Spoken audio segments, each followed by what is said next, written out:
Hello everybody, welcome to my post-immunization Blender stream. So yesterday I got the second dosage of my Pfizer vaccine. My head's throbbing, my arm is sore. Let's game. And by let's game I mean let's do shit in Blender. Semantics. Okay, let's do shit in Blender. Oh, I just heard myself. Okay. Let me just share this around real quick, so that way I can actually gather a few people to watch.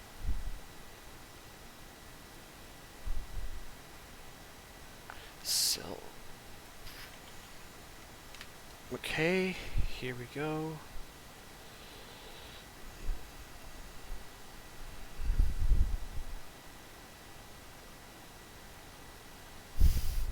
Typically I only stream on Sundays, however this is an exception because I feel like my immunization through vaccine is probably something worth streaming about. Or at least celebrating, I mean.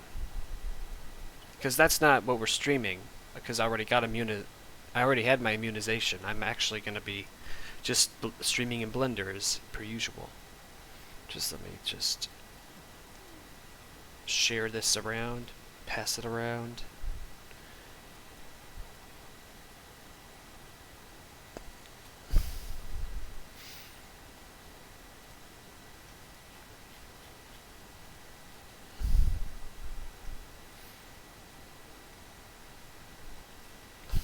Put it here.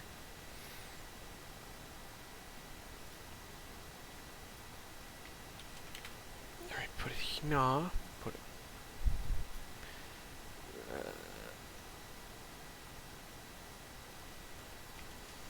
Okay, put it here.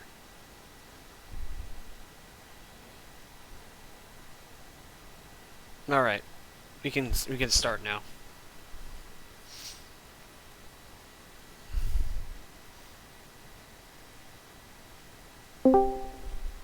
Alright, let me let Uncle Yuu know.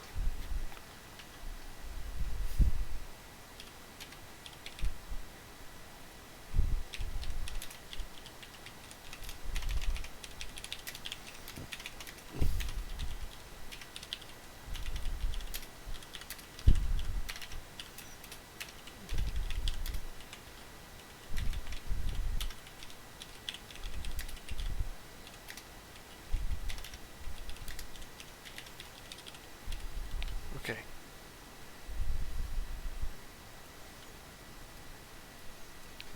Okay, now we can start for realsies.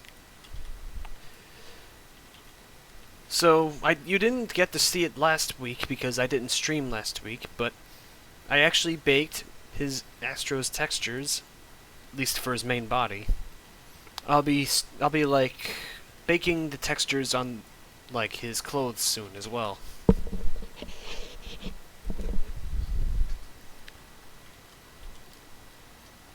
First, of course, let's save a backup.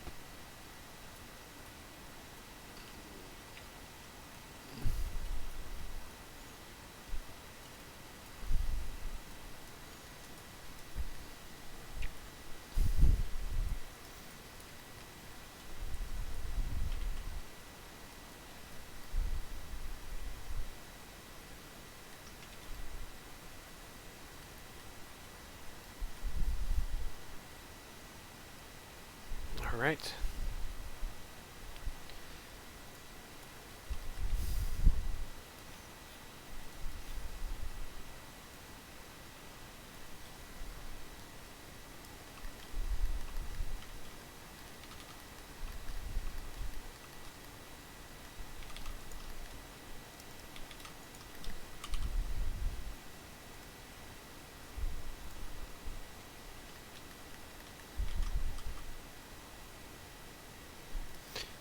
Let's make some small tweaks before we continue. Wait.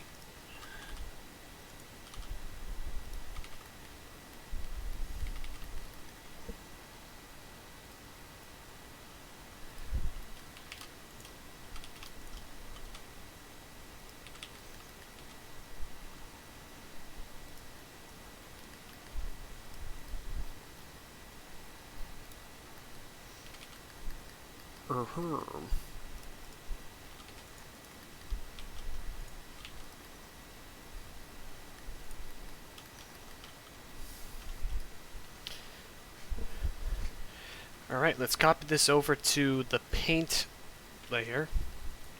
Well, I wouldn't say layer. I'd probably call it something else, but yeah, you get the idea. Okay.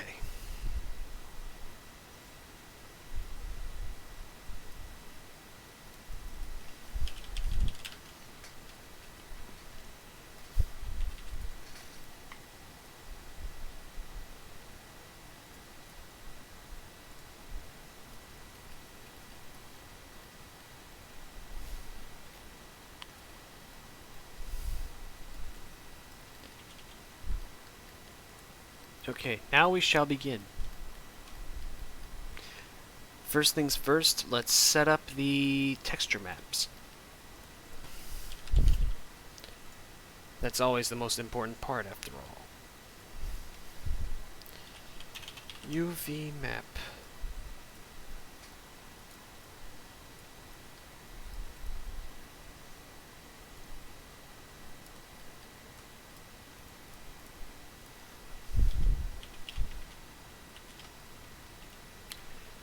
I'm going to make it 2048 by 2048 because it's not as big as the rest of the body, so there's no need for it to be the same size in terms of texture.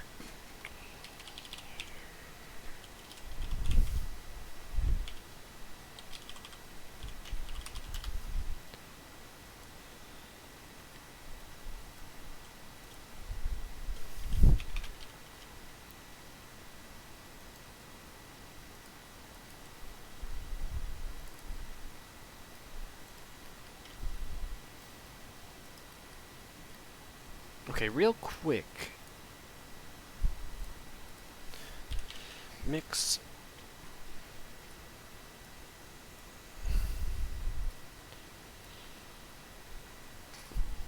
I almost forgot to do this. Soft light. Remove the solidified modifier temporarily. At least for this layer, because whatever.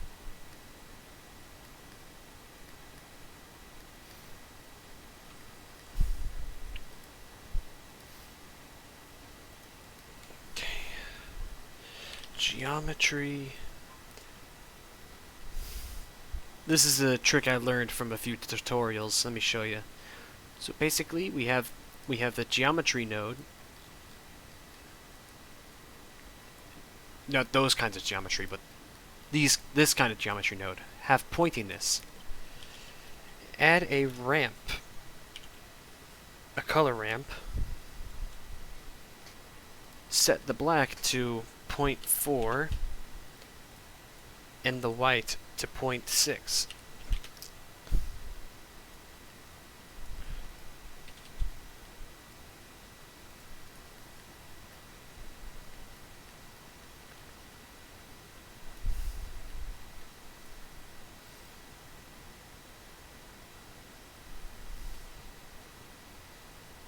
All right. Let's go to sculpting. Jesus Christ, dark, very dark. Let's lighten things up a bit, literally.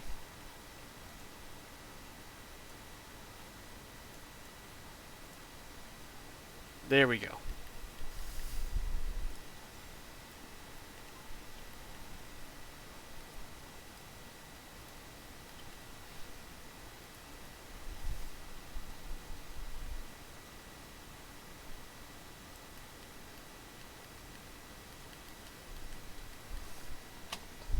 We're not going to get super overboard with it, just really small sort of like cloth wrinkles right here.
Okay, where is it? Where is it? Where did it go? Oh, there it is.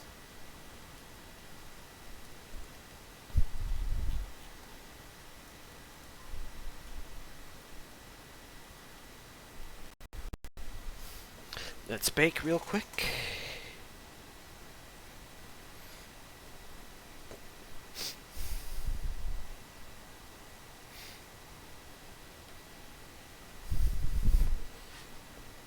While this bakes, I'm gonna go use the bathroom. Be right back. Okay.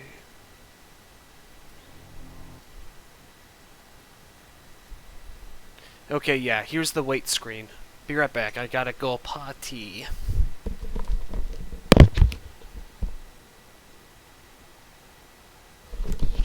Oh wait, before I go, I just noticed that the texture's done baking, so I'm gonna go ahead and save it real quick.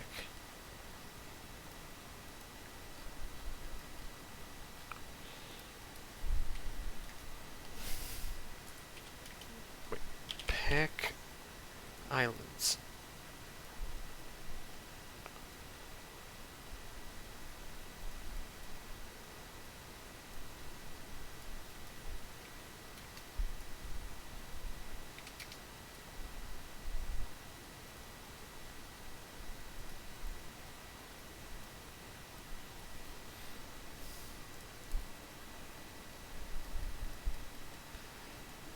Alright, now I will go to the bathroom.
Okay, we're back, babes. I just had to take a quick old poopy doopy, if you know what I mean.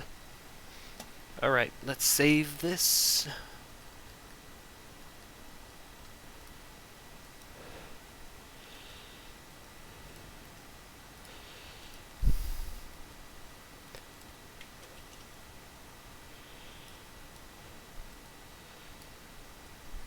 Oops.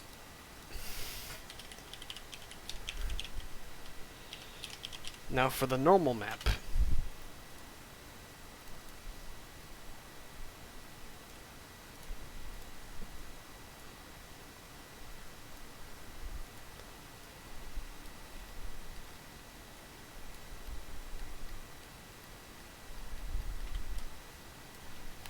Give me a moment, I just gotta turn off the cooling on my air conditioner, because I might get a little too cold in here. Okay, there we go. So, allow me to give you a rundown of the graphic details of my experience with the second Pfizer shot. On a plus note, I am now potentially immune to the coronavirus. The bad news is that the side effects hit me real hard. So, it wasn't too bad at first. Throughout the day, I just started getting sort of a mildly sore arm. It really started to hit me hard by the time I went to sleep. So I crawled to my bed, right? At first I slept nice, but then all of a sudden I was really hit hard by a really bizarre fever dream. The whole time I was just shivering and tossing around in my bed, my teeth chattering, hyperventilating. I didn't even know what was going on in the dream. It was very convoluted, as a usual fever dream is, but I remember the main thing about the fever dream. It was it was a war of ape people versus regular humans. It was basically the plot of Halo Wars 2. Let's be honest. And it really throughout the fever dream there was lots of ape men and people men fighting about. But then by the end of it, they just decided to let bygones be bygones and just randomly fell asleep. And that's when the fever part of the dream ended. It started just becoming a regular dream after that. But by the time I woke up, I had a really bad headache. My left arm was sorer than ever. Lots of my body was actually kind of sore. I'm a bit better now, probably because I took a bit of ibuprofen, but something tells me that it's probably going to pick up a bit later if it doesn't wear off. But for now, I'm in a good enough condition to stream, at least for now. Which is why I'm here. Which is why I'm here.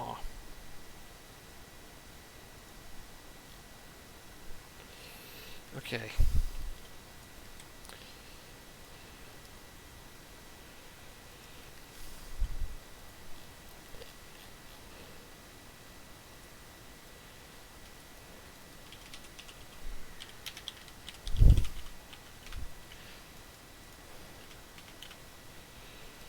Okay.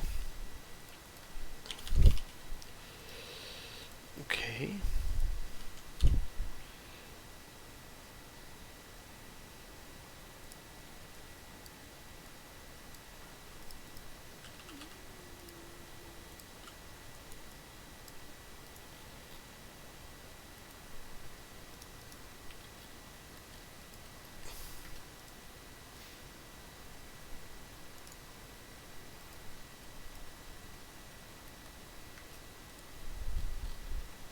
There we go.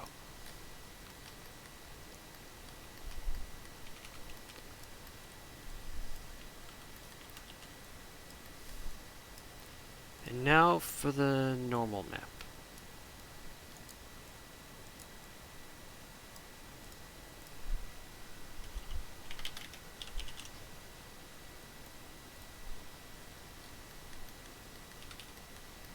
Yeah, it didn't turn out too bad actually.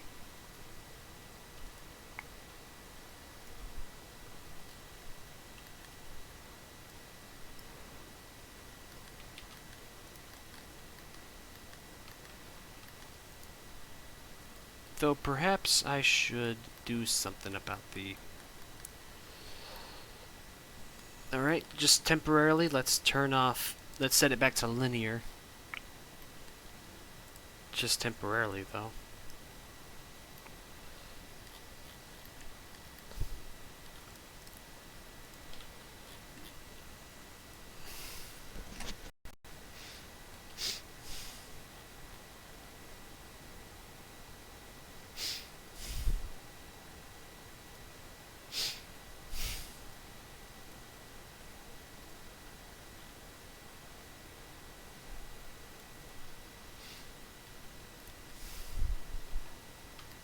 It's starting out a little slow, but it's not too bad.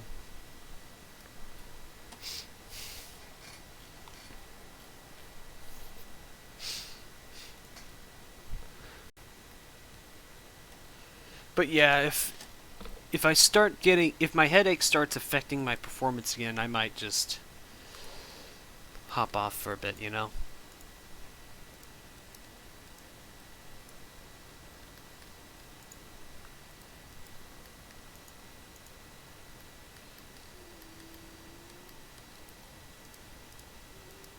Let's turn Smart back on again.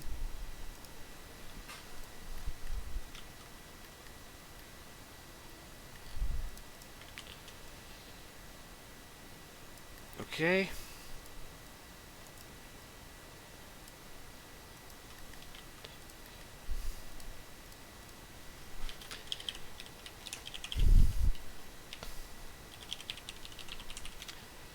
Okay, time for the roughness map.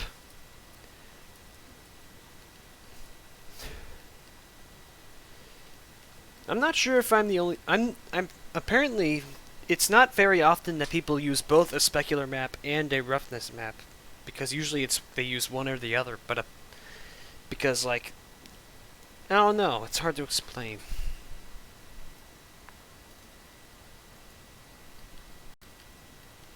Okay, 1 second, I gotta pee. Sometimes when I poo, it leaves a lingering I need to pee sort of feeling. So I'll be right back.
Hello there, Omega.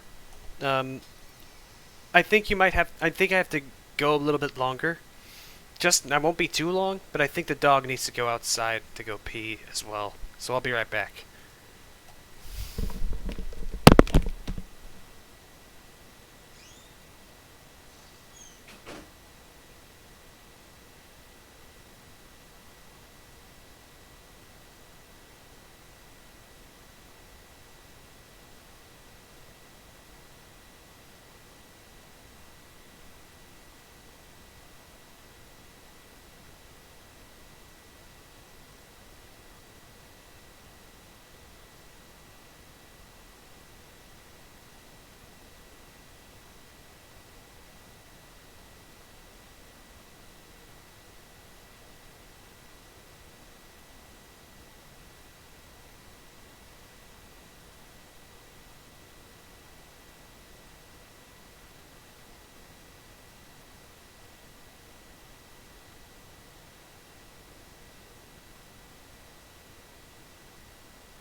I have returned at last.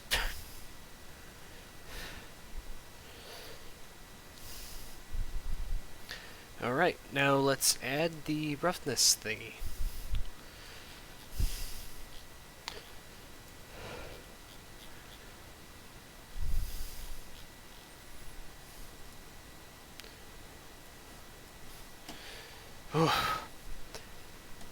I could feel my head throbbing. I was running very fast on the way back up.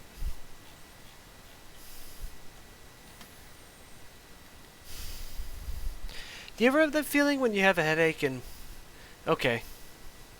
Take your time, dude. New phone? Pretty nice, actually. I wonder how new.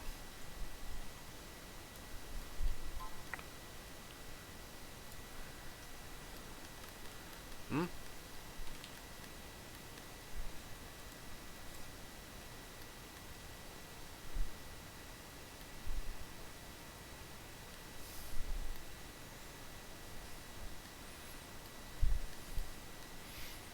That doesn't look right.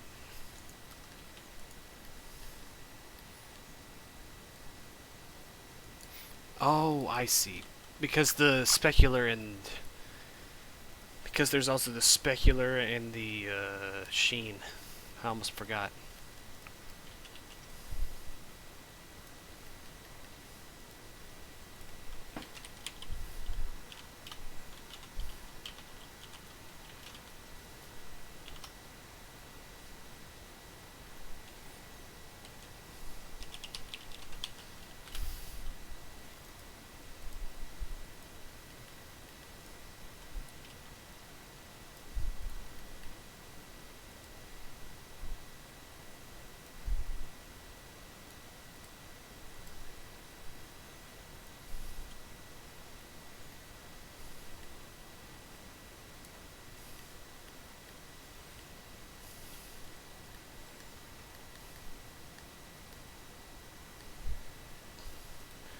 Alright, let's bake this thing.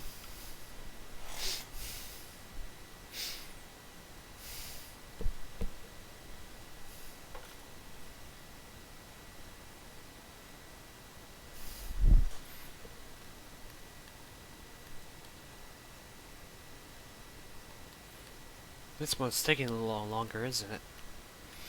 That's okay, we can wait.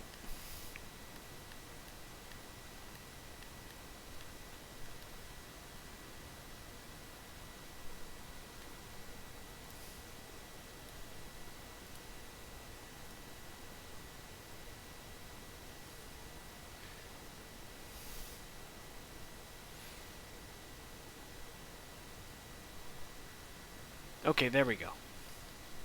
That was quick, actually.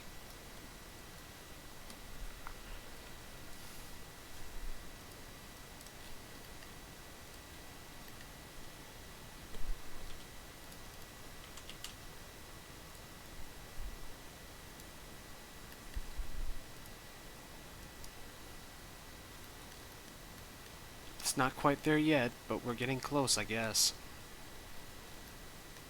I guess it just needs the sheen.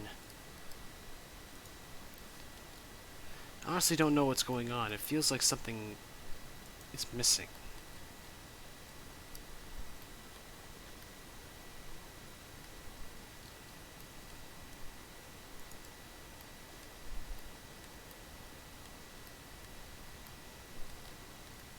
Something's off.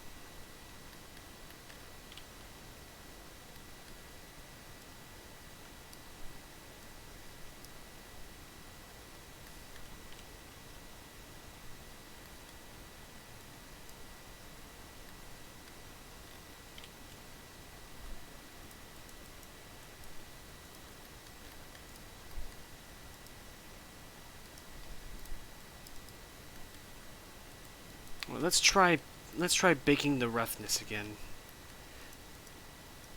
I guess it didn't really come out right at first. Let's try again.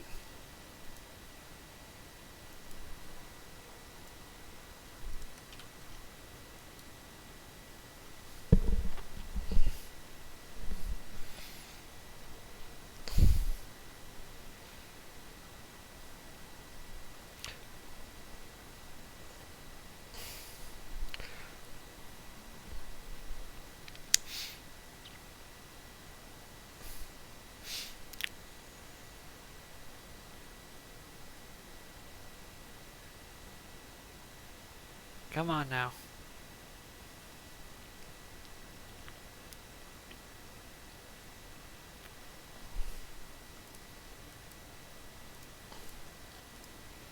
What's up? I don't know. I feel like I'm missing something. For some reason, it's shinier here than it is in the other thing. Something ain't right here. Putting it on multi-scatter didn't fix anything. I don't know what's going on then. It's bizarre.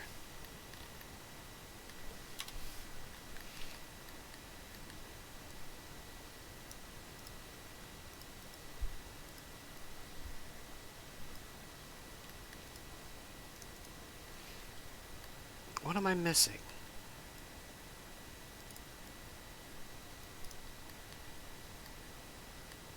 What if it's the sheen that's messing with it?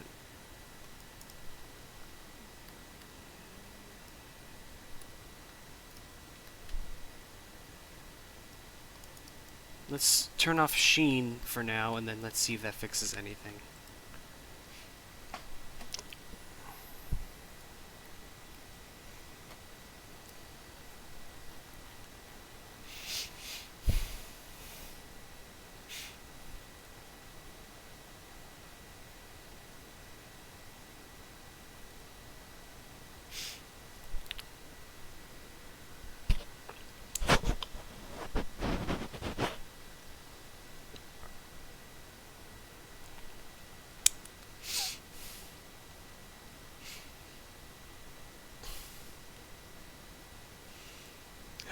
Nothing.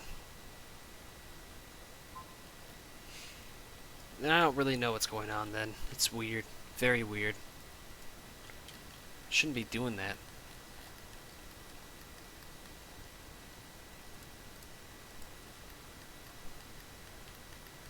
It's very bizarre.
Oh, crap, I forgot to turn it off. Okay, there we go.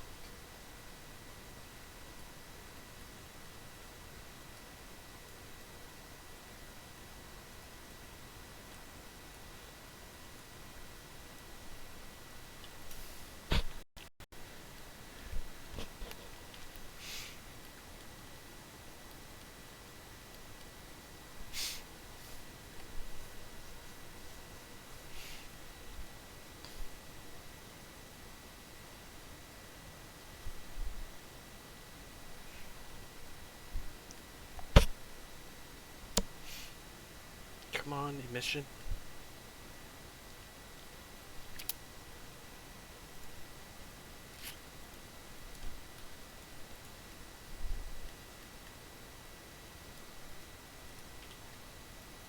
Back to the other thing.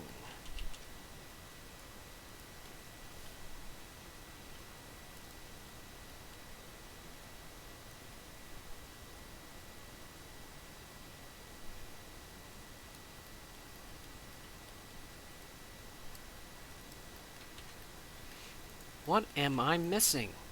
It's acting weird.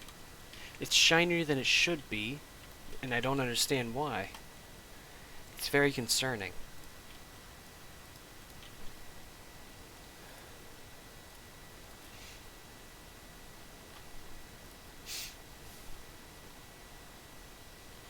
I'm not angry or anything, I'm just mildly inconvenienced by it. It's not fun. Not fun at all.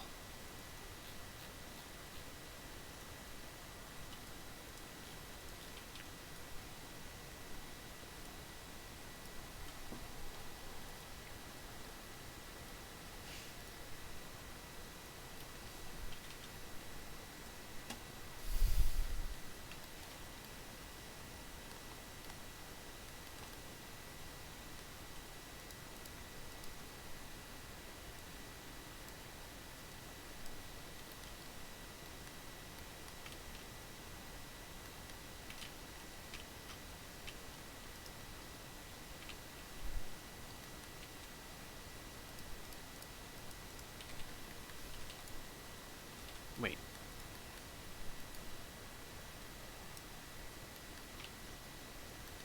Is it actually working properly now? Oh, weird. What did I do? It is very odd.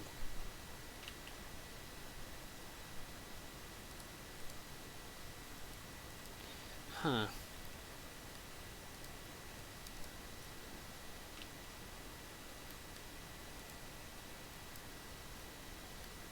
Oh, must have thought I still had it set to RGB. My bad. Don't know how that happened. I knew I put it to RGB instead of like... I know I put it to non-color instead of RGB. So I don't know what happened there. Oh, welcome back, Omega. I ran into a small issue while you were gone, but now it's fixed. It's good.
Alright. It's... No, you're wrong. It's not Mega Man. It's Mighty Number 9 from the game. Mighty Number 9. You're wrong. You're wrong. You're objectively wrong. Not only are you wrong, you're stupid. And you're ugly, just like your mom.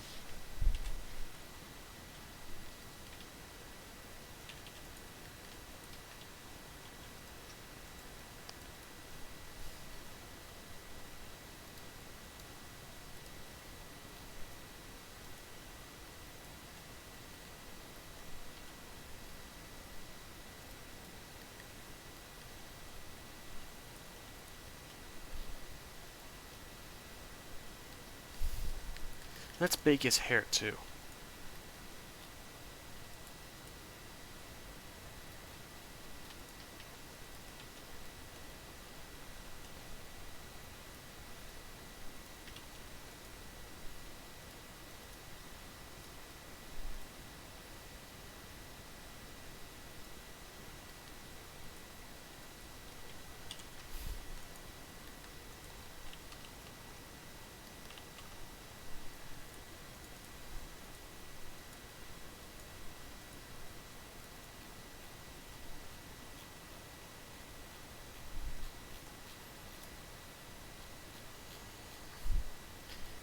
Temporarily turn off auto smooth because who needs that, am I right?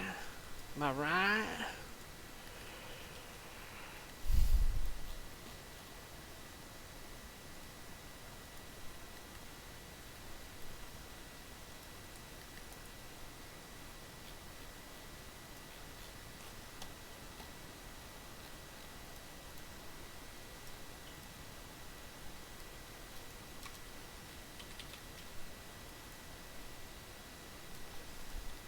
It's just a project. I might use it for a few animations though, but I am planning to put it on sale on CG Trader or some other website.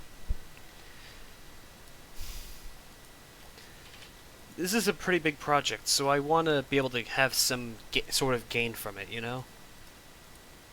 Even if it is financial.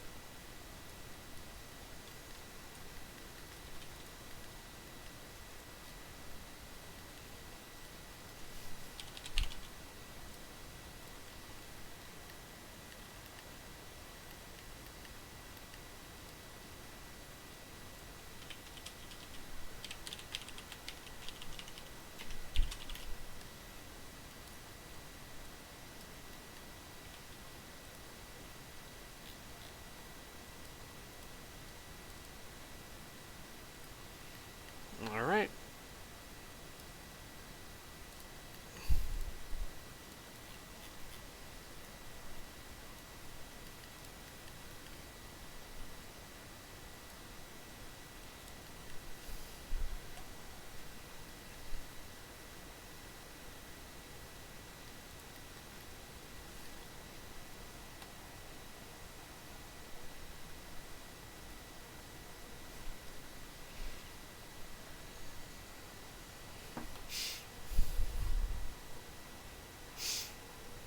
Alright. Oh, my neck.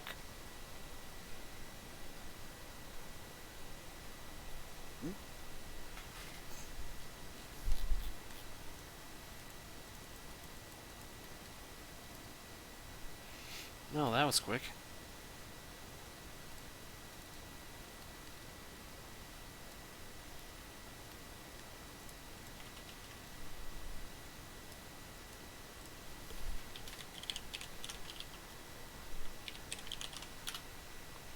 Now for a normal map. Wait a minute.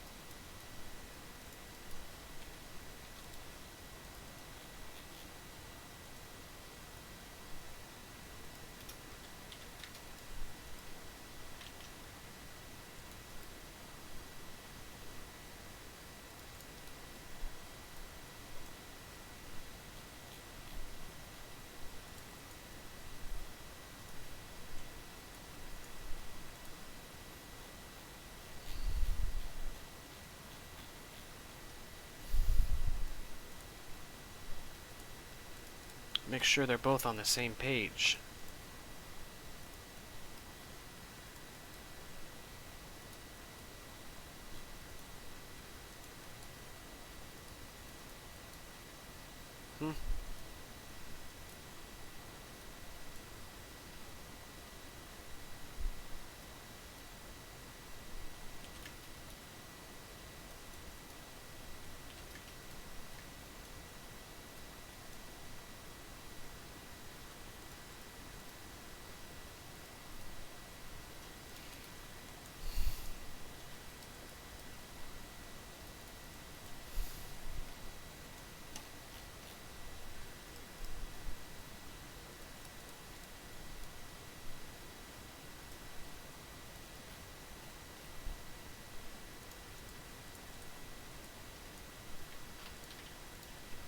Alright. Let's try again.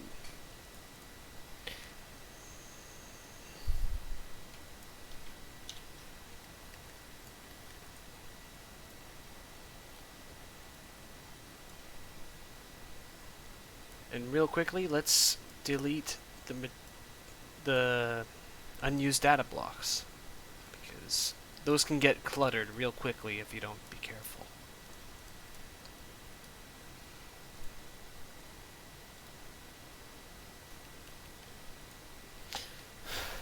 What exactly is wrong with your phone? Is it like broken or something?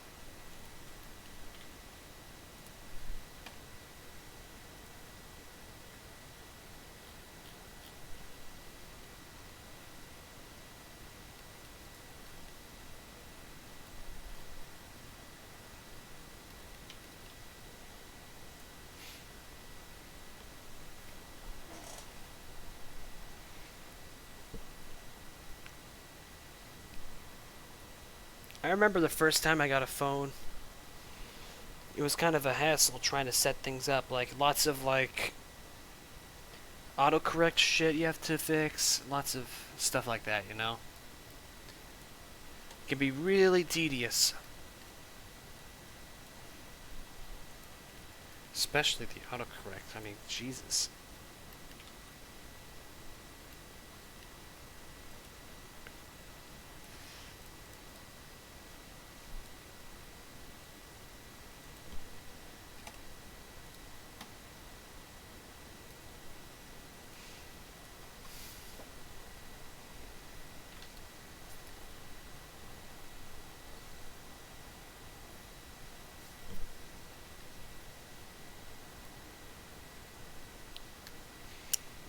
Oh.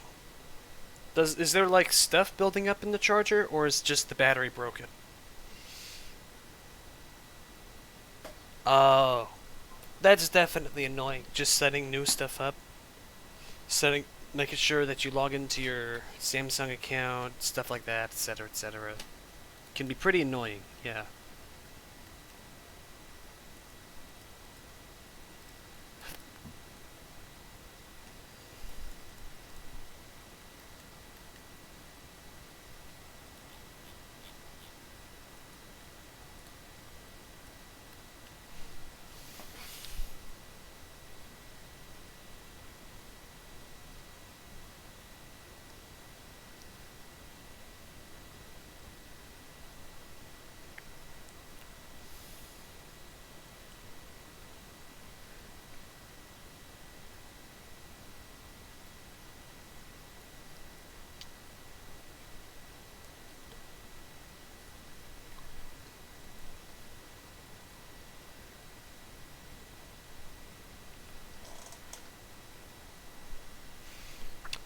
I remember being scared that my phone was broken because one day, like a few days ago actually, my phone refused to charge because it was saying that like there was some debris or moisture in the charger. I tried to fix it by blowing into it, clearing stuff out with a toothpick, and then the message still wouldn't go away.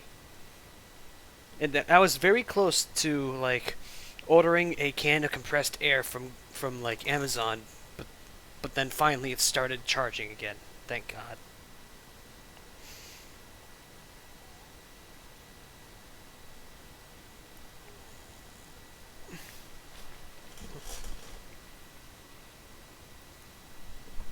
It does sound sucktastic, I'll admit.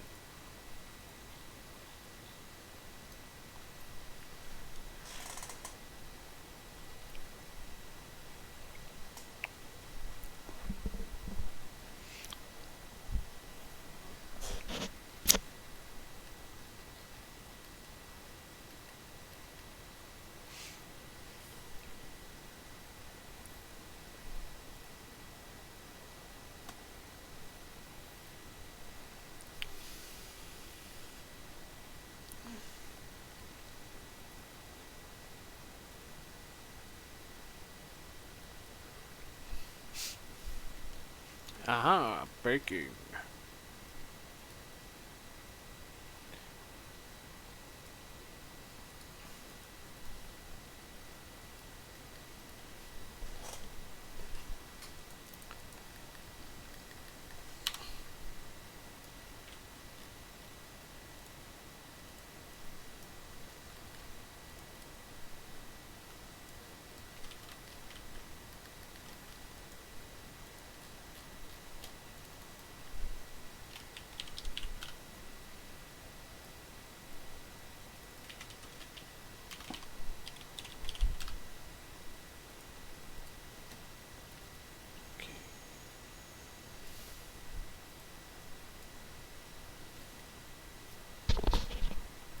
Now let's start adding what we've baked so far. I'm hoping to start rigging today as well. Okay.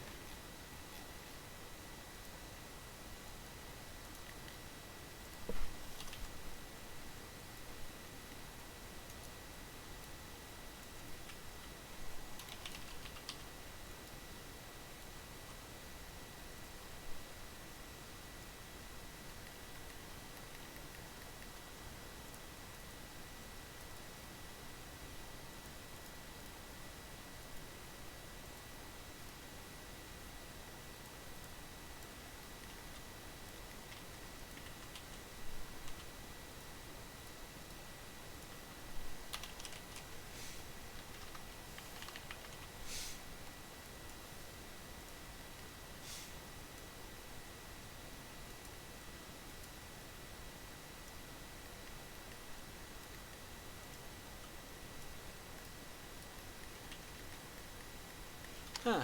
It actually baked pretty well. I'm happy.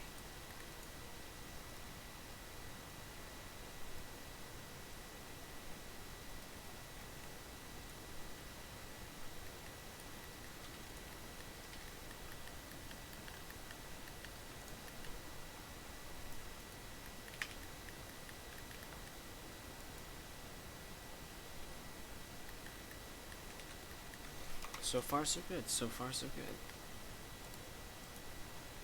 Very promising.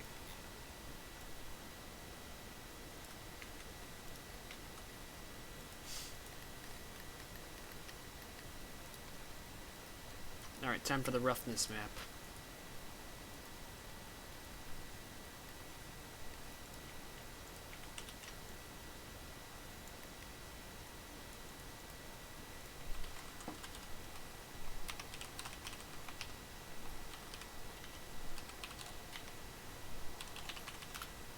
Okay.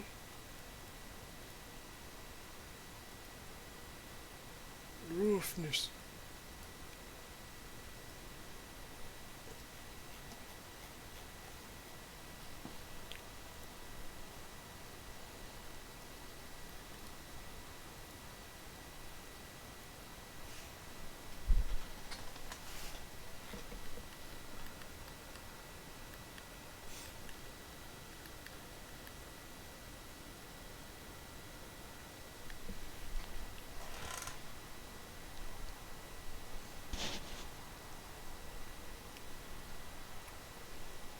Yeah, there's a lot of texture maps involved in my workflow.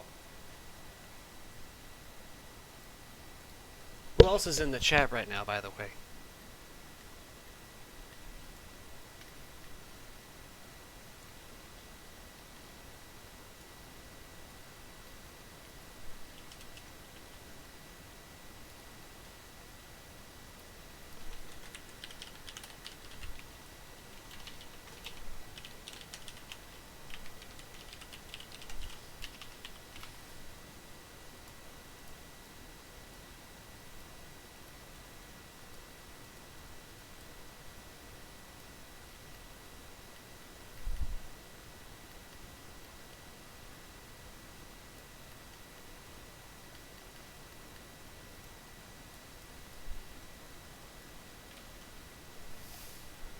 Uh, I was asking who else was in the chat, because in Streamlabs it says that there's 2 viewers. One of you, of course, being you.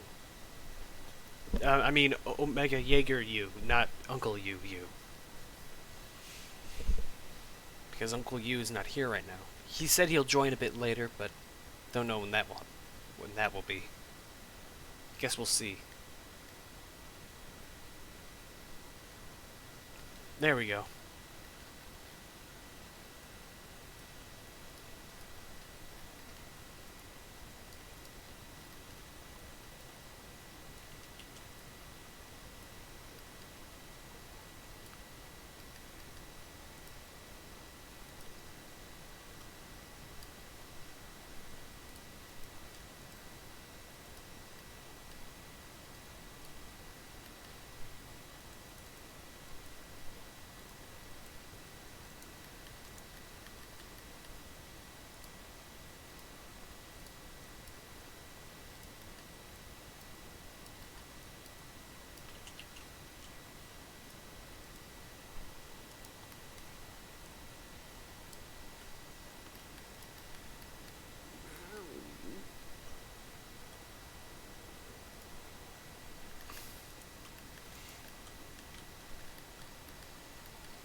And now for the sheen.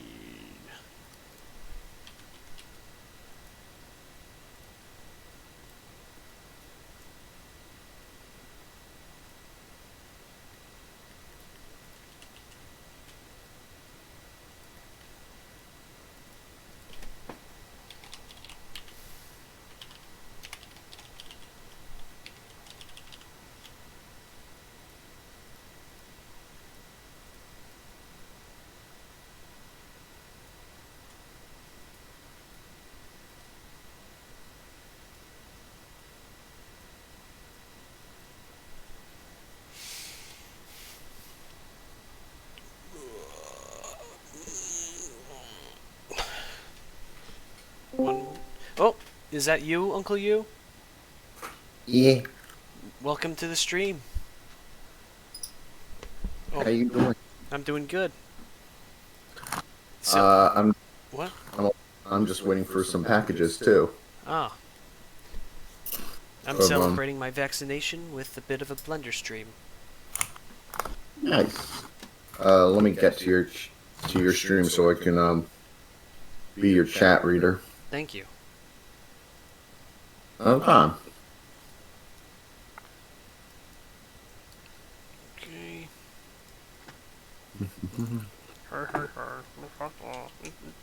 I'm also eating some delicious potato chips, so they're jalapeno flavored and ketchup. Jalapeno flavored potatoes? Almost said tomatoes. Sorry about that.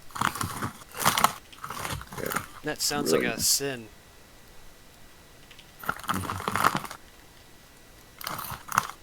For some reason, when I'm baking things, some of the stuff turns out a bit too shiny. Let's see if I can, like his hair is shiny, but it's not supposed to be, that shiny.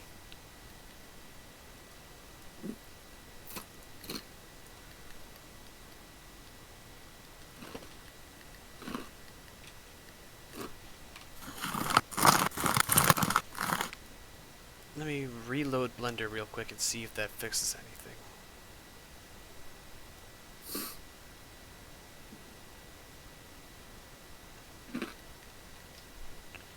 Maybe I need to rebake it.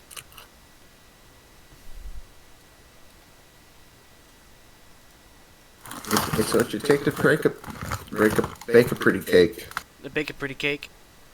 It's a piece of cake to bake a pretty cake.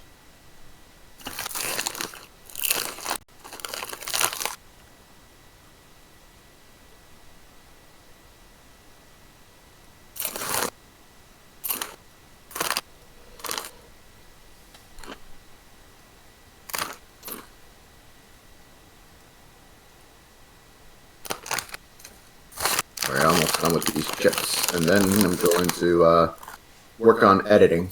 All right.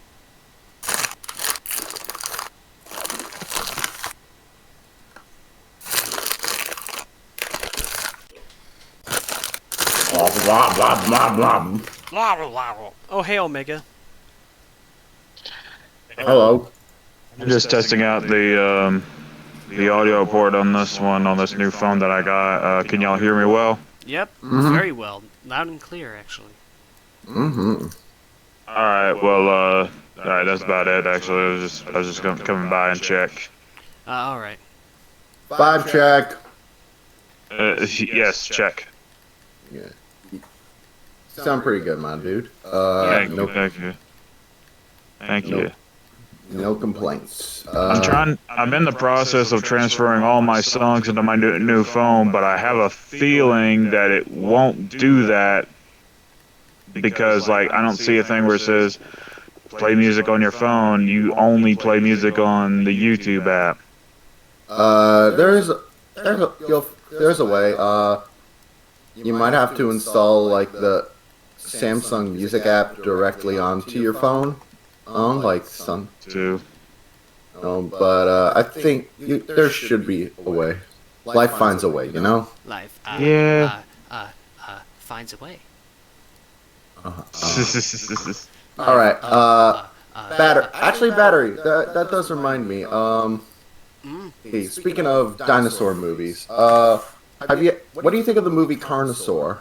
I think I haven't seen it, but from what I've Zero. seen of it, what I've heard about it, See it's it. goofy and silly, but it sounds like a lot of fun. Even if yeah, it is horribly outdated, even for its time.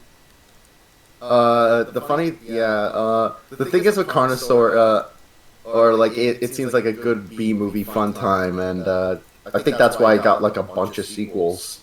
That would make sense. Yeah.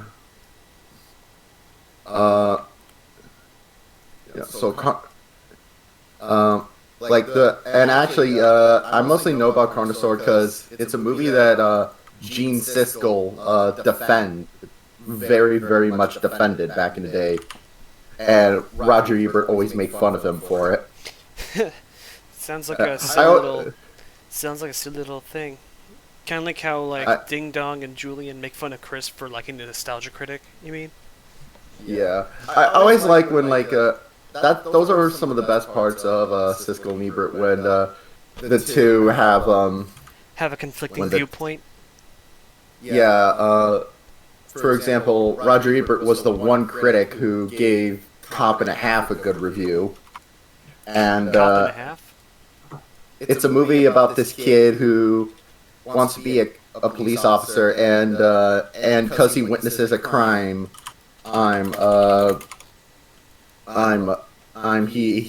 only tell the police what he saw if he's allowed to be a cop, and So as a result he basically, gets he paired up. blackmails them.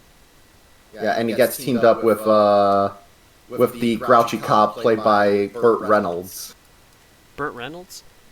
Yeah, this was post-stardom, pre-comeback Burt Reynolds, so, and it's, yeah. I mean, it's one of those movie premises that is so, that people love to make fun of, because it's a sort of oddball crime, cop duo movie genre was already overdone by that point, and the fact they added a little kid because Kindergarten Cop was so popular, they were like, oh, let's just do this. So looking silent shitheads. Okay. Yeah. Show to the class. Cop and a half. Yeah. It's the other interesting thing about it is it's directed by Henry Winkler, aka the Fonz. The Fongs? Yeah, hey! Oh, Fonzie. Okay, I thought you said Fong, as in like Fong shading. No, it's directed by the Fonz.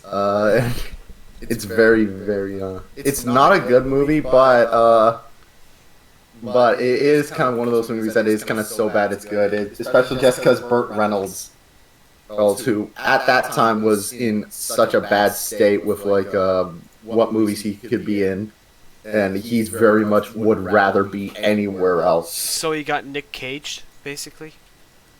Yeah, that is the thing. Burt Reynolds was kind of Nick Cage for a while. But probably the best movie he was in at that time was All Dogs Go to Heaven. Oh, who'd he voice in that? He voiced Charlie. Oh, I didn't know. He would get he got a. And he would later be replaced by, ironically enough, Charlie Sheen. Yeah. That's the funniest thing ever. Imagine having Charlie Barkin, starring Charlie Sheen as Charlie Barkin from All Dogs Go to Heaven. Yeah. The funny thing is that was pre 2.5 Men, pre drugs. Charlie Sheen too.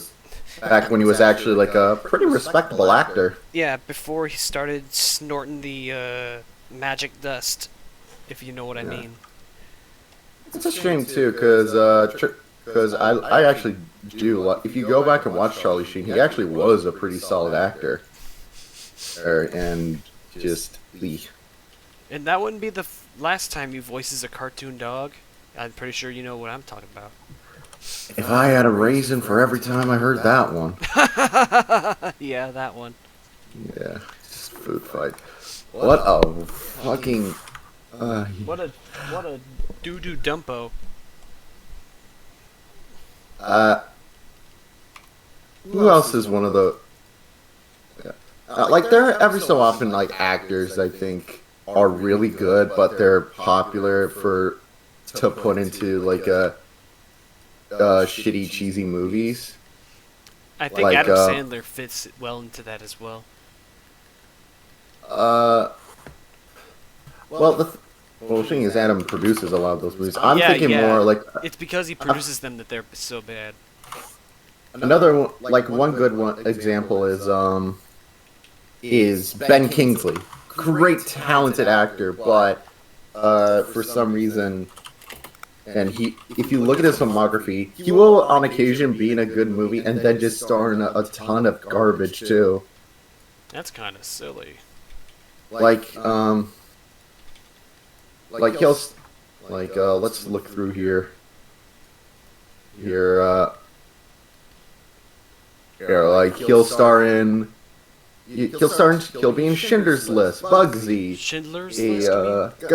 Gandhi, and then being stuff like the Blood Rain, that awful CGI Ten Commandments movie, The Love Guru. You mean Austin Powers, The Love Guru? Yeah, with Mike Myers. Yeah, we all know who Mike Myers is, baby. Yeah.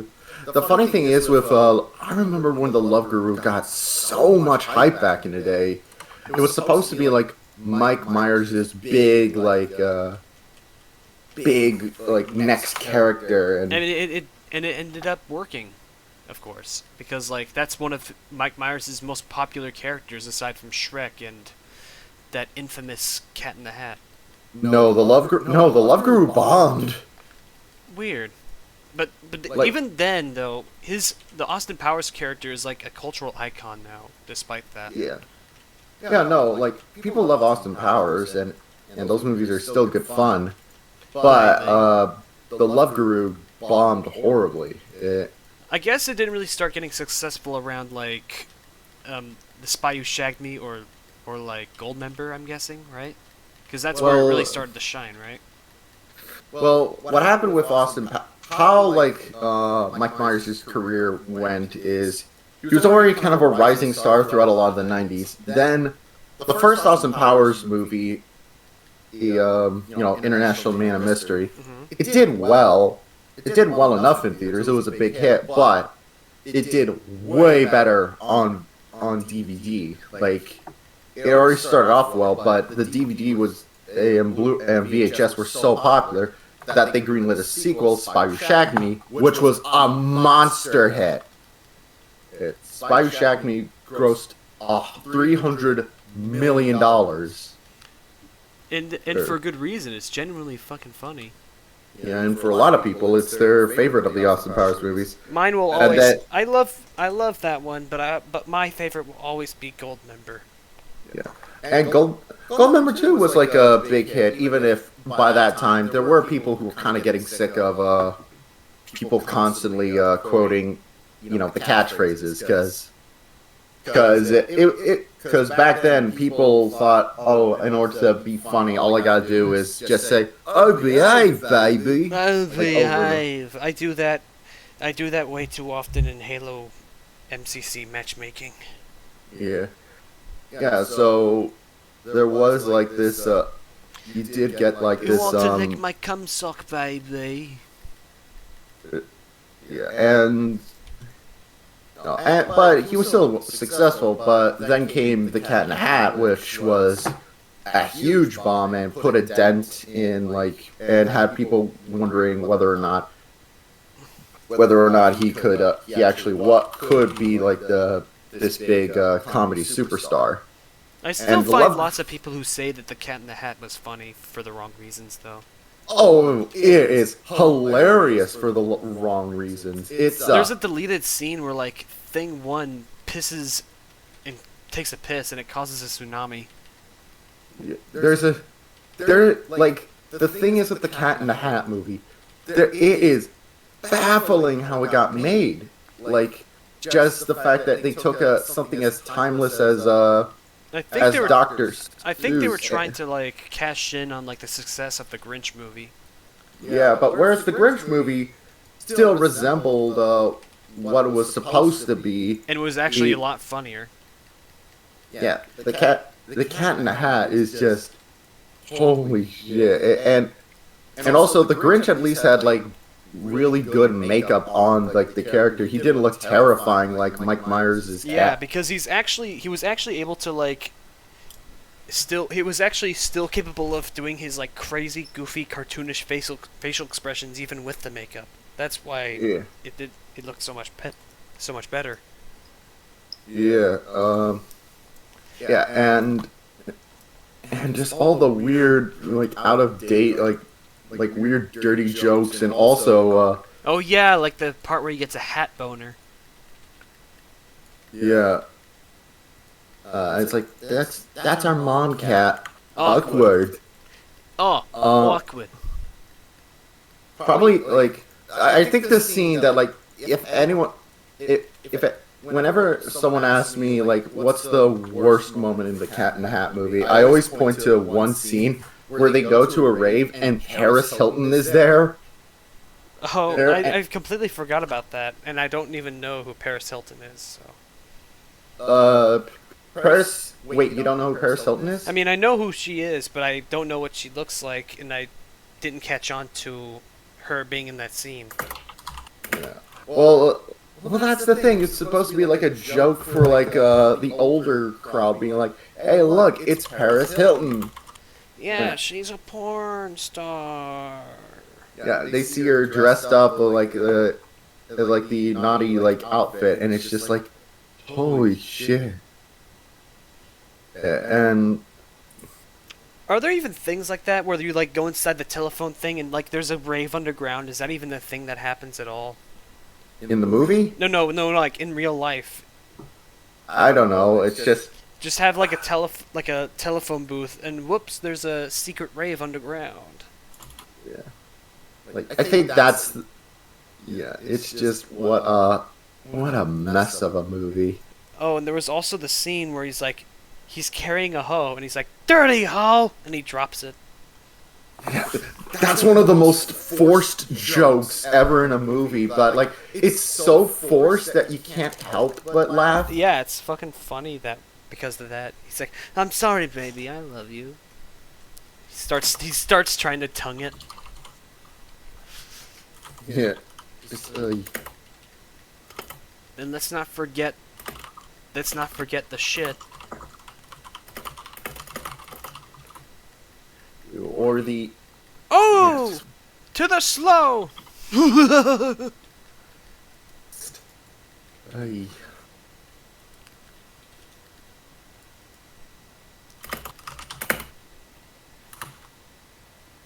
I'm dangerously close to coming in my pants. Oh yeah, that stupid laugh he does throughout the movie, like where he sounds like he's really out of breath, like. I think it's yeah. because you have to be slightly out of breath to pull off the laugh correctly. Here's a fun fact. Here's a fun fact for you about that movie. After it came out, the Seuss estate made a rule: no more live-action movies of Dr. Seuss books. And then that's where the the animated adaptations started coming in. Here's Who is definitely one of the better ones, despite the weird obligatory anime reference. Yeah, but like the CGI Dr. Seuss movies, like they're flawed, but they are better. Well, the Lorax movie, I really do not like. That one is like, beyond redemption, I'll be honest.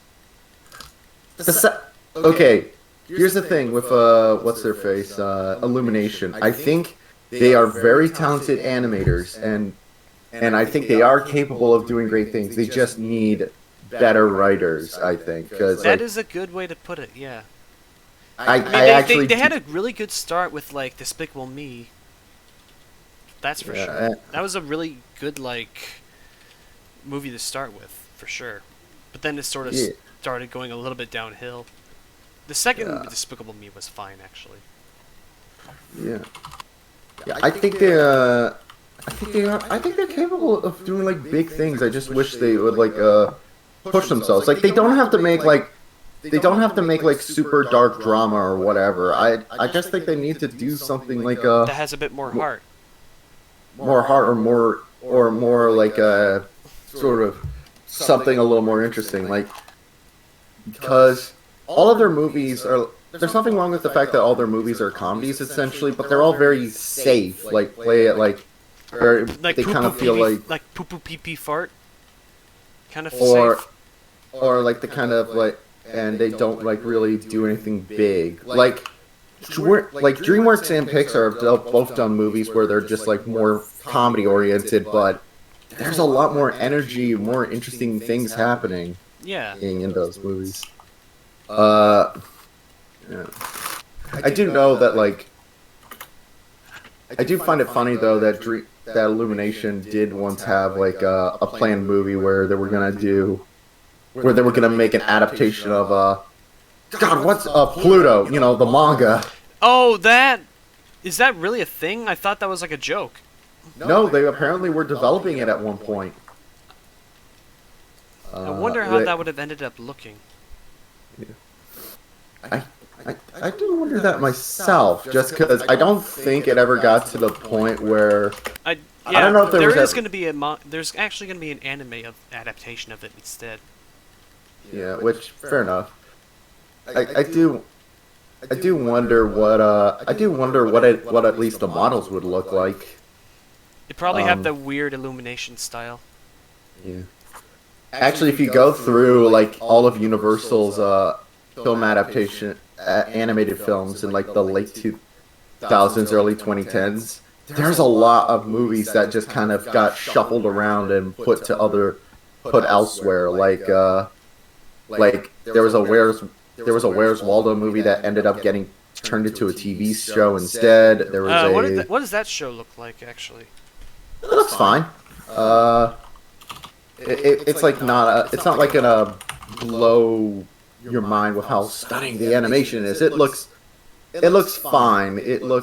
It's very get the job done kind of animation. How does it look though? Did you? Sure. Give me a sec. Nah, it's not too bad of a style actually. Yeah. I think DreamWorks I would have expected him to be in his 20s though. I think the thing is DreamWorks TV animation does at least have like some really nice animators. Like there was that new Rocky and Bullwinkle show they did, and that new Mr. Peabody and Sherman show that both were really nicely animated. I've only seen the movie. I haven't seen the show yet. I like the one joke that stood out to me was the masturbation joke. So there was a cartoon adaptation of there was a TV adaptation of the movies, and it's actually pretty nicely animated and styled. So good on them. Yeah. Let me find it. Hold on.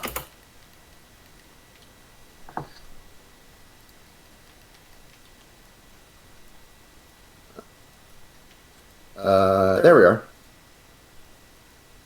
Like, I like the fact that the backgrounds kind of look very, like, faded and rough looking. The character models are very angular. It kind of reminds me of, like, the source material, actually, because, like, it started out, the movie itself was based off a cartoon from, like, the 60s, right?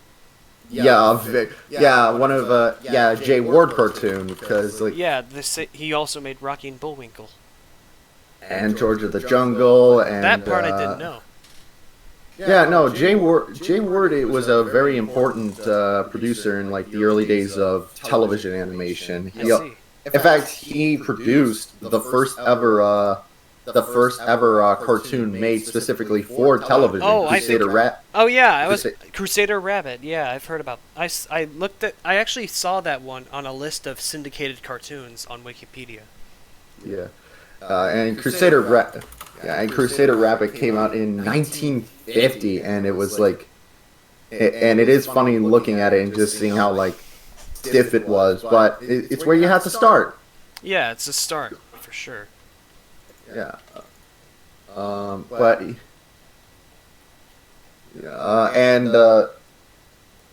this company was very prominent. They also did a lot of like They also did a lot of commercials too. Like, in fact, they even designed a few characters like the Quest mascot and Captain Crunch. Oh. Like, and you can actually kind of tell, like, because when Captain Crunch made his debut, he very much was like a classic Jay Ward style character. How does he? They're out. What does he look? Oh, I can definitely see it. That is very Jay Wardy-ish shit. Yeah. You know what's funny? What is it? This kind of design actually like would translate really well into like a lot of design sensibilities today. That's something. Yeah. Like I don't know, Like you could, simple, affordable for TV. I know what you're talking about. yeah, like that's kind of good. Like whenever we talk about like minimalism in cartoons and art and especially in like marketing, it's like maybe we need to look more towards like how the 50s and 60s did it, like how they handled those kind of character designs. I see. And, I don't know. Also, I will say this. Also, here's another design of film where he has Pac-Man eyes. That's what I always call. Or they look like a little Pac-Man silhouette.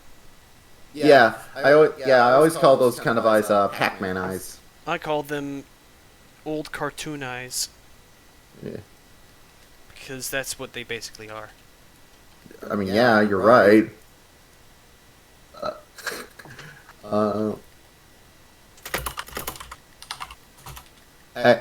Actually, you want to know something funny? What is it?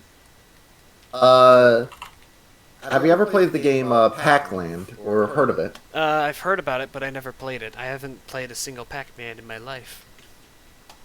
Pac-Land was for its time a very early like side-scroller platformer. Oh, is Like- it the one where there's like lots of like different deaths? Like there's multiple ways for Pac-Man to die horribly? It came out in 1984 and also was like, and it has that one stage in Smash Bros that people say looks like MS Paint. Oh. Hey, Is it the one like- where like the cover art has like Pac-Man on a hang glider screaming? no, that's Pac-Man 2. I'll get to that. That's actually kind of interesting, but no, it's this one. Okay, Mm, this. son. So I was not thinking of the same game. I remember the one I was thinking of. What was that one I was thinking of? The one where he's like. Pac-Man 2: The New Adventures. And there was it also a side scroller? And was it like the one where like Pac-Man dies in weird, Kinda? disgusting ways? It's hard to explain. I'll get to that, but I just want to bring this up because the funny thing is, the U.S. version of Pac-Land can't actually be re-released. Any re-release you see is, if I remember correctly, is the Japanese version. Huh? Why can't it be Because- re-released? Because for the American release, Namco decided to tie it into the Pac-Man cartoon series that was out at the time and The redesigned the Hanna-Barbera one? sprites to look more like the cartoon. How But- did that look? There's a comparison down below. Pac-Man has a smaller nose. The ghosts have their funny little hats as seen in the cartoon. Hmm. But that cartoon's still owned by Hanna-Barbera, so they just re-released the Japanese version, which has no like copyright shenanigans. But anyways, the game you're talking about is Pac-Man 2: The New Adventures, I see. which is a bit confusing because there was already a Pac-Man 2 Super Pac-Man, but that's... Well, actually, there's also those weird unofficial games, but that's a fucking mess and a half. But anyways, Pac-Man 2 was technically not like a mainline Pac-Man game in Japan. In Japan, and it was called Hello, Pac-Man! What's And- good, Pac, my boy? Hey, Pac-Man, what are you doing? Late. Oh shit, here comes Pac-Man. What it is, motherfuckers? I love that song. Anyways, so Wow! that game, Holy what the- shit! that game is not really a side scroller. It's kind of a, well, I say point and click adventure game, but that's a stretch. What it is you're guiding Pac-Man by like telling him to, hey, look at this, hey, look at that, or like using a slingshot to sort of either put objects in Pac-Man's path or like get his attention. Hey, And, like, Pac-Man, Pac-Man- you idiot! Look over here. Pac-Man does things based on his emotions, and so he can be really depressed and like not want to do stuff. He can be like really Borderline he can suicidal. he could be really angry and want to like cause some trouble all to the closest thing near him. Like he could kick a garbage can or kick a cat, and the cat will attack him and kill him. Imagine being killed by a small cat. Yeah, I have a soft spot for it just because it's a very oddball game, and I also It's do really love. goofy and silly. And also the animations on Pac-Man are pretty great. I love the animation when he's at his most confident. I love the animations when he's really confident. There's one where he looks really, really smug. I'm it's the one I feeling pretty just. good today. There's another one I love where he's like, I'ma fuck you up. I'm gonna fuck you right in the butt. Let me find it. It's great.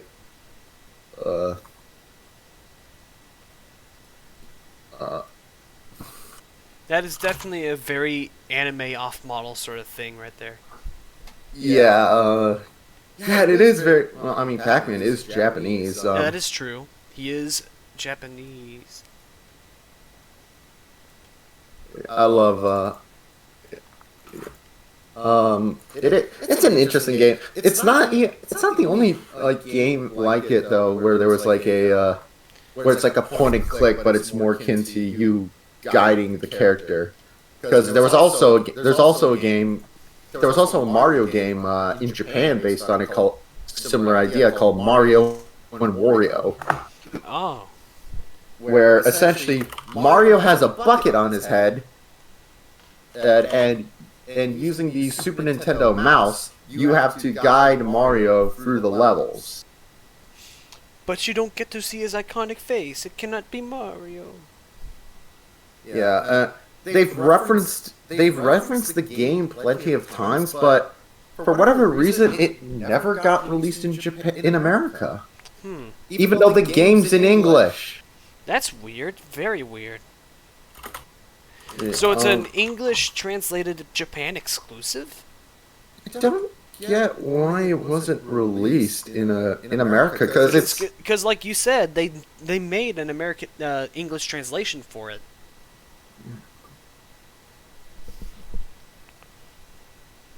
So it's very bizarre indeed.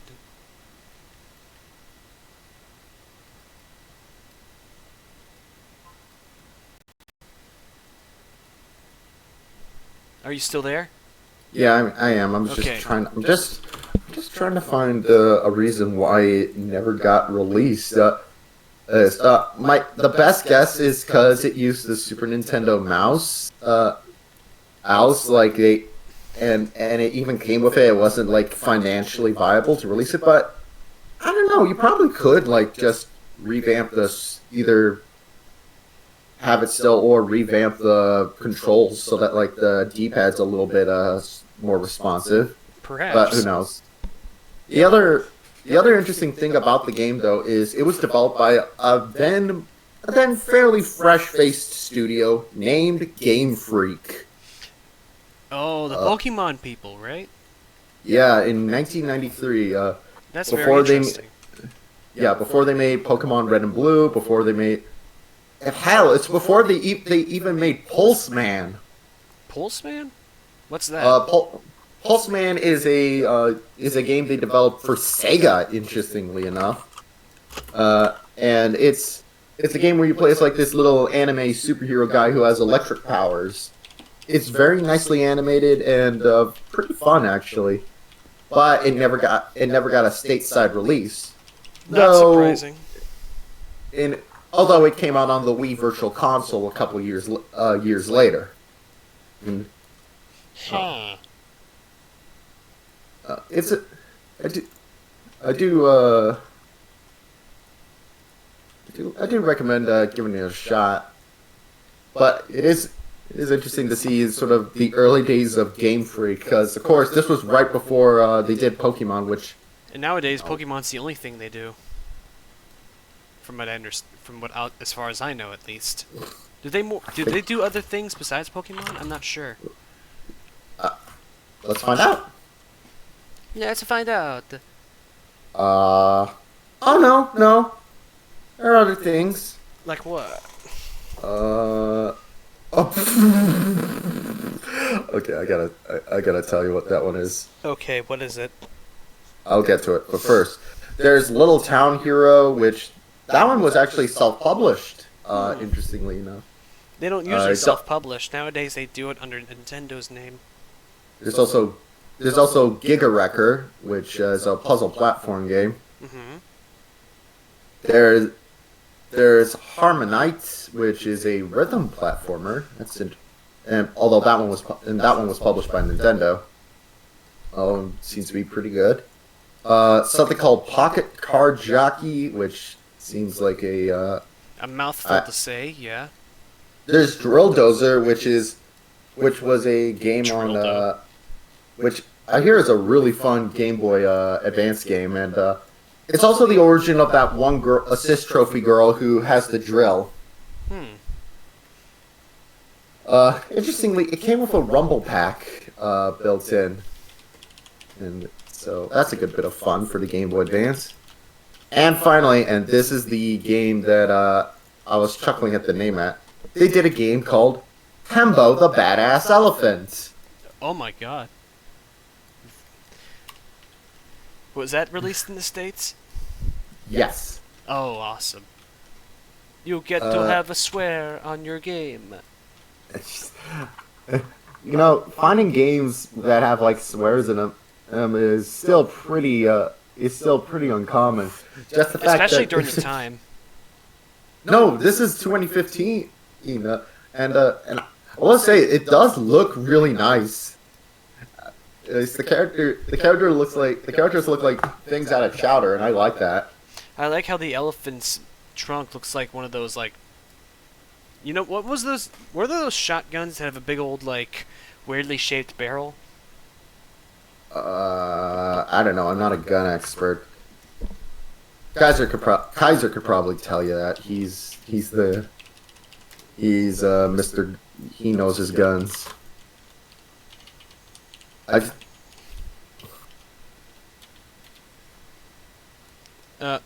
It's called a blunderbuss. That's what I was thinking of. Its trunk looks like the barrel of a blunderbuss. Basically a shotgun mixed with a trombone. I am glad at least they still develop their own things every so often. They're not just Pokemon only. Yeah. Let's see. Pokemon.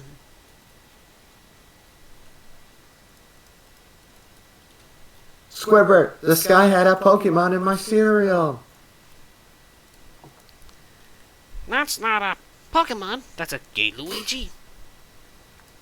Yeah, there's an early YouTube poop.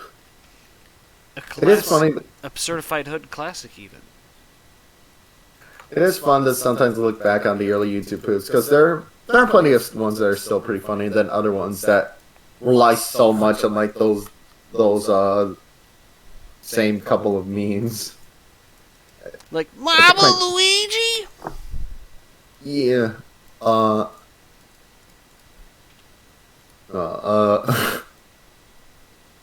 do love that one. The one SpongeBob one. Patrick and SpongeBob become traveling poop salesmen. Oh, I think And I've seen that one. Hello, young lady. Is your motherfucking mother home? I And then it cuts- hate you.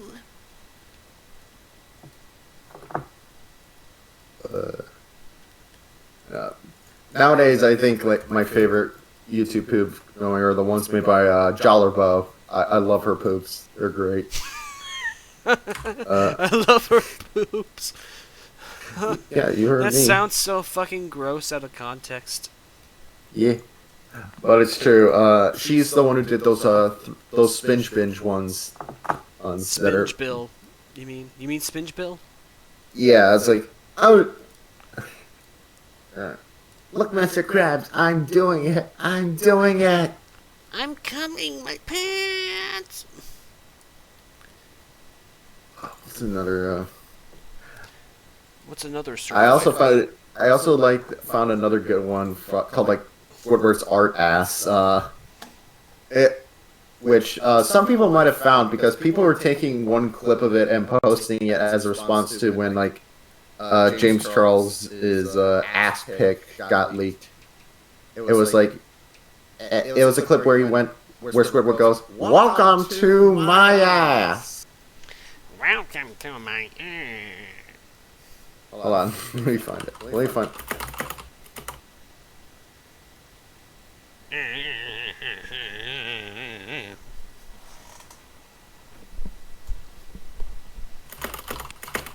Let me find it. What if Squidward was on like a massage chair and he started laughing? He goes, okay,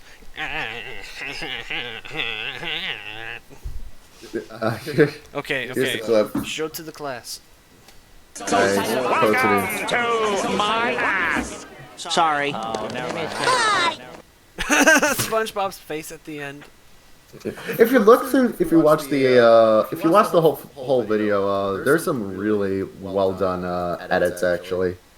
A bad YouTube YTP or that's the name of the channel. Go check it out. They're pretty good. You're pretty If you like.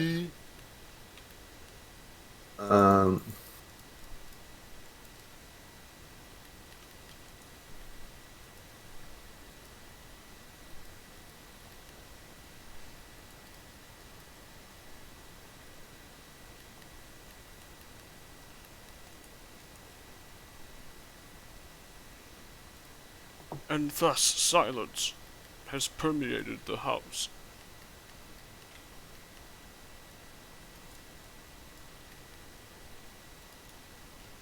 Some just stand in silence while some just scratch their scalp. Oh, it's like the yodeling veterinarian of the Alps. Oh, something funny about VeggieTales. I might have told you. I don't know. I may or may not have. Go on. In Japanese, because VeggieTales released Japanese tapes for a little bit. Larry the Cucumber was voiced by the Japanese voice of Usopp for a while. Oh, I didn't know that. Yeah.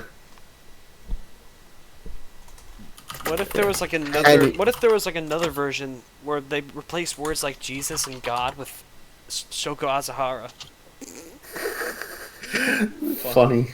I do wonder. I wonder because I do know like the thing is with a lot of One sec. Yeah? We were in slavery. Oh, come in. Sorry, there's a package for me. BRB. Alright. Take your time, friend.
Baby, oh baby! What'd you get? Baby!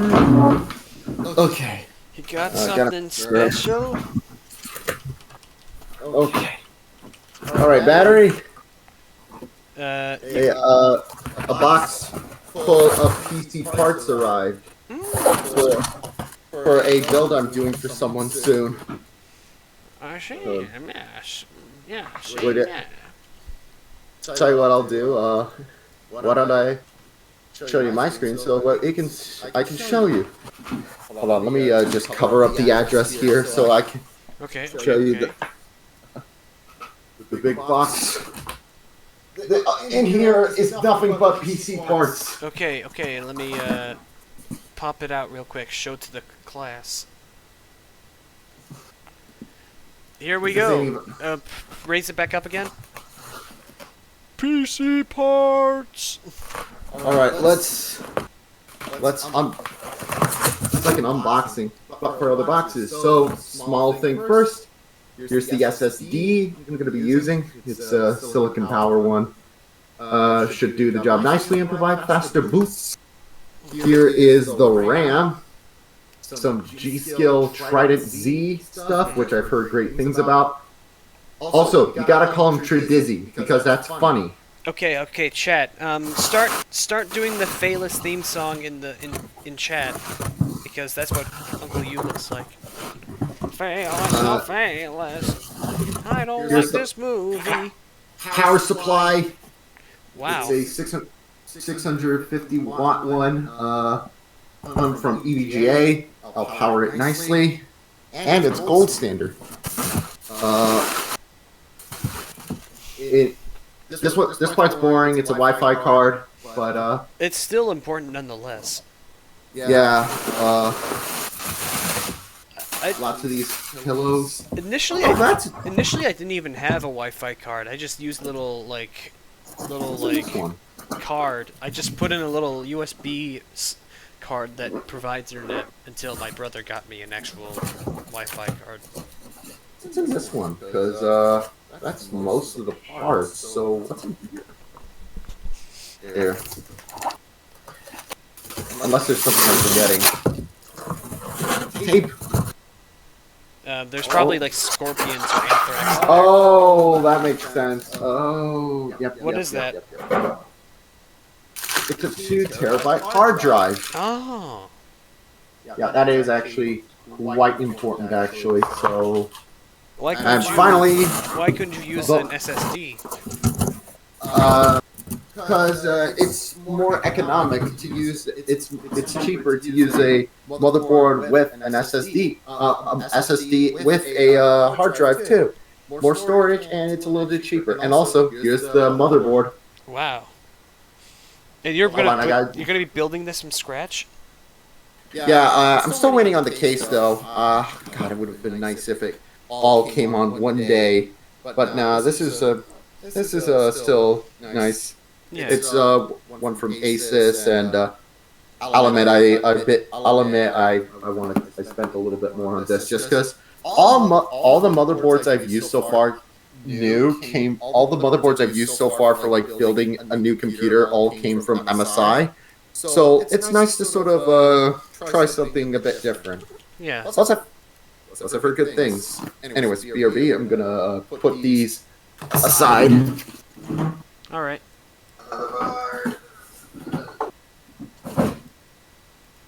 Motherboard, Wi-Fi card. Oh, actually, what might be a good idea is there actually is something that might be a good idea, and that's to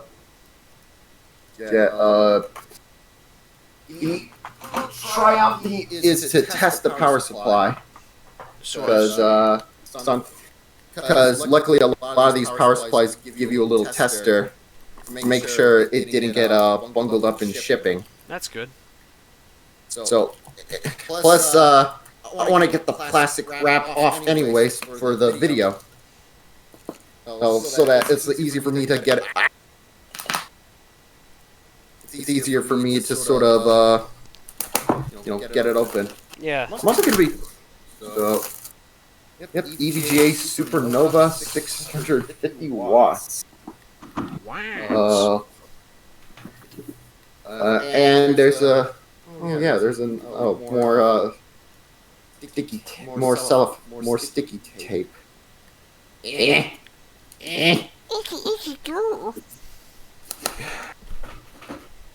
Anyway,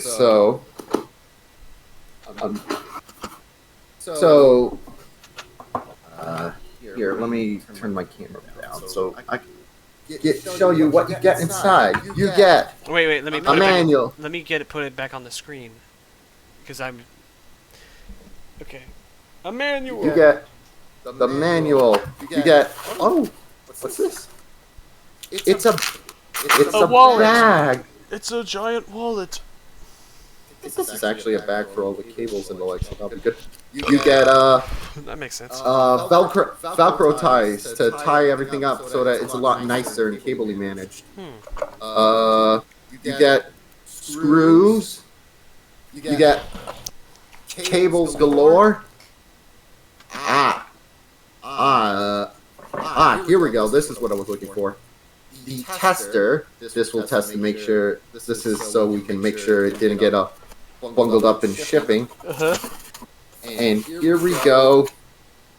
Outside of the foam, you get the power supply in its own little bag. Huh. Not gonna lie, kind of love that. And there it is. Look at that. Sexy. Yes. We got on-off, eco mode, all the ratings. All well and good. Something I do love about EVGA power supplies is they put their fans with like their little E on it. Yeah.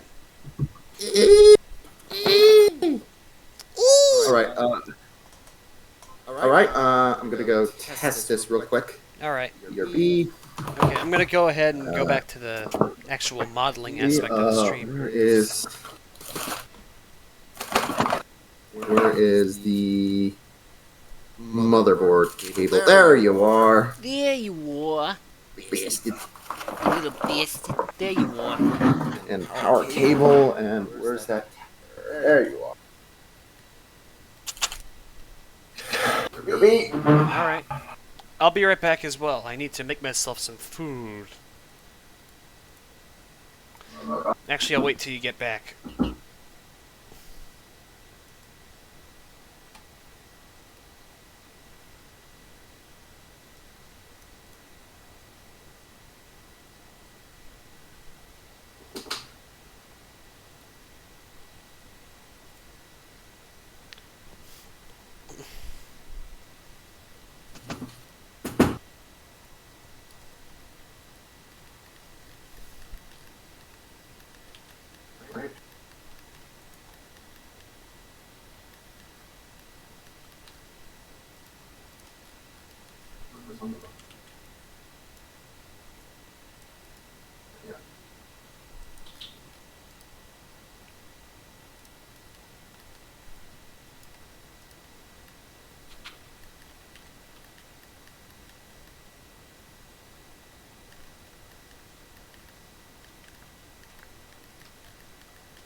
Alright. The answer is it works. A-okay. Oh yeah! Yeah. Fresh metallic components smell. Time to screw it open and touch the electronic components inside. No. It's time to touch the dangerous... It's time to touch the incredibly hazardous contents inside. Yep. Anyways. I'm gonna put it back in here just because, it'd be rude not to put it in the foam storage. I might actually use the bag later on, actually, because I'm gonna do Mentia solid and replace the power supply I gave him at first. Because as it turns out, the company that made the power supply I gave him got in trouble for accidentally putting on the wrong specs. Oh shit. And it made me very nervous because, Mensch is a 3D animator and his computer's probably running and rendering all the time. So it's like, nope. Yeah, you So gotta get the right specs for that sort of thing, you know? Yeah, so I'm gonna give him my old one, which is an 850 watt bronze, so that'll be good. Yeah. Good. Plenty good enough. I might actually keep this bag for myself, actually, just because, the thing is, I'm pissed about this, and I understand why, but I'm pissed. I'm you can- freaking pissed off. You can turn it off, but what happened is... I've had it turned off I- for a while, don't worry. What happened is, I got a Seasonic power supply, which is why, I'm giving Mensch my old one. I got a Seasonic one, works great, but they promised me a little bag of cables to come with it. And they didn't include the little bag. Because, to be fair, it's due to COVID. Like, apparently they had to scrap the little bag due to COVID. That's fair. I mean, it But- sucks, but it's still fair. Yeah. I still feel robbed, though. I want my little bag. Give me my little baggie, or else I will have a temper tantrum. Yeah, so... Give me the baggie! Yeah, I'll just, Got one more light. There we go. Now, the bag's mine now, John. The bag's mine. Plus, I don't think he'll be needing it too much. The tide is turned. The bag is now mine. Alright, let's see here. Is that everything? Nope, I need the manual. Any funny spelling mistakes in here? No, because EVGA is an American company. Oh.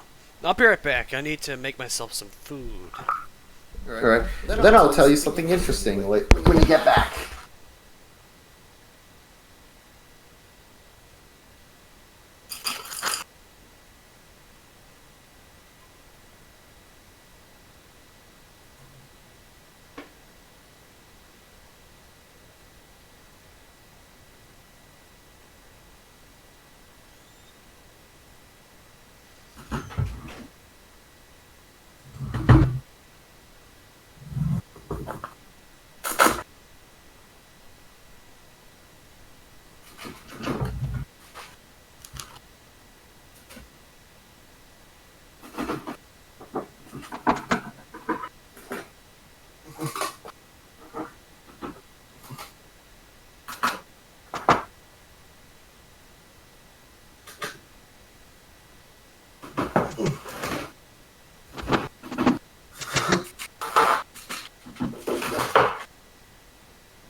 Alright.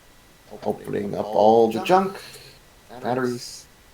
Getting some food. I'm just taking off all the the stickers and the so that when I stream this tomorrow, which is when the case is supposed to get here. It'll be like a very easy process.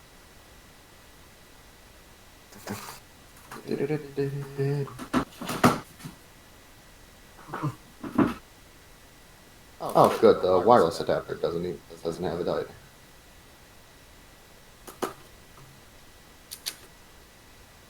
Oh, good. It's got Wi-Fi 6. Return of the Jedi. Sweet. 2 TB hard drive. You and your little bag of wonders. There we go. Throw away. One more part to go. Yes. And then pause.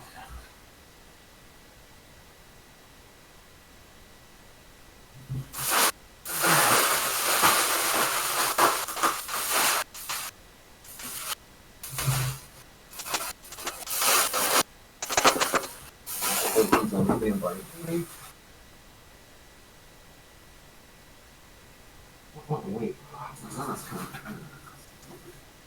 Oh.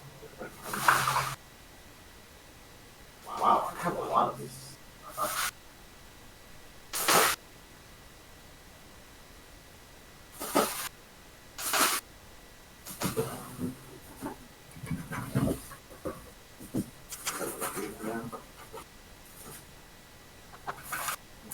Yes. That for the graphics card. Let's just ship it out.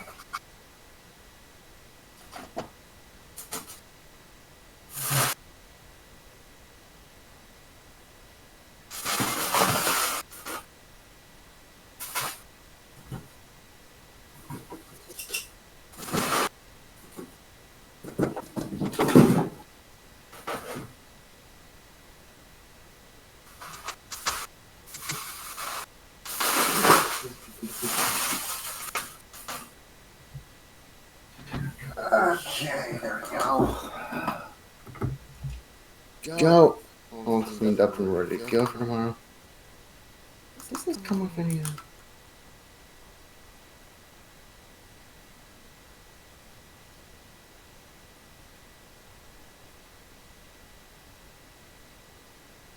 Yes, it comes with a sticker. Nice. I like stickers. Now I just need. All I need now is the case.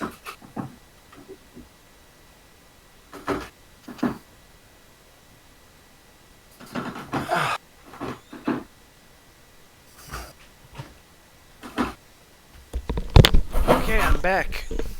All right. I was just cleaning up my gamer Your gamer, prep station. I see. Let me take a photo. My gamer,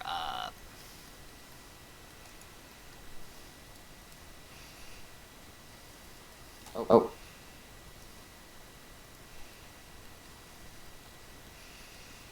What an iconic catchphrase. My gamer,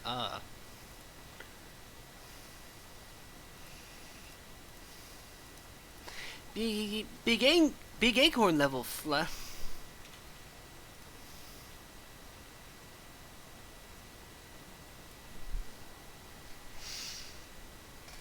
Go. And now all I need is the case. Sweet. Yeah. Something I'm gonna do actually is I found out these camera glasses I do can stream directly to OBS, so you're gonna see a first-person build. Oh. All right. When does the case get here? It is. It arrived in. All right. It arrived at the facility. Estimated delivery tomorrow. Oh well. Would be nice to have everything today. Or whatever. I'm gonna do. Tomorrow's the not only- too far away. Yeah. I'll do my stream where I'm gonna do first person and hopefully it'll be good. Anyways, right now I'm uploading a comic page to DA now, and then I'm gonna work on visual edits. Alright. for my web series. Your web series? Yeah. Whoa.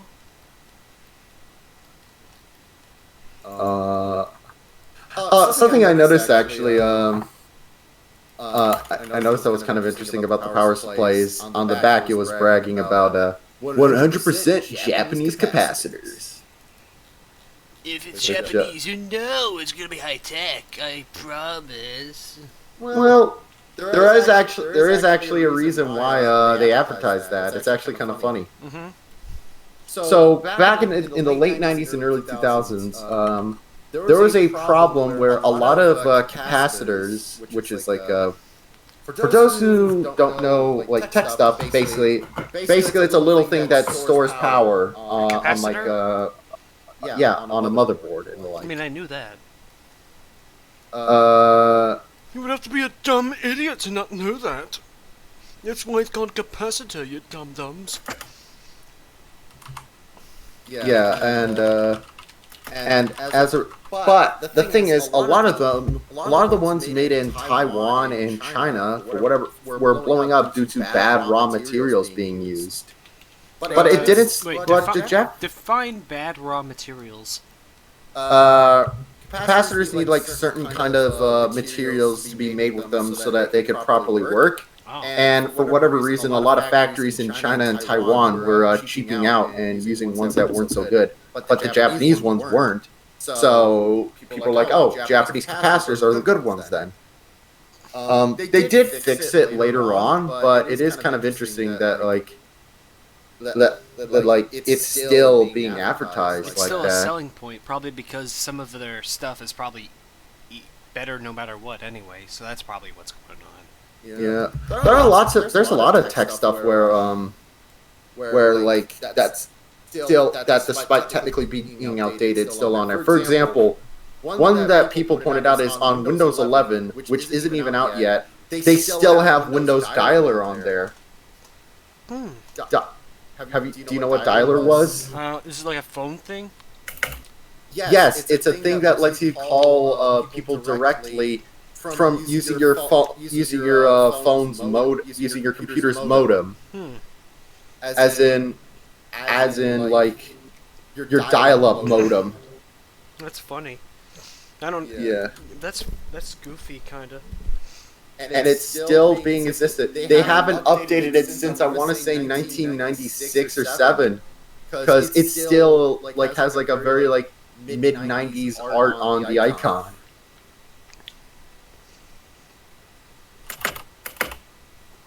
Oh, text message. No, not text message. Never mind.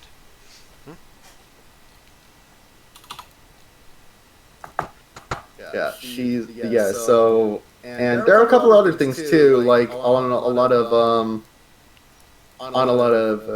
or like some ports that are still added onto computers. Like for example, PS2 ports are still on a lot of new motherboards.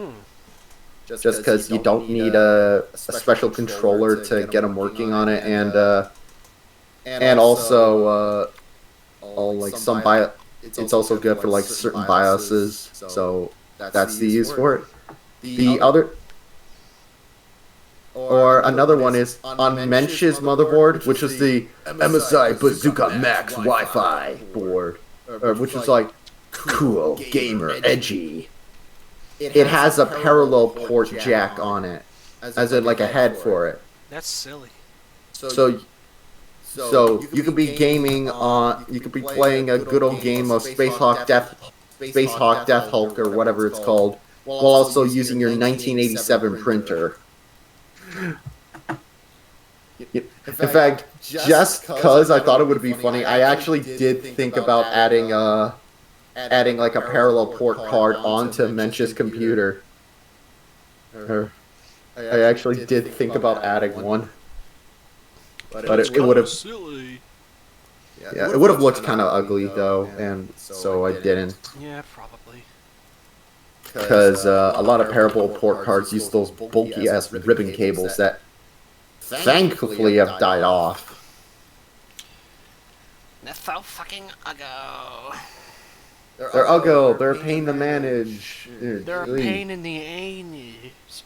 I'm trying to think of other interesting like little tech stuff that you don't see as much, at least on desk. Well, for desktops, it used to be that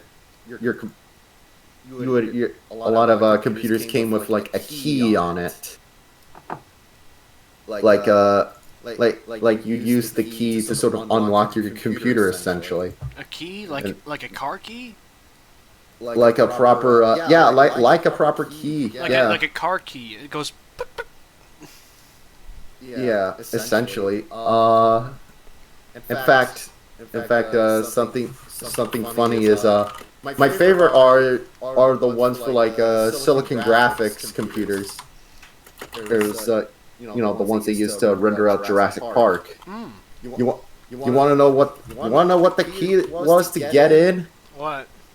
It was a giant metal bar you shoved into the computer. Oh my god. It's great. But nowadays, passwords and PIN numbers have just kind of overtaken it, and Windows Hello have just kind of overtaking it. You know what I've noticed about like syndicated cartoons nowadays? What's that? A majority of them are mostly nowadays web exclusive, like on streaming services and stuff. Well, there's a good reason for that. You can get away with more on the internet. And it's also just because it used to be that syndicated cartoons were like where you get like the edgier, cooler shows like. It's like Ninja Turtles was syndicated. The Real Ghostbusters was syndicated. They might have like a season of exclusive episodes on one network, but the syndicated episodes are where it was at. Like a good example is the Real Ghostbusters. The episodes on syndication had less good animation, but had way cooler, darker stories. Because a lot of the main TV networks were kind of afraid of having edgier content on their stuff. Like, for example, Care Bears was never like a syndicated show. That was always on like I think it was CBS at the time. Season 3 of Reboot was syndicated, and for good reason. There's lots of dark stuff in that. Yeah, a lot of anime used to run. Oh, never mind. Care Bears did run. Okay, so. The original Deke series ran on syndication, then the later 3 seasons ran on ABC. So, because technically the Deke and Nelvana series are different. The Deke one is that one that has the song, I Wanna Be a Care Bear. Oh, I know which one you're talking about. And it has like that weird Iceman, right? Yeah. And then like the later series has that Care Bears Countdown 4, 3, 2, 1. I actually kind of like that one. I kind of like that villain more. Yeah, no heart. Yeah, he's like, and he has that daughter of his that screams all the time. I love it when kids cartoons have villains that are like little baby cartoons have villains that are like terrifying as all fuck. Yeah, a good example is the original. A good example is the original My Little Pony had a villain called Tyrek, who they brought back in Friendship is Magic, and he looked all well and cool, but his original depiction in like the show was kind of oddly satanic. Oh, what does he look like? He looked fucking rad. He looked fickin' ballin'. Look at him. Oh my god, he looks straight up like a fucking... like a little demonoid. With a cool little dragon, too. Wait. Wait, I just realized something. He has wings, too. Why can't he fly on his own? Riding on a dragon seems kind of pointless if you think about it. Maybe he's just lazy. Yeah, lazy piece of shit. Oh, hey, Garrick. They brought back the character for Friendship and Magic, where he does still have a cool design, but they made him a centaur, apparently, from the looks of it.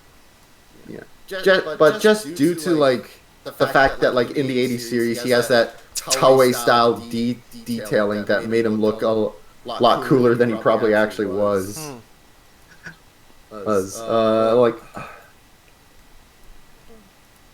I'm guessing that is he like Shredder and like he looks intimidating, but he's actually a whiny little bitch. I don't think so. But I don't want to rule this place. I want to conquer Earth. I love that. I love. What a whiny. I love when it. What a whiny.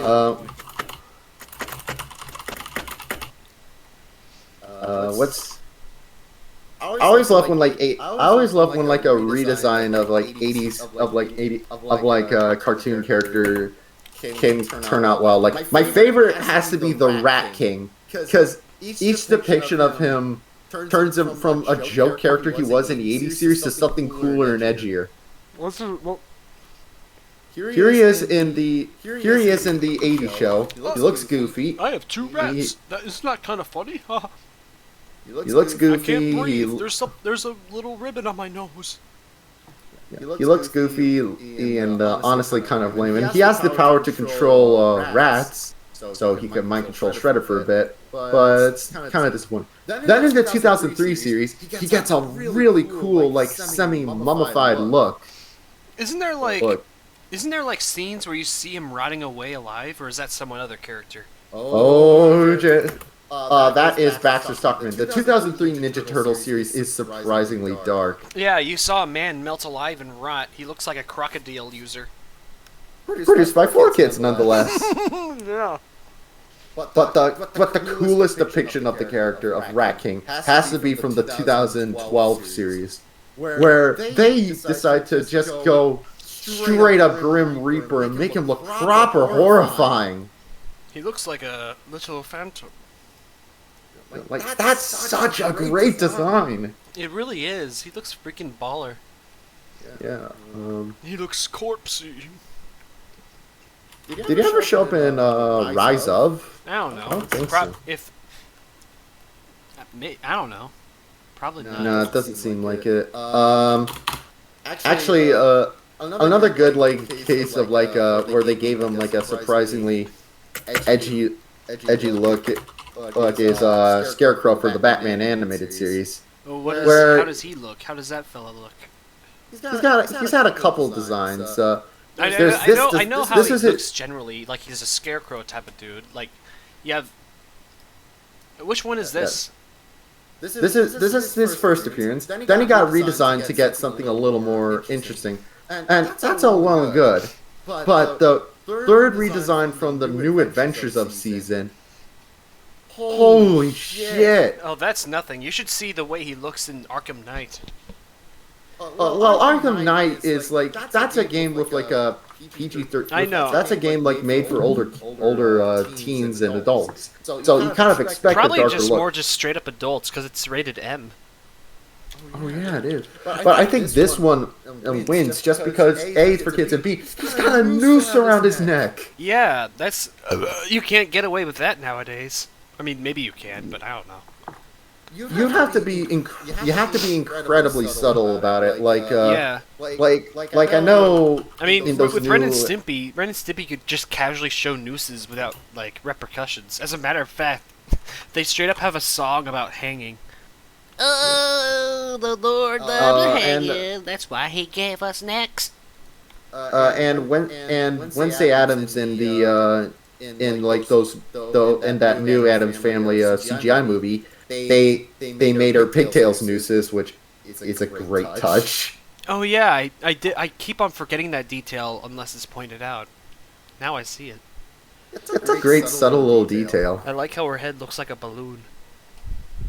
A balloon. Just imagine like it starts rising up slightly and you see the little string and it starts floating away. Yeah. Yeah, the Addams Family is kind of has had quite a number of animated interpretations.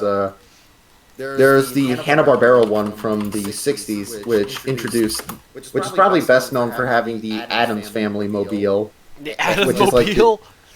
Which is this giant like RV that's essentially a miniature mansion. I'm just imagining the Mystery Machine. It's actually a pretty great design, and I also love that it always has a storm cloud over it. Show me. Here it is in Sound Shitheads. It's currently spinning squares for me at the moment. Okay, now I see. Bloop, bloop. Yeah. And they're actually kind of bringing it back for the new movie too. There's a second Addams Family coming out. Yeah, and they're bringing. Didn't think it was successful enough to bring it back. Okay. Oh no, it was a huge hit. The Addams Family CG movie. Yeah. So listen to this. I mean, I guess I should have expected that. Addams Family is pretty iconic. And also the thing is, it had a super low budget of $24 million. And it made $200 million. Isn't it done by the same animation studio who did Sausage Party? Yes. Yeah, the studio where they had the esteemed task of animating food fucking each other en masse. Yeah. It seems like they're one of those like animation studios who are kind of low budget but have but get good results. Yeah. You know what I mean? Yeah, I know what you mean. So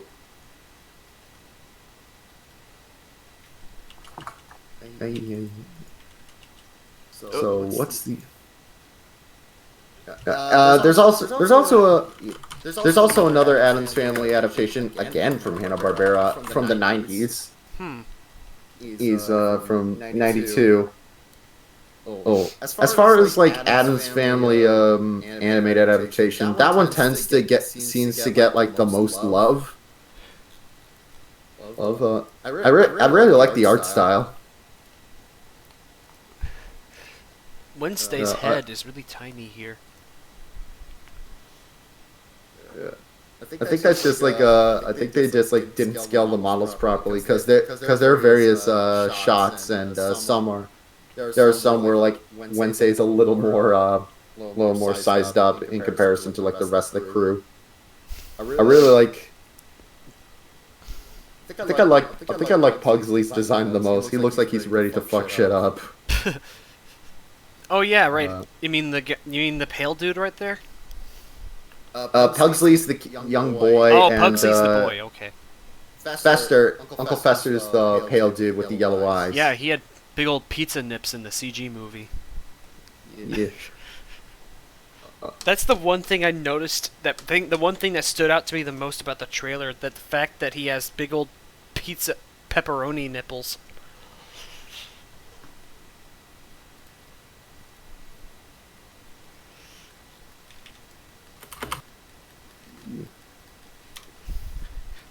My nipples are pepperonis.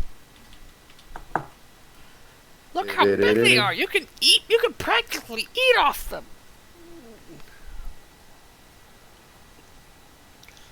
Imagine him just being really confident about how large his nipples are. They're like satellite dishes.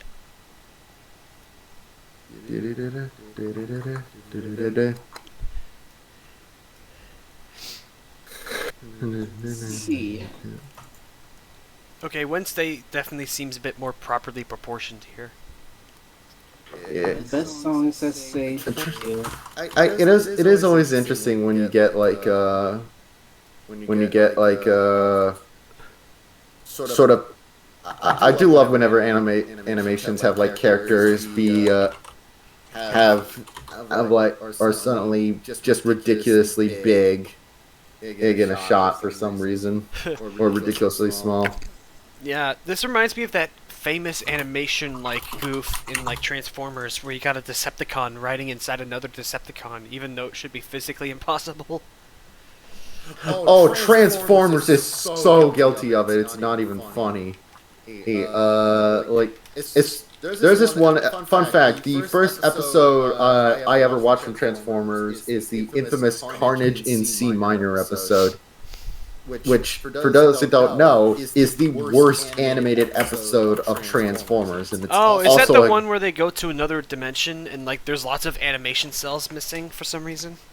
No, it's the one where they land on a planet where everybody's where everybody's where all the aliens there are constantly like talking in a horrible sing-songy voice, where it's like, I don't know what's going on. And there are all sorts of like characters that don't look like how they're supposed to, and like weird terrible shot compositions. I remember there being a thing in like Transformers Season 3 where like you see Galvatron literally running in space. That might have been that episode. I remember they even added footstep sound effects. I don't know if that's actually, if I'm misremembering, but I think they added running little sounds for his feet pitter-pattering, even though he's running on nothing. He's in space. There's one scene in Carnage in C minor I love where the here it is, where let me show you some of the animation errors. Here's tiny Galvatron. Why am I so tiny? Here's tiny Hot Rod, who's supposed to be flying in the background, but due to the fact he's due to like a layer issue, he's in front of Soundwave and looks tiny. What the fuck? Here's Cat Smile Met Galvatron. Something tells me that one might have been intentional. I don't know. They probably meant to give him I think they probably meant to give him a proper smile, but for some reason they made it look like they just drew his frown upside down. Yeah, he's got a cat smile. But my favorite is this one, where I still want to know how it happened, of Galvatron and Soundwave holding hands. Why is... Oh my god, Galvatron's hand, his wrist is twisted in an unnatural position. That's so distracting. Oh, I didn't even notice that. It's so... actually, I think you're right about You broke my wrist! I think you are right about the frown, because, look at that one. There it is. Yeah, that's his neutral expression. It's an awfully animated episode, and it's not a good... It's already a terrible episode, but the animation is just that much worse. It's done by ACOM from South ACOM, who our studio has done a lot of work actually on a lot of different shows, and they always have like weird moments of just sort of off-model animation. I think they also worked on The Simpsons, if I'm not mistaken. And if I remember correctly, the episode they worked on was like had to be sent back to be reanimated. Yeah, it was. Oh yeah. So ACOM worked a lot on The Simpsons, and sometimes what they do is like some of their episodes looked so bad they had to be sent back to production. I think they're like the animation studio that did that one Simpsons pilot episode where everybody changed proportions every 5 seconds. Let's go out for some frosty chocolate milkshakes. Yeah, that one Simpsons pilot where like everything just looks very slightly off. Yucky. There's also another funny story with one episode they did called When Flanders Failed, which is a really good episode, but it's one where when you watch it, you're kind of going, why does the animation feel slightly weird? Wasn't there like one episode of The Simpsons where like they drew one of like Flanders' sons with like Homer's body? I would not be surprised. Hold on, let me find that. Flanders' son, Homer's body. I forgot the names of his sons, so I just said... Rod and Todd. Rod and Todd, right. It was either Rod or Todd who was given Homer Simpson's body by mistake. It was like a... Actually, I think it's this episode, because look. It's on Shitheads. Oh my god, that's the one! This episode in general has a lot of weird looking moments. I suddenly have a hunger for donuts.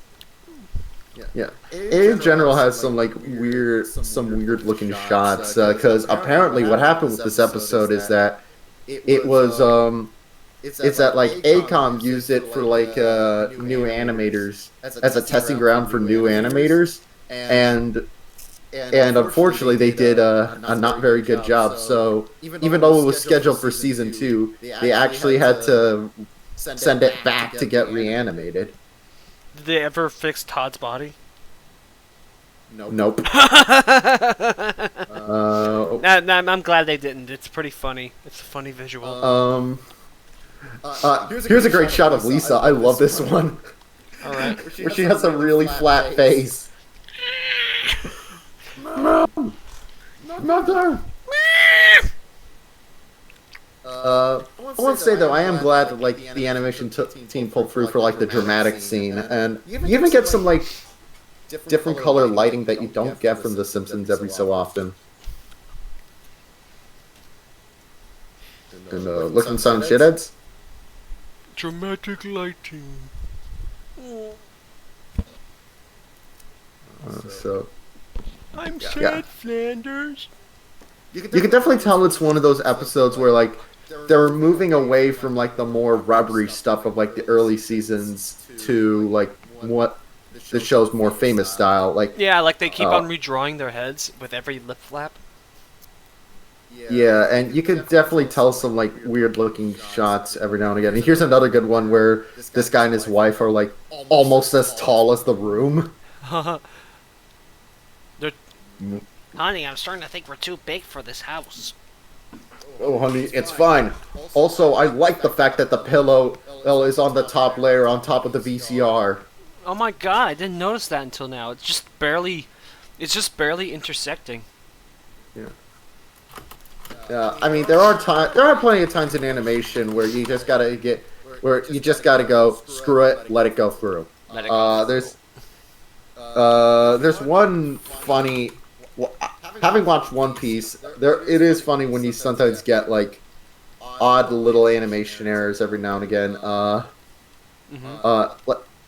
Like there's one I really like. There's some pretty infamous ones, particularly in the infamous Dressrosa arc, which has a lot of weird animation errors. Sounds like a good old time.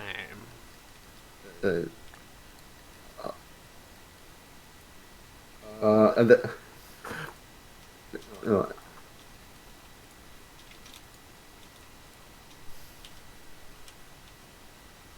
Sounds like a good old fucking time. Hee-hee! You still there? yeah. Okay, just making sure you didn't die. Good.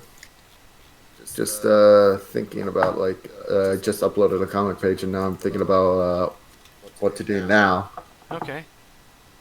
What do I want to do?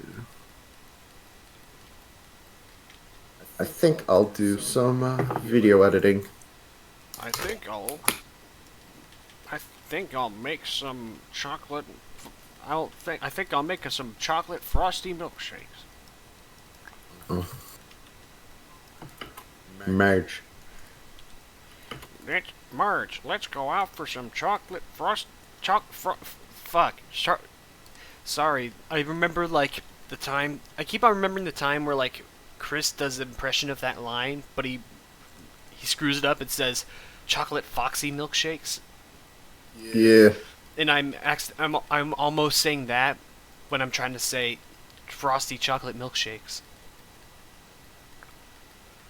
Let's go fuck some chocolate foxy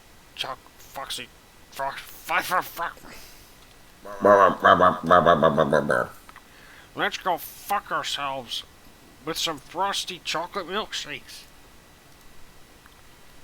Let's fuck ourselves with frosty chocolate milkshakes. Here's a quick. I'm trying to think of what's another like funny animation error. Okay, actually, here's a question. What was like the first ever like first ever animation error or goof you noticed as a kid? Huh. Let me think. This is gonna be a tough one. Let me think long and hard about this. Long and hard. Anyway, It'll come to me. It'll come to me.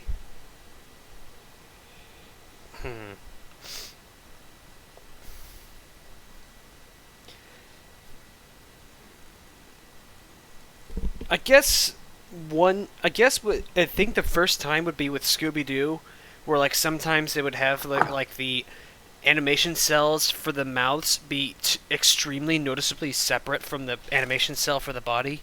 Would that qualify as an animation error? Sure. Because it's something that's not supposed to happen.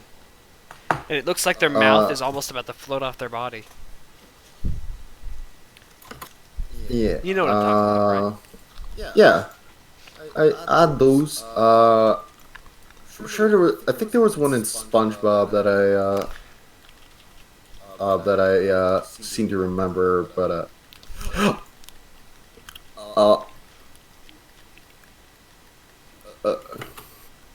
I do. I actually. I do. I think I do remember because this guy used to get replayed all the time in. Because there was a TV channel I used to watch growing up called Pop TV, and whenever I visited England, and they would replay old cartoons. Mm-hmm. I do remember when they would air episodes of Captain N, and I think I saw that one infamous Bayou Billy episode. Oh, aka the one where they forgot to add a background. What does that look like? If they're just in like a blank beige void. I gotta see what that looks like. And the thing is, it's not like it's just like for a brief shot they forgot the background. No, it's an action scene, and they have multiple movements while without the background. That's silly. Oh, it's. I know. Deke at the time were really cheaping out on their animation, and like they were outsourcing to China a lot, which where and crocodile. I love how you can very clearly see the texture of the blank background. It's like you can see how rough it is. Yeah. Right now, alright, so I'm doing visual editing, and the thing is, there's a weird thing with, where the file for my, for the show got, like, screwed up somehow, and as a result, it's in a weird sort of aspect ratio. Where instead of being what it should be in, 4K, in proper 4K, it's in like it's in what I can only describe as 3.8 as broke AF. Yeah, it's weird. I'm trying to fix it right now. All right. I'm just going through and switching everything to match aspect ratio. What's an aspect ratio? It's the shape and proportion of your screen, fool!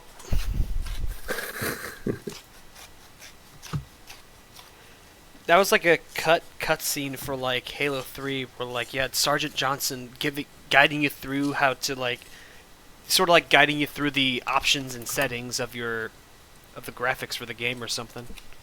That's great. Yeah. I'll look I think they were cut. They were cut from the game itself, but they are out there. Sergeant. Why would you cut that? That sounds like a grand old time. I like whenever companies have like options menus or manuals that have a bit of personality. Okay, let me find it.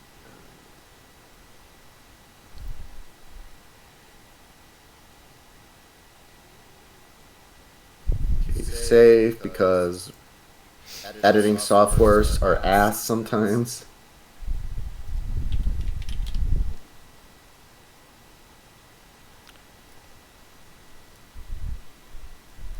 You need to get your screen set up. because we don't want sloppy equipment messing up our missions. What's an aspect ratio? It's the shape and proportion of your screen, fool. I also like the Donkey Kong 64 manual where Cranky Kong where Cranky Kong guides it through the manual and makes fun of it. Look at this stupid shit. I like his one line where he goes, "I've never seen so much rubbish. A good game shouldn't need any explanation." Actually, I like what he says about the notes page that always came with manuals, where he says, "Does anyone actually use these memo pages? Waste of paper, if you ask me." Oh yeah, that reminds me. And back to Halo again. There's this thing they used to do where they add DVD surround sound tests with a grunt and a hunter. Let me find one real quick. Okay. DVD surround sound test. Yeah, there it is. Okay, let me just put it right here and then switch screens so that way we can all see. Okay, here we go.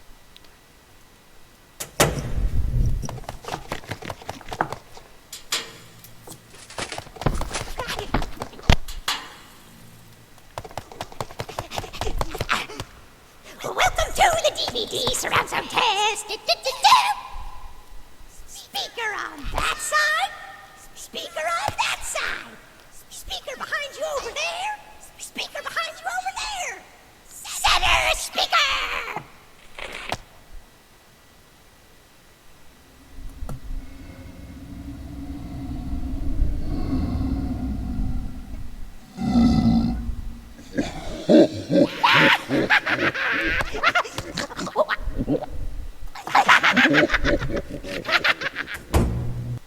They also did it again for like Halo Reach with the same audio.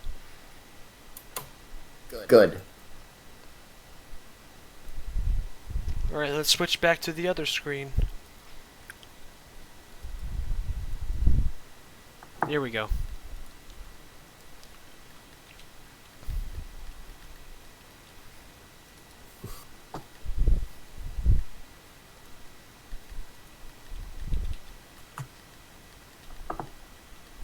Alright.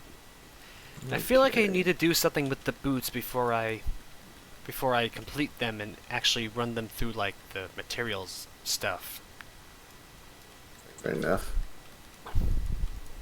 I would share what I'm doing, but I can't due to because it's a really tedious step where I'm just right click, match output aspect, right click, match output aspect. It's really boring. I totally understand.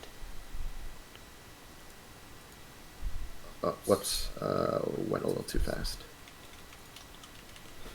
It does at least give me the chance to sort of go through and make sure all the damn it. Oh, fuck.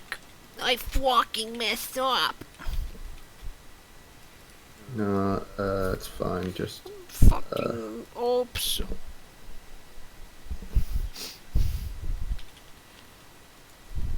it's fine, I'm just glad I noticed it is all. You're very lucky.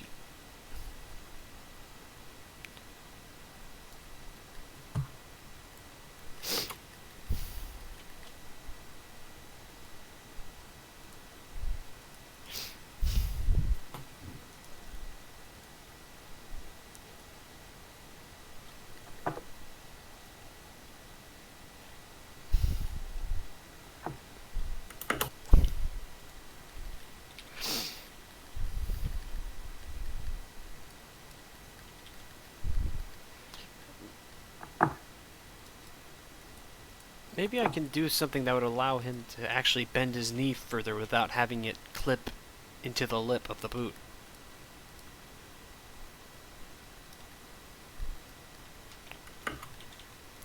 Nah, I think I'll just do a corrective shape key of some kind. It'll make things easier.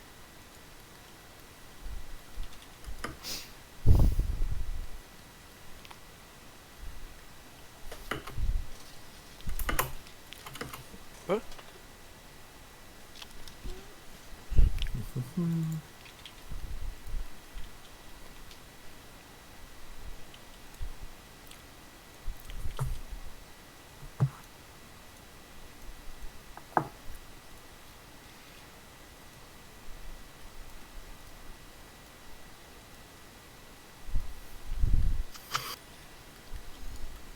There's definitely something else I could do with the boots before I start baking the materials and stuff. But I don't know what.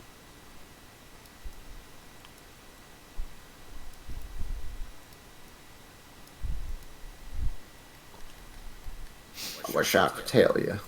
Wish I could tell you.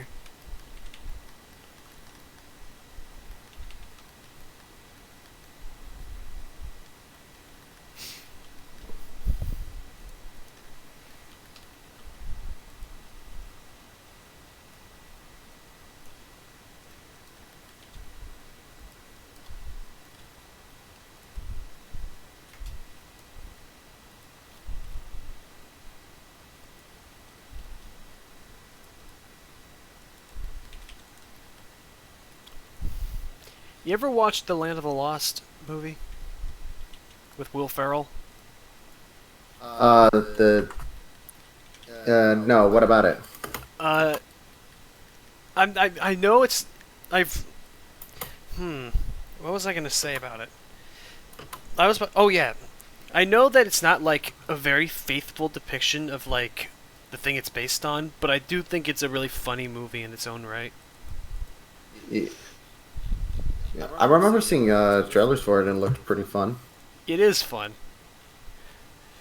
It becomes pretty obvious that it's a heavy departure from its source material when you actually watch the original Land of the Lost show from the 70s. But but as its own thing, it's pretty funny. I know that show was done by Sid and Marty Krofft, who did all those who did like HR Puff and stuff and Sigmund and the Sea Monsters. Huh, I didn't know that. They always have very surreal puppets. Yeah, you have the silly little slee stacks with they're going with their little crossbows. You got the Dimetrodon, which breathes fire for some reason. Don't ask me why that's happening. Has there ever been an animal that was able to spit fire? Definitely not. The closest the closest that an animal's ever gotten to doing that would be the bombardier beetle. The bombardier beetle, I mean. I forgot how to pronounce it for a moment. However, it's not even fire, it's just boiling hot liquid that sprays out of its anal hole. I mean, yeah, I know there are also snakes that spit venom. Yeah, but it's not boiling. But snake venom isn't boiling hot. Like a bombardier beetle literally squirts boiling hot chemicals. Like it's actually superheated. Interesting. It actually little steam comes out when it actually sprays. It's crazy. Damn. So I also find it funny how like also there's electric eels, which are just such a bizarre thing in nature. And They go. you want to know something funny? Mm-hmm. One aquarium set up an electric eel exhibit where when the electric eel generates enough charge inside the tank, it powers up a computer to write a tweet on a computer. Basically saying, eels say hello. I just find it amazing that they're able to generate enough electricity for even that. Yeah, I mean, generating electricity is nothing new for fish. Every fish produces a small amount of electricity because it's part of their sensory system. But very few fish actually develop it to that extent. Another example would be like the bullseye, the electric ray. You ever? Okay. You know what those look like, right? Yeah. Yeah, They're kind of like a ray, like your average ray, but they have a little shark tail and they have like little spots on them. They look like a big old. They look like a big old flapjack. In general, and actually, it's funny. Lyle on Only Place brought this up, but EL reproduction is kind of one of those oddball mysteries too. Oh yeah, yeah, because they have that one stage where they're this just transparent tube of jelly. Yeah. Yeah. And I also learned that eel farms are a thing, which fair enough, I guess, but it just. You gotta have a feel for the eel. You know what I'm saying? Yeah.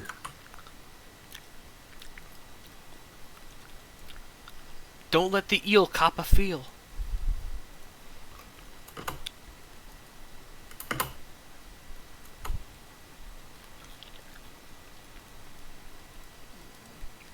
Let's start. What? Before I start work on the next episode of Strays, I'm gonna make sure that the animation file's in the correct aspect ratio, because this is bizarre. Okay. What the fuck happened?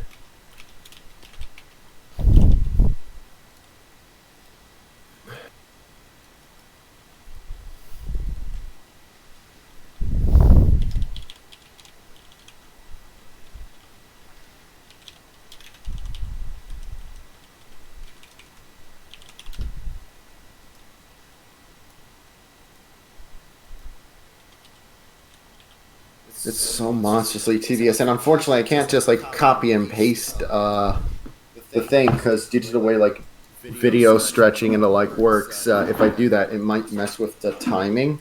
It'll mess with the space-time continuum. Might as well. There will be paradoxes up the wazoo.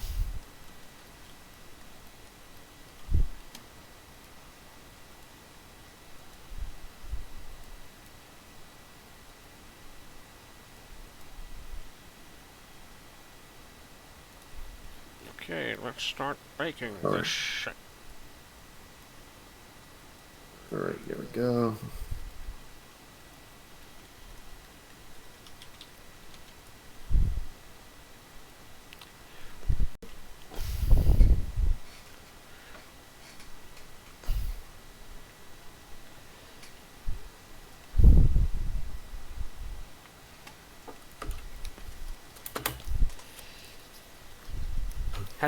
Have you been vaccinated yet? Yeah. Okay. Why? I want to ask you, how did you feel when you took the second shot, afterward? Arm felt sore. No feelings of exhaustion or anything. So I think I was good. Did you get any fever dreams or anything like that night? No. I did. I sure as hell did. It was fucking crazy.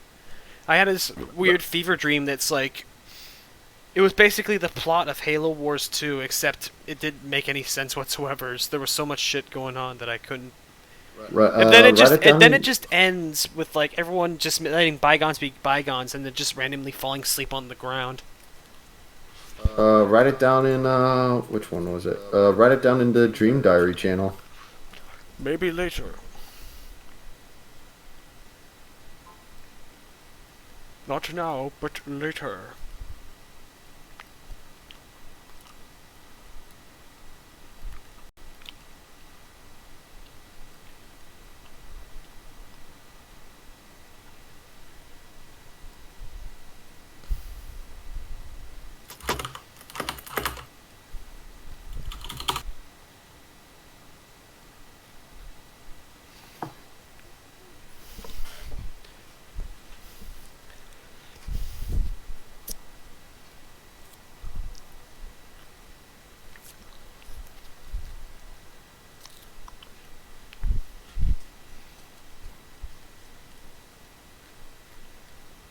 Huh. You know what? I just realized, for a stream that we don't usually...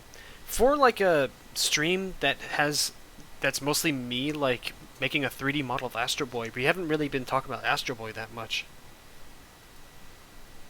So let's try to change that real quick. What was your first experience with Astro Boy? Probably the 2003 series when that aired briefly on Kids WB back in the day. That makes sense. I didn't. My introduction was the 2009 movie. Yeah, I did watch I actually saw that movie in the theaters, actually, believe it or not. I only saw it on Classic DVD. Astro Boy from Toonami. Toonami? Oh yeah, they aired it on Toonami as well, I think.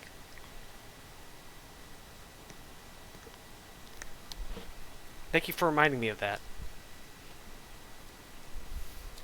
I guess it's kind of up Toonami's alley, because like Toonami's all about the sort of mildly edgy anime.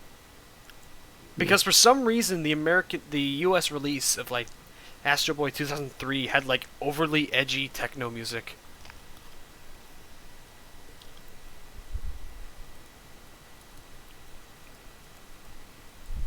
There we go. Getting closer to fixing these stupid thing. Fixing this stupid thing.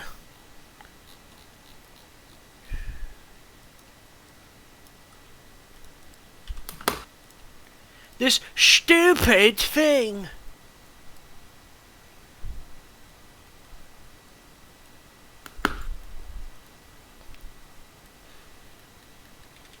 The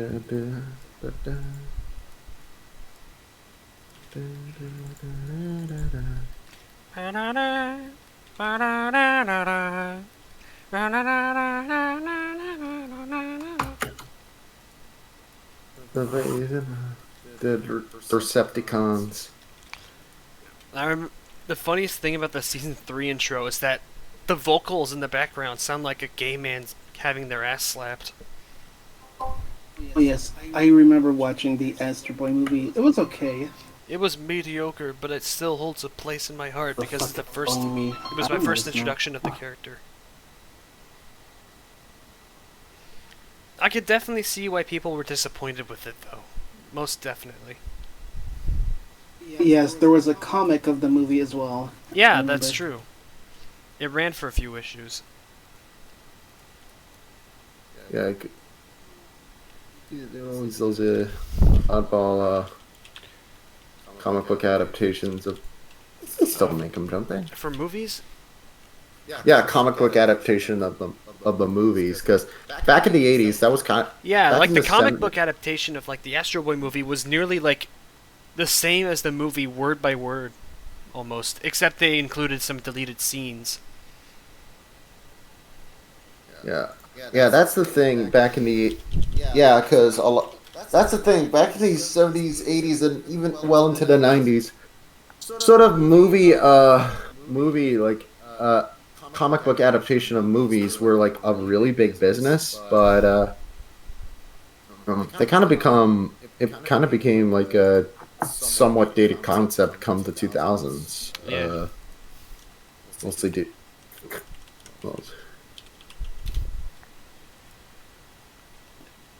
There was also this like one like there was this one like comic strip there was this like one little comic issue stuff back in the 80s, I think. It was called The Real Astro Boy. It was made in America, but it was not legally licensed by like Tezuka Productions at all. So it was technically its existence was illegal. Let me find one of its covers.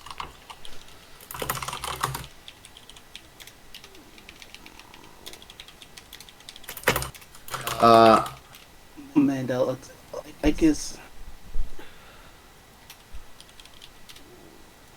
that's this week. No, it was called the original Astro Boy. My bad. Okay.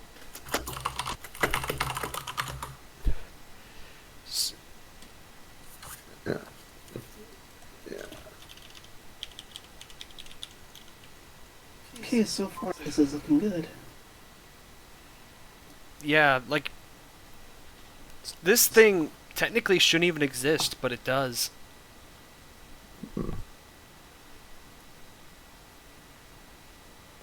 Who's that guy in the photograph?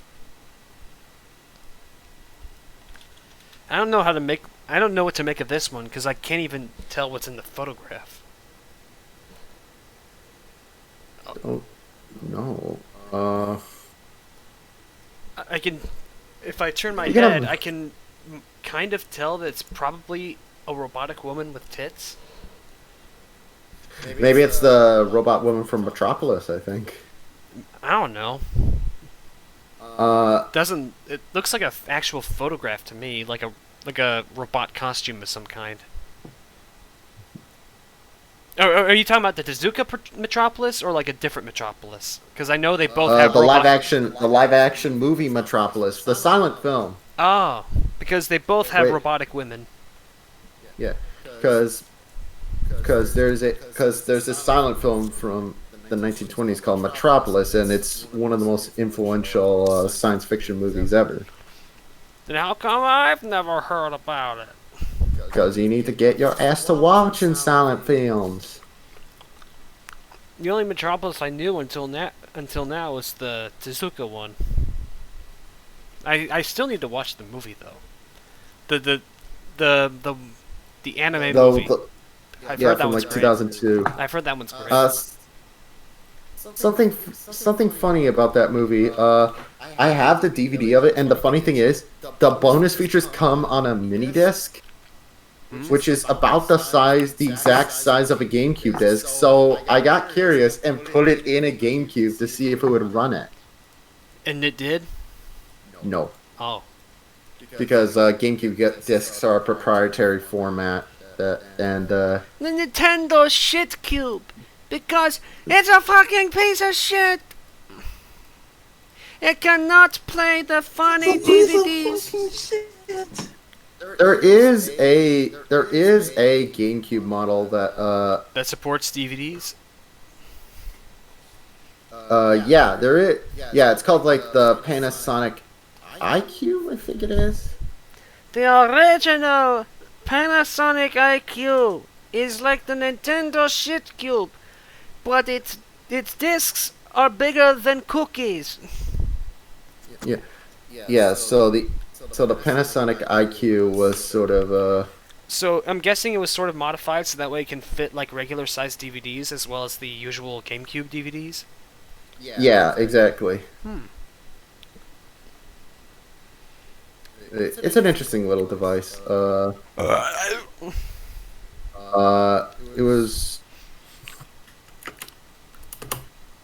It wasn't released here in the States, but it remains a curiosity. It's a bit like, because there was this big trend in the early 2000s, early to mid 2000s of trying to merge like the world of computers / game consoles with multimedia functionality. So Yeah, like, because like nowadays, because you have like the Xbox One, it also has like a Blu-ray function. yeah, it dates back. So like in the early 2000s, the PS2 came with a built-in DVD drive, and that was a huge selling point of the PS2. Like, there were people who were buying because at the time it was actually cheaper than most DVD players. Huh. So people worked out that not only would they be getting like a proper DVD player, they'd also be getting a cheap a games console. Sounds like a That's pretty one good of the deal. For the time it was. Sony lost a bit of money, but they sold so many games through clever that like the PS2 is now the highest selling game console ever made, and it's probably never gonna see its streak get broken. That's crazy. The other thing is with the so and at that time there was sort of this big push towards multimedia functionality for other devices too. So when the Xbox came out, it had the built-in MP3 functionality. You could store music on your Xbox. Whoa. And of course, that had a DVD player too, although you had to get the stupid remote for it. That's Still kind annoying. of gay. That was another thing. And then, and you also got like the rise of the pocket PCs, which were capable of like playing videos, music, photos, browsing the web, etc. But the big one, the big thing were media center PCs.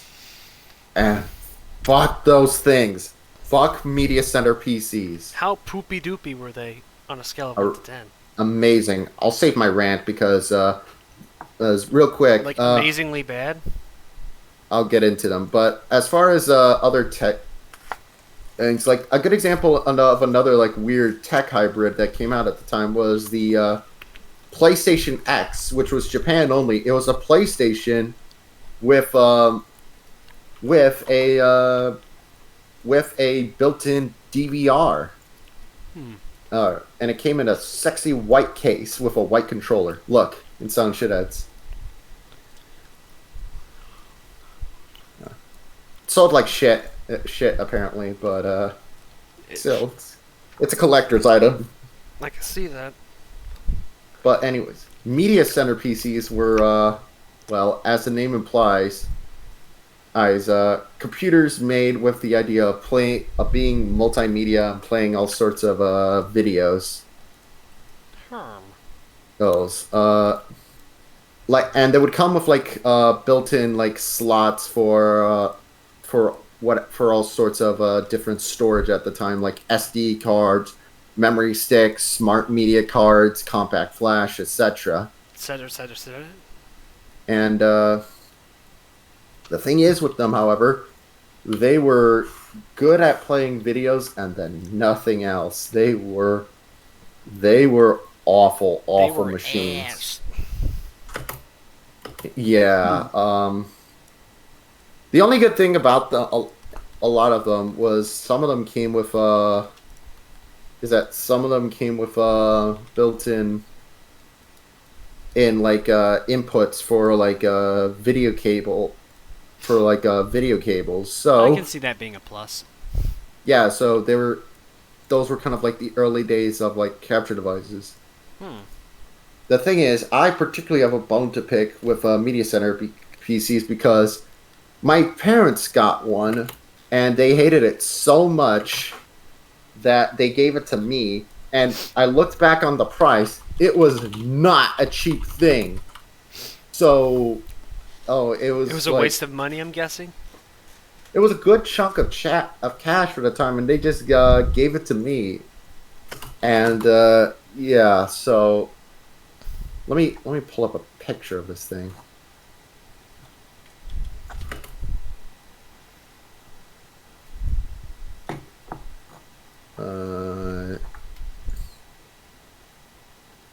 Yep, that's it. Wow. Behold the well, I found a. Let me get back to page 1 so that I can get like a photo of it. There it is. Oh, there it is. Oh, that's the price. Ow. How expensive is it? The fact they gave me it is horrifying. Okay, here it is. This is what it looks like. This is the Sony Vaio VGC LT119U. It looks like it looks like it would shatter like glass if you hit it too hard. So what?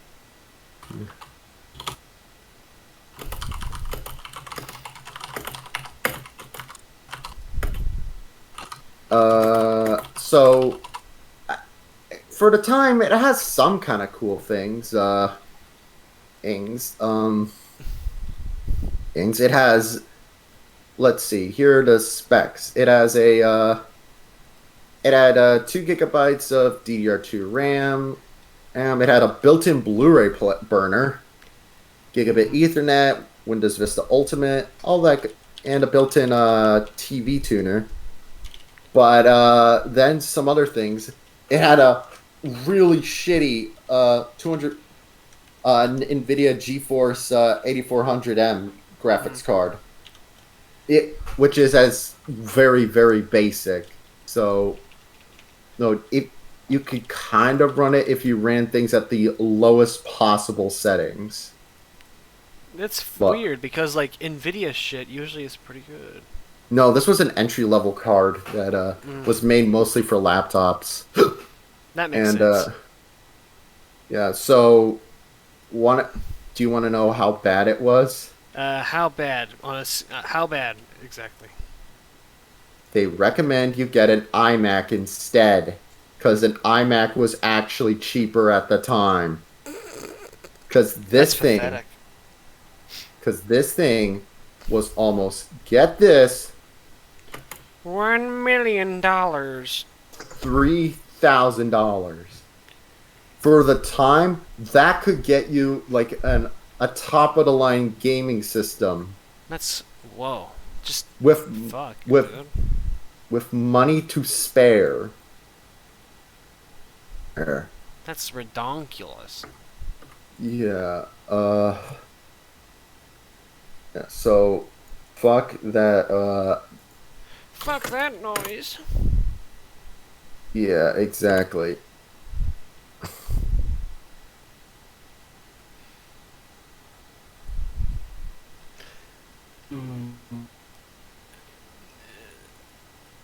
Fuck that shiznaz.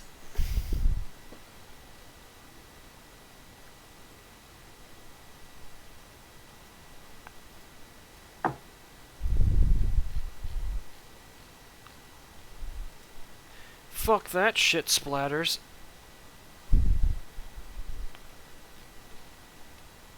Yeah, so my parents gave it to me because they hated using it. Like, it was just... How much did you enjoy it? I tolerated it. It was a free computer. It was a computer given to me for, like, basically nothing, so I made the most of it, you know? I made the most of it.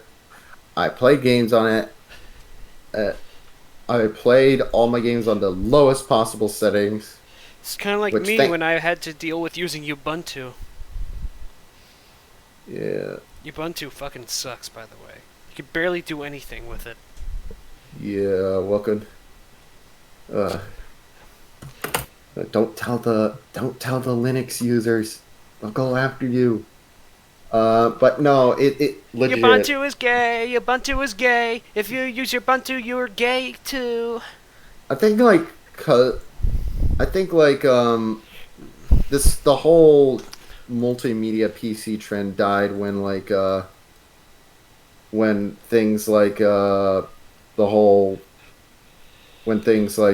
smartphones started to come out, which were a lot more which made sense for like more multimedia experience, and also when the rise of the resurgence of PC gaming in the late 2000s made people realize, oh, this is what people want, not not shitty just things only good at playing YouTube videos. Those. Nowadays, you have cards that can basically do anything.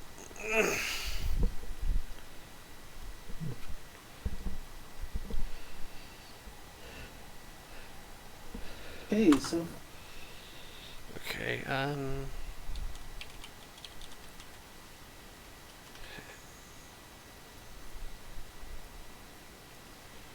getting there. I'm getting You there. think I'm a dog? Have a biscuit?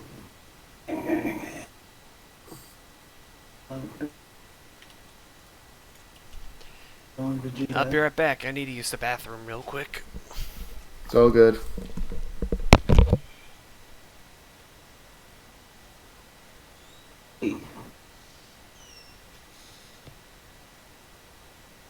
Is it okay if I screenshot what I'm doing? It's up to you.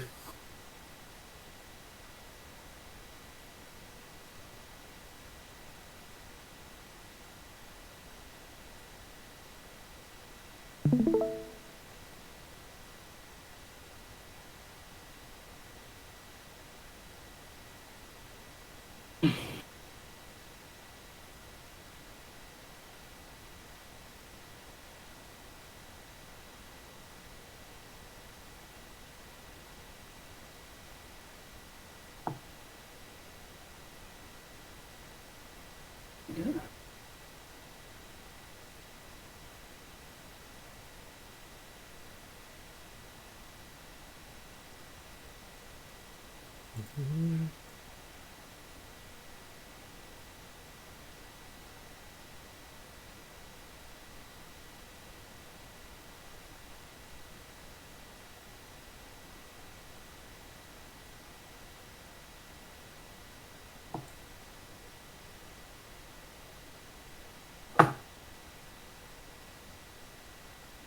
While finish drawing Lord von Blut, in a close-up version.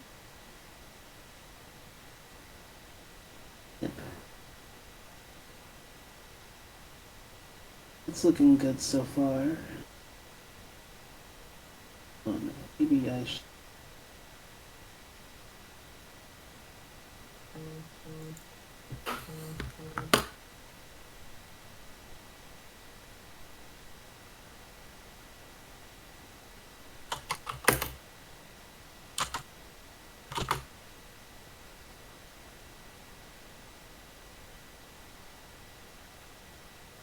Gotta watch more chaotic some. Really a good.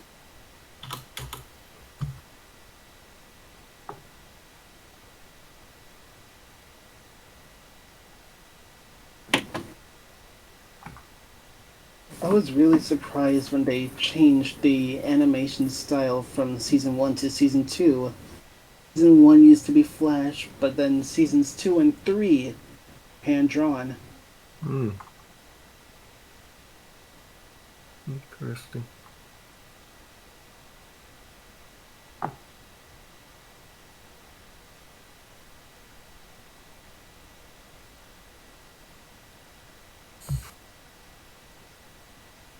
Anyways, I think I did good with this one on Van Blut.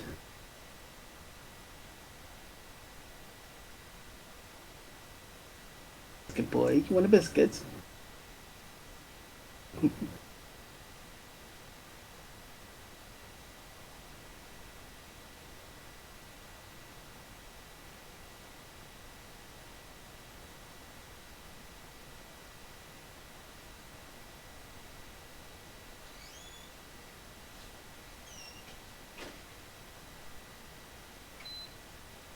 Shoot.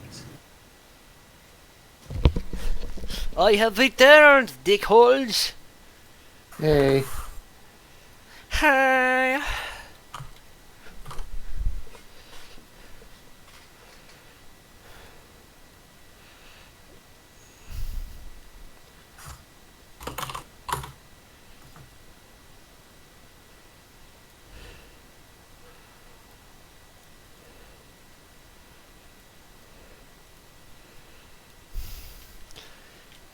Alright, let's begin baking again. And maybe, just maybe, I might be able to start rigging today. What's that? Okay. Okay, this is good. This is gonna be so random, but Batter, do you know what that one?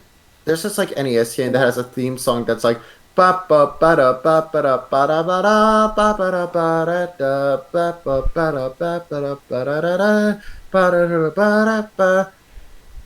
Oh, never mind. I just realized what it is. I'm a fucking. What is it? Sorry. It's Wall Street Kid.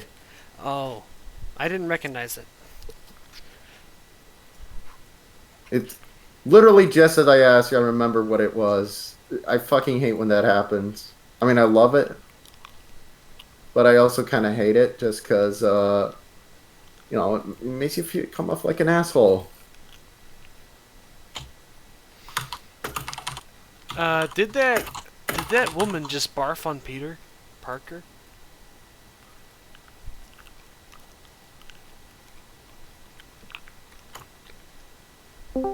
Yes. Hello, Matt. What? There we go. Sup? Hello there. Hello there. Just do Horse drugs.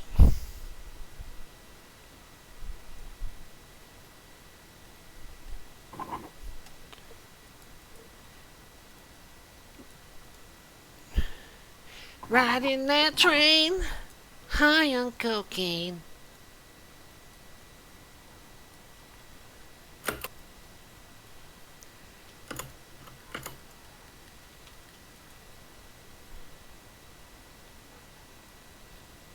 Because people are willing to take horse drugs instead of the vaccine. Oh, I get it. There's no drugs like horse drugs. Horse drugs taste very good.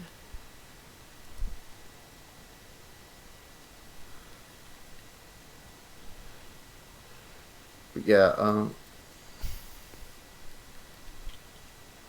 I always love finding like weird.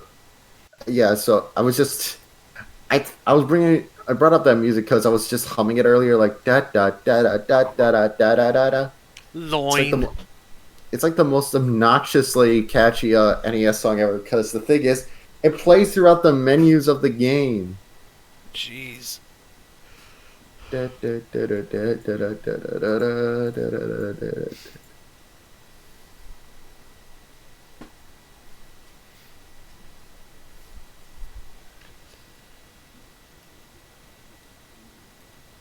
Give me a moment. I'm gonna turn on the cooling again. Hey, you mind if I play some tunes or not? Probably not the best right now, just because battery streaming. So it might because copyright's a bitch. Gotcha. I hate this.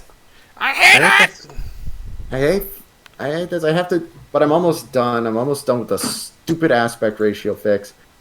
I wish there was just like a layer. There probably is a layer where I can just have like a camera zoom be its own separate layer, but I don't know how to do that. So fuck it.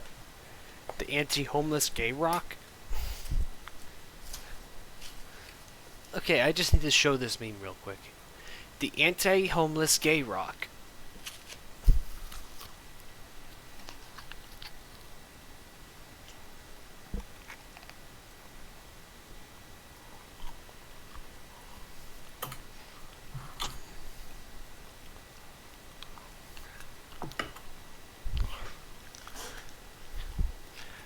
Okay, one more meme and I'll continue doing what I do. Paco Gutierrez, age 9, always wanted a Nintendo console. However, due to being extremely poor, living in Venezuela, it was just a distant dream. Using his creativity and with the help from his uncle, he made a cardboard Super Mario game, posted it on YouTube, and the video went viral. Thanks to the video, Nintendo CEO Doug Bowser personally traveled to Venezuela to give Paco a cease and desist order and sue his family for $200 million. Is that... Oh god, I hope that's not real. It's not real, of course it isn't. It'd be funny if it was, though. No, it'd be sad if it was real, but it'd also be funny. It'd be a funny sad. Like, it's a kind of funny where you... It's a kind of sad where it's also funny, but you feel terrible about laughing at it. Yeah. Because it's such an unrealistic situation, yet it's somehow happening for real. Alright, now that I'm free from the horrifying the horrible ugly monsters. Frame adjustments, now I am willing to share visual editing, what I'm doing right now. Alright, I'll give my little viewers at home A little sneak peek. I'll also mute the audio for now, just so it's like you don't hear constantly going. Okay, let's see. We're gonna go to video event, NFS, NFX. What are you working on, by the way? This is episode. I want to say this is episode fucking 7 of Midnight Strays. Okay. Is thankfully there shouldn't be anything spoilerific in here, but still it's good to work on. All right, so let's get that vignette in. Yeah, there we go. Oh, and then let's get a little bit more of a contrast. Brightness, somewhat lower brightness. Color corrector. I think the colors are fine. But what I do want for this scene is a good old glow. Also, real quick, I'm gonna save the settings for this as a bar. There we go. Okay, let's get a glow effect in, because glow is a interesting tool in Vegas, and it can either be your friend or your enemy, depending on like Your most bitter rival of all time. when you need it. So it works like this: you can set the intensity, set the glow percent so that it's like softer or harder, and then use the suppression tool to sort of adjust like how much it gains. So let's turn down the intensity. Adjust the glow percent a little bit more. Change the color so that it's something a little brighter.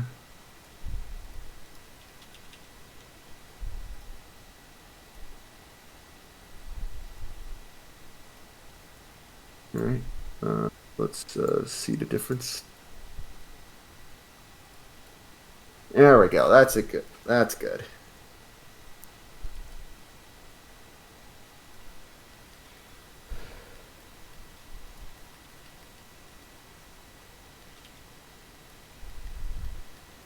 Okay, now for this scene. Okay, everything is baked. Sweet. Hey, brightness of contrast, color corrector, Sweet. vignette. See y'all later. There I'm gonna goes the check something bot. real quick. See ya later.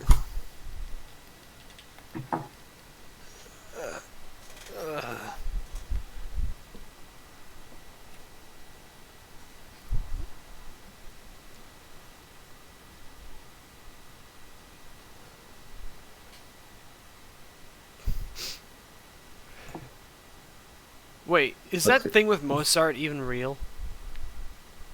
The cats. Yeah. Possibly, if you look at Mozart's life, he was a kind of he could be kind of an oddball guy, but it was kind of neat. It's kind of funny if you ask me. All right, here's a shot here's a good example of a shot where like color correction can really make it pop. So for this, Booed. yeah, I do always love the can of dude. Is that a real product or is that something you made up? I made it up because I love when anime have like knockoff products. Oh yeah, like when Sonic X, where like all the signs are just random gibberish. You have Yeah. signs that say ah and oyayo. BRB. Right, Okay. bar. There we go. There we go. Now we got like, now the cans are popping just a little bit more. Alright.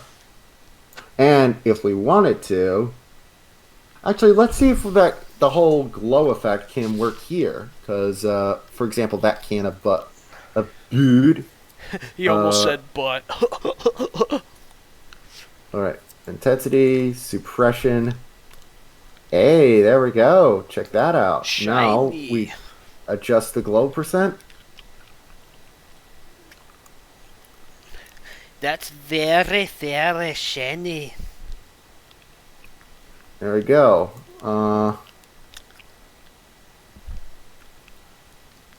Actually, that doesn't look that great. Yeah, I think you need to make it have it appear behind the lines rather than in front. Yeah. If that's Nah, possible. it just looks blobby. Oh well. Glooby and blobby. Here we go. I'm just waiting till my file finishes backing up. My Astro Boy file. Corrector. Yeah.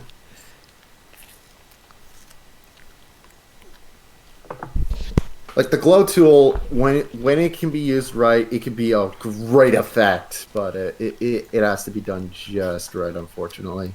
It has to be super.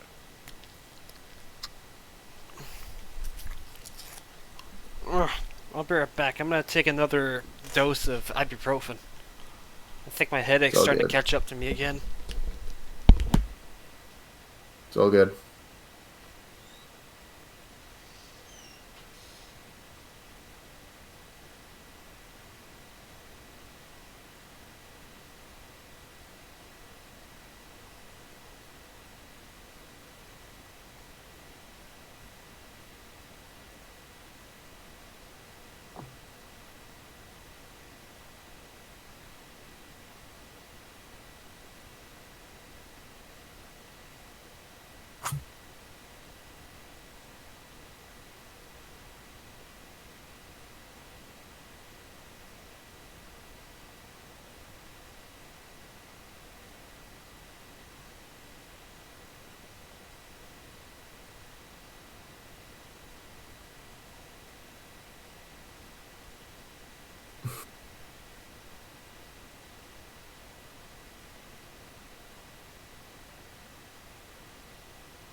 Actually, let's try this. I'm back, home slices. I'm just trying out something real quick because I just realized there's an option for media effects, which might affect the whole file. Mustache. Actually, if it affects the whole file, then that might actually be a problem. Yeah, it'll be el problema, if as the Spaniards say. Can't tell. As the Spaniels say, it'll be an el problema.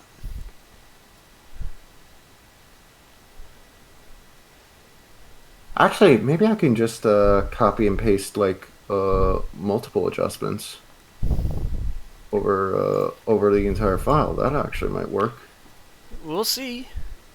I better say it beforehand, just in case it doesn't like that. Anyways, so bar.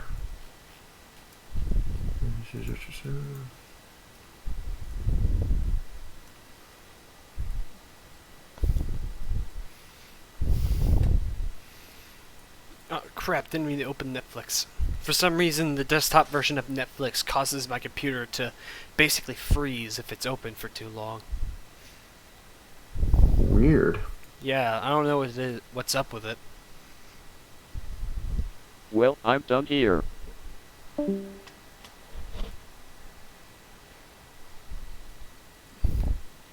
Alright, now let's maybe begin rigging? I don't know.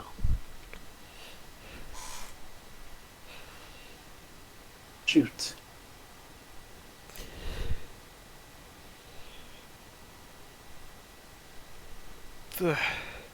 Yeah, let's start rigging.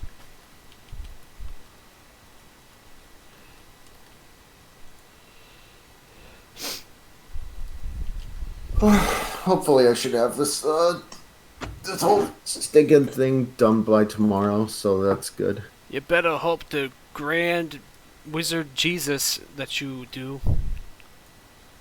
It's all coming. It's all coming along.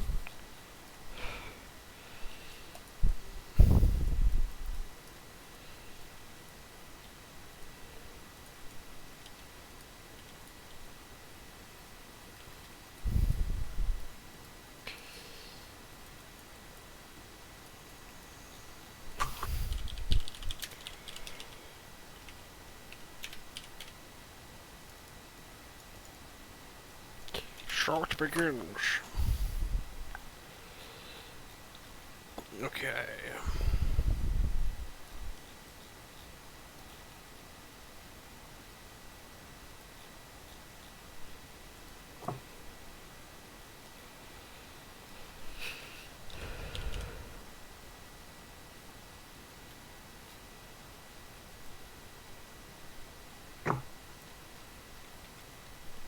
Ah, that's better.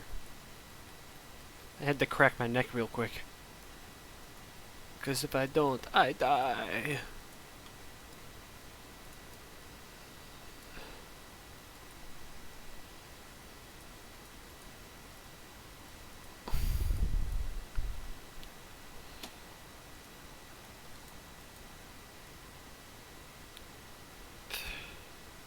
Okay, here we go.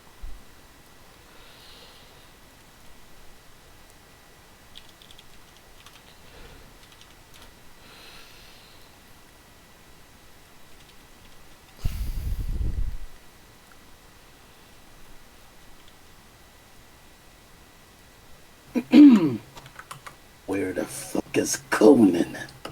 Where's the goddamn motherfucking fourth Watching Chaos this Emerald? video called "An Evening with the Akatsuki." It's funny.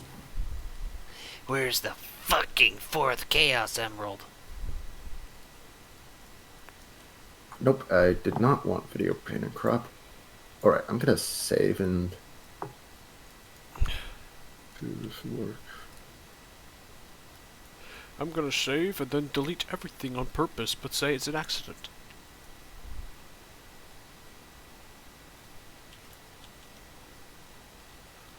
Honesty was never my I'm strong gonna suit. say the T word.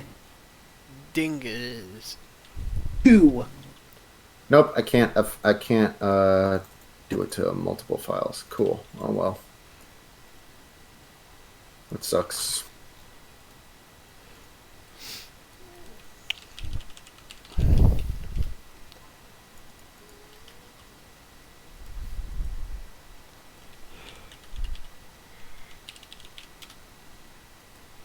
Ay, ay, ay, ay, ay. This wouldn't be so bad if I didn't have to copy and...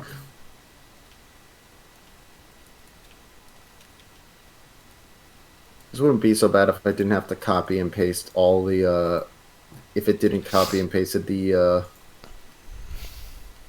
whole, stinking, Human population. the whole, there we go. If it didn't copy and pasted the whole, oh, like, pan and crop too. But alas, no. Whoa, whoa, whoa, whoa, whoa, what the fuck? What is it? What is going on there? I'll be right back. I can't believe I'm doing this, but I'm gonna drink a coffee because I'm starting to tire out. I'm gonna actually drink caffeinated coffee for the first time in like a month, probably. Yeah, no, actually, it's not a good idea. I'm on a winning streak with my... I'm trying to wean myself off of, like, caffeine, and I'm on a winning streak so far, so I might end up ruining it if I have caffeinated coffee even once. Dang.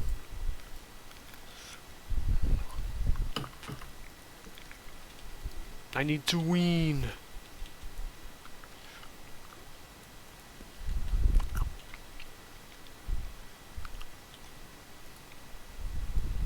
We from happiness to misery today.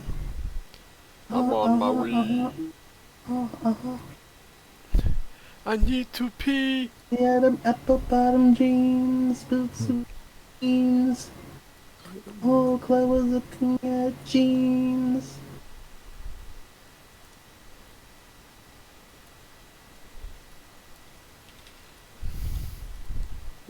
Brightness, contrast, color corrector, vignette.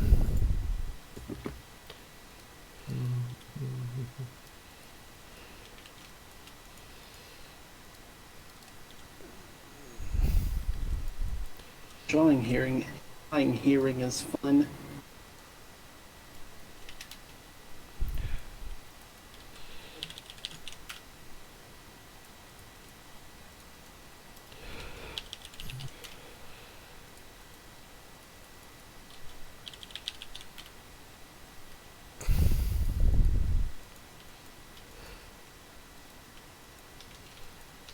Does anyone remember the Smosh video known as Molester Moon? Yeah, that was the video that made me realize maybe Smosh isn't that funny. I don't know. It made me laugh when I saw it. Uh, I'm gonna molest you. I'll probably rewatch it and love it in the way of like I do like a lot of shitty A lot of shitty comedy videos. A lot of shitty YouTube comedy videos that suck ass. He'd rather watch. Anyways, Two watch Girls, the One Cup. battery. Hmm? Battery. You gotta check out this bizarre thing that's going on with Vegas right now. What's going on with? We mean like Vegas, the town? No, the editing software I'm using. Oh, what's with Vegas? Okay, watch this. So, the thing is, I like to sort of go into lower. When it's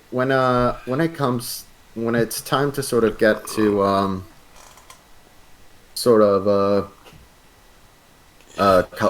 color correcting, I still like to have like a certain kind of video event, like a certain quality so that I can see what's going on. And I like to have sort of a Ooh. There's the vignette. So watch this. So right now it's in good quality. Unfortunately, its video quality can be a bit hard to see what like the lip syncs is. So I usually use preview half, but watch this. Uh-huh. What the fuck? I don't know. Eternity Laffy Toffee. I don't know what's going on. If If I do it in like good quality, it's fine. It's been a decade since I've used Sony Vegas, so I don't know what the hell's going on there. Me neither. Might also just be a good idea for me to just take a break in a little bit, just because I'm a little bit tired, so maybe. Okay. I'll do it in a little sec. You know what? I think it's time to let it slip. I'm just gonna have one coffee, a real coffee, and that's I like gonna be coffee. about it. Yeah, because I've been doing decaf, but I think this is the one time I'll slip and have it caffeinated, because I need to focus. All right. 1 sec.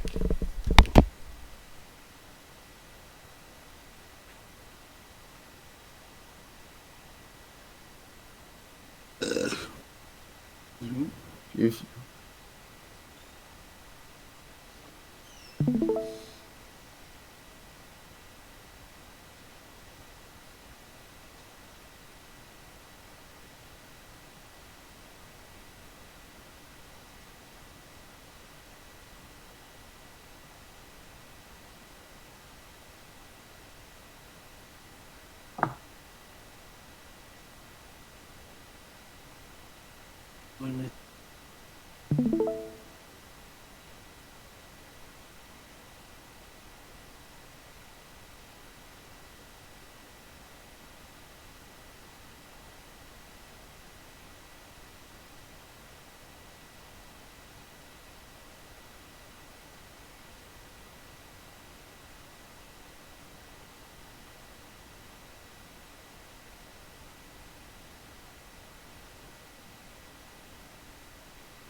Okay, now it's showing.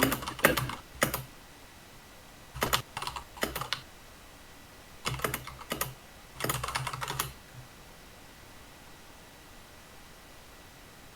It's actually my first time drawing chaotic characters. Hmm.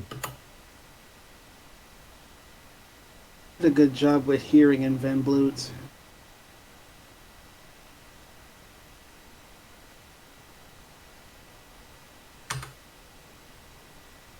You think I'm a dog?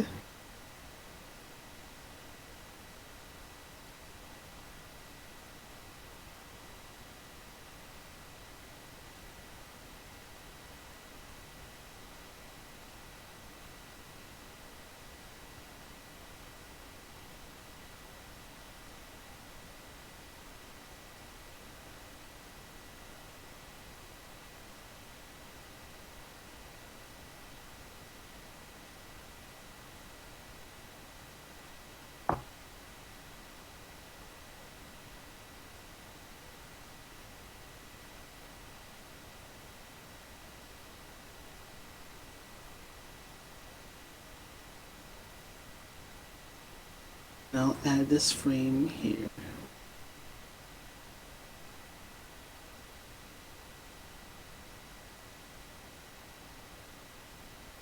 Draw the part where Blue throws a biscuit at hearing.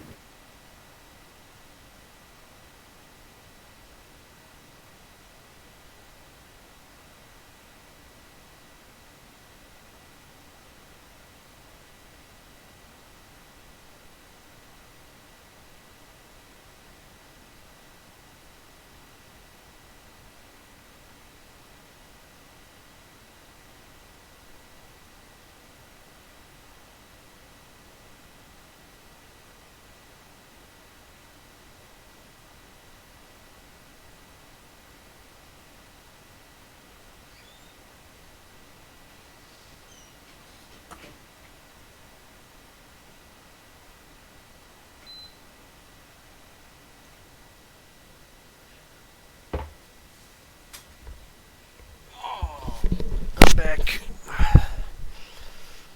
Welcome back. Try to at least make it to the minute mark, then I'll probably take a break. Alright. Because, man. Jeez Louise, dudes. Because this is pain in the tuchus. A pain in the arse. Oh, who's there? Sleepy Sage. Oh, Sage! Sage. How you doing?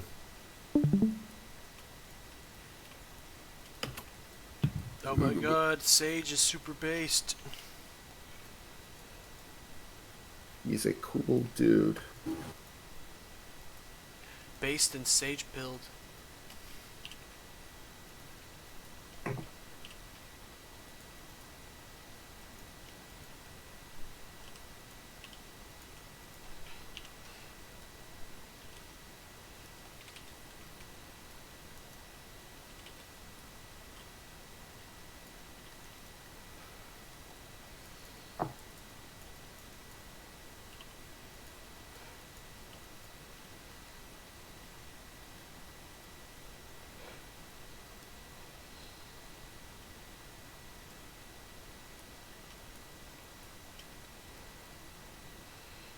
Stretch 2.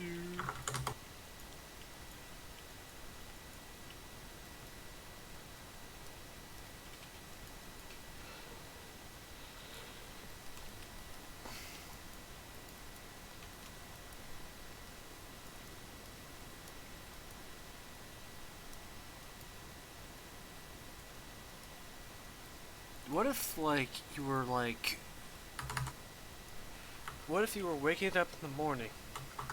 You're getting yourself ready for the day, and all of a sudden, you hear a knock on your door. You open it. It's a little Fred Meyer mascot dancing in front of your door to that one song, She at the Floor. Is that what it's called? It's just the Fred Meyer mascots harassing you. That'd be Interesting.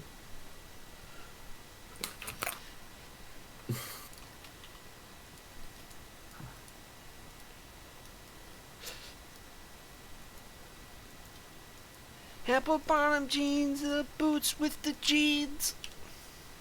Jeans. The jeans, all clothes looking at jeans.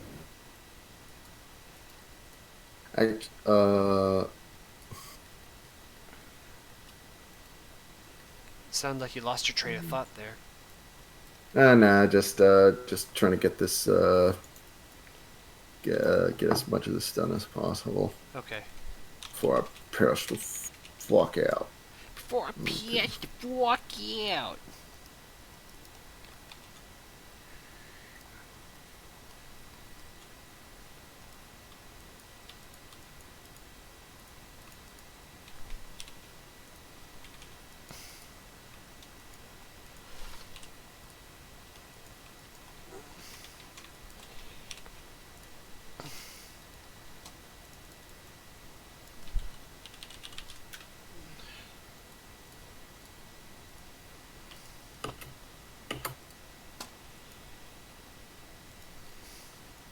Low lives.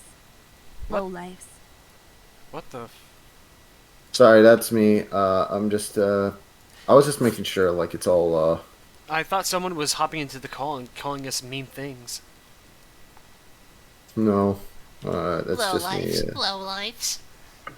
There are two people I want dead. Whoa. For each Whoa, whoa, whoa, whoa, whoa, head whoa, I'll whoa, whoa, have whoa, whoa, whoa, whoa, whoa, whoa, whoa, whoa, what's going on here? Your computer's possessed, dude. No, stop! What's going on here? Your mother sucks cocks in hell. Stop! It's what? Stop! Stop! It's spoiling shit. It's spoiling shit. It's spoiling. Don't worry, I hopped out of the screen share thing, so you don't have to worry about anything.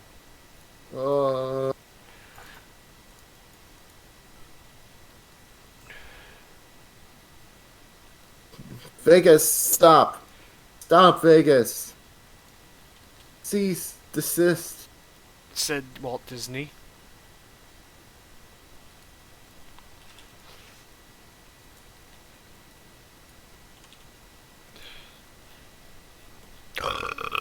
Sorry. Make it stop, mother. Mother! Mother, help me!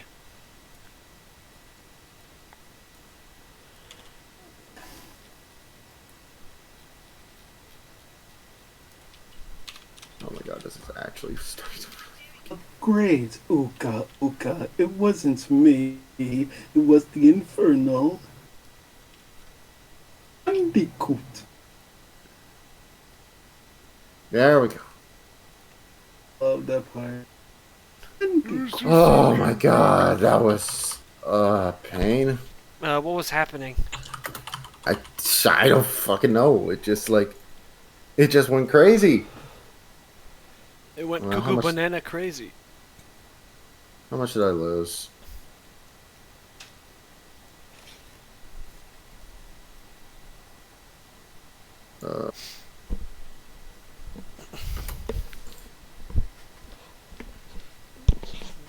Still doing that error. That's annoying.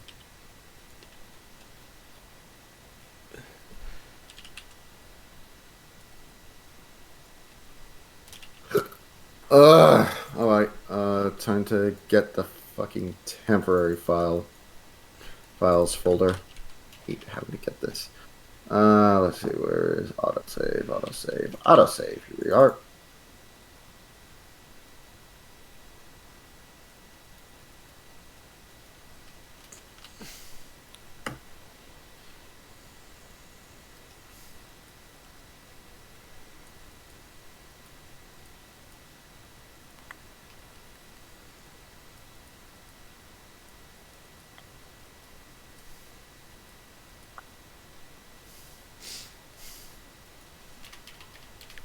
Huh? Oh, nothing. Okay.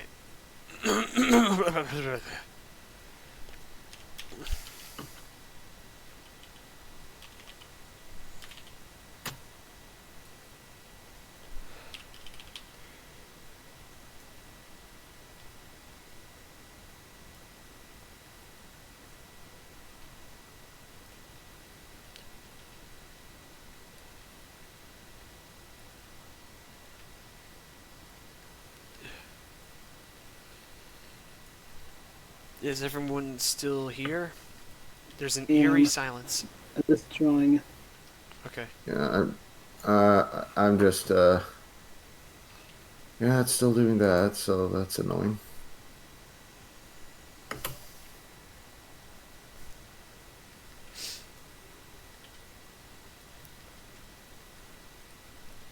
Ow, my neck.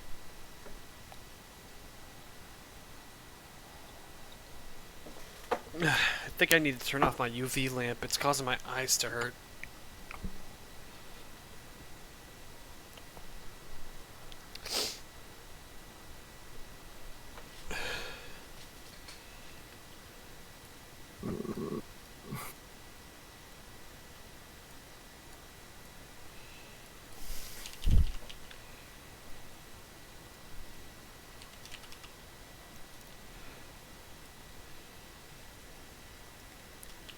Remember in James and the Giant Peach, there was that weird Jack Skellington cameo. Yeah. Okay, I think I'm gonna take a break for now. I'm tired, and Alright, do what you need to do.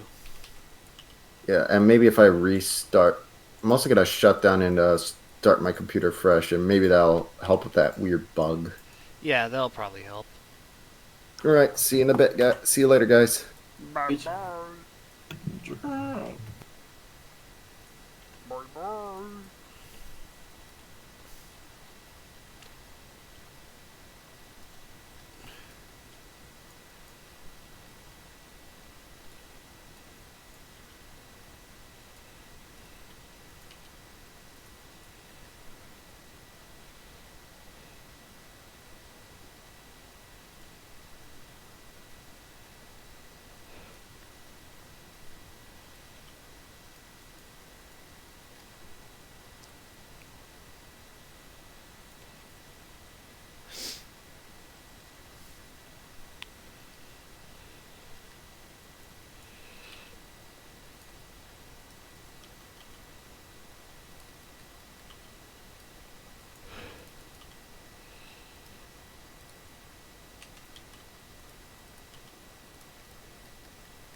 This place is becoming lonelier and lonelier.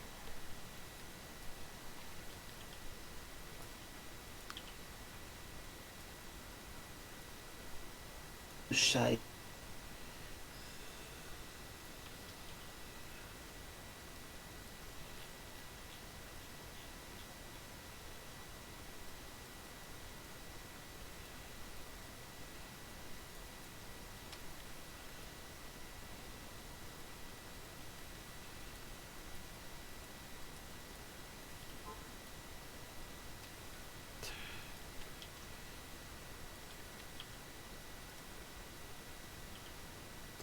Make sure it deforms just right.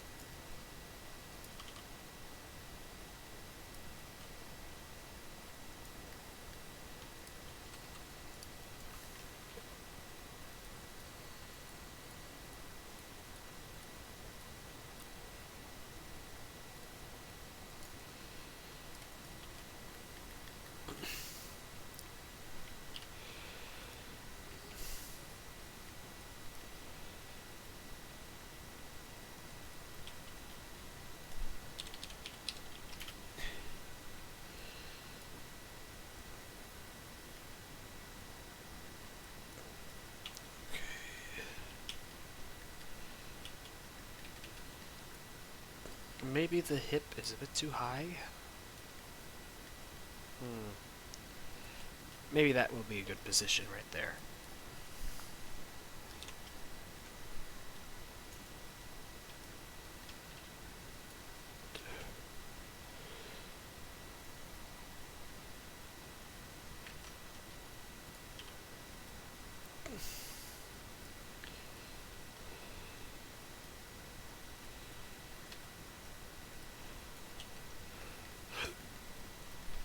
Upper leg.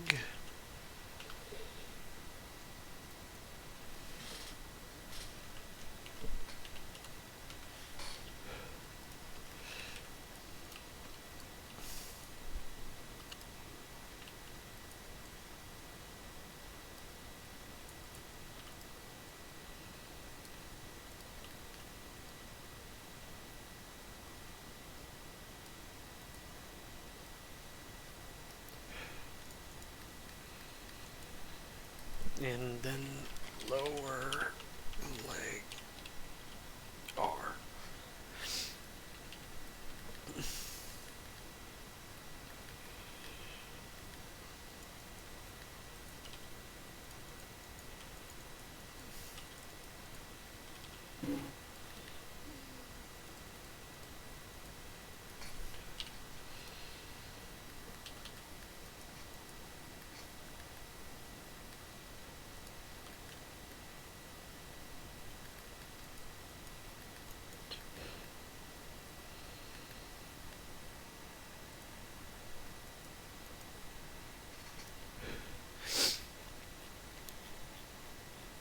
Sorry if I'm a little sniffly. I'm having a bit of...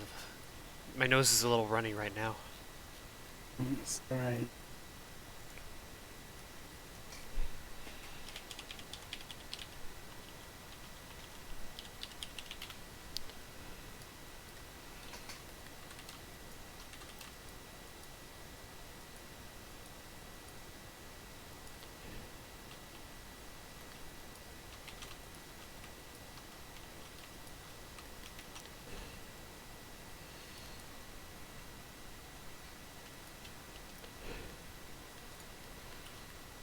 Yeah. Love working on.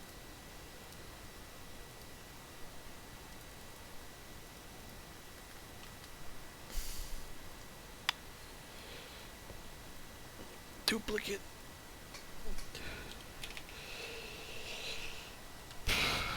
Preserve volume.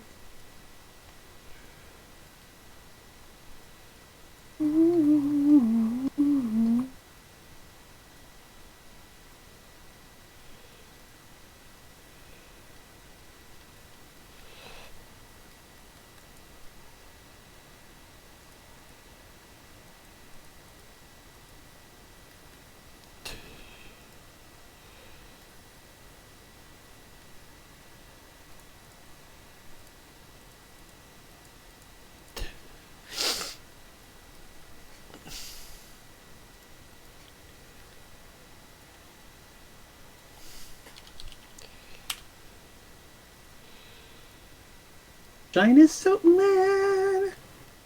How's mad?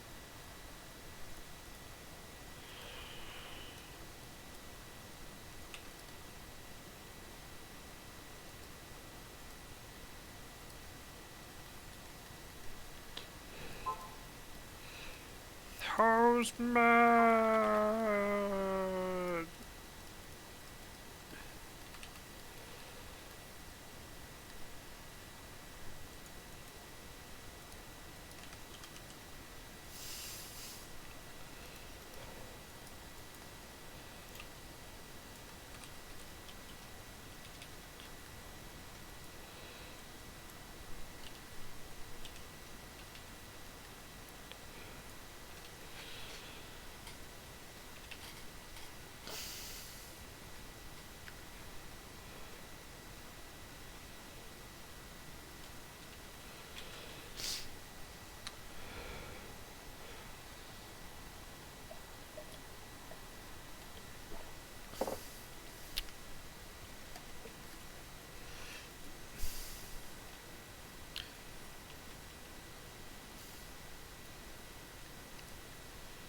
Okay.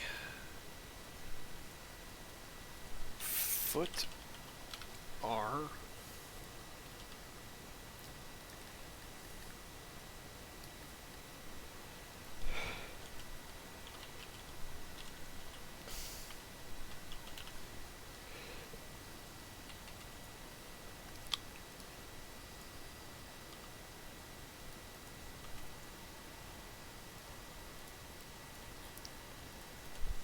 Foot roll.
Shagadelic vibe, eh?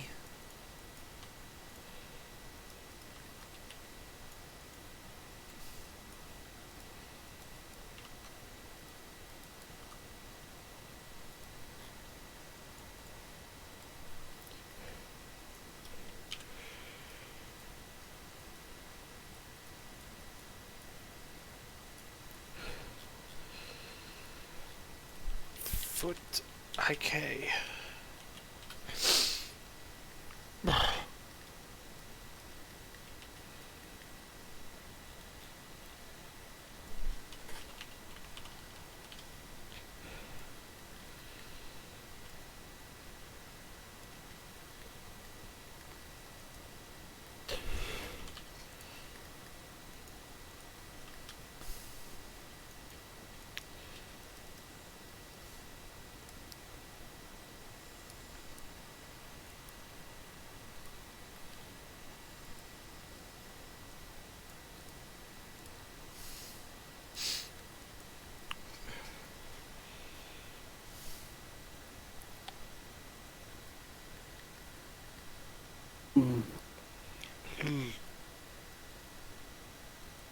The name of mute.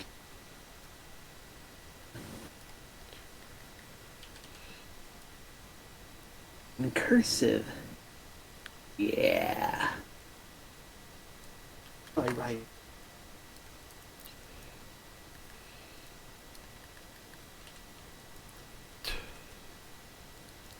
Well.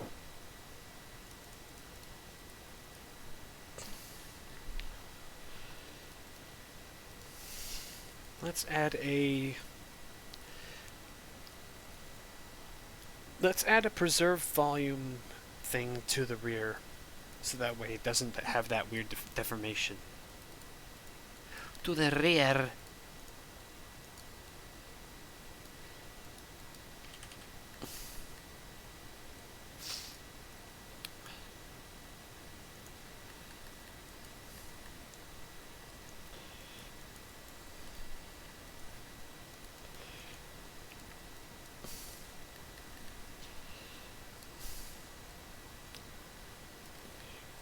ring does hurts on missing animals.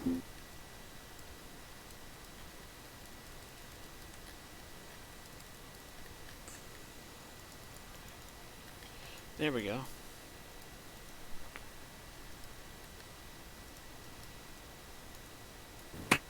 Yeah, that's more like it. Could use a bit more tweaking, but other than that, not too bad.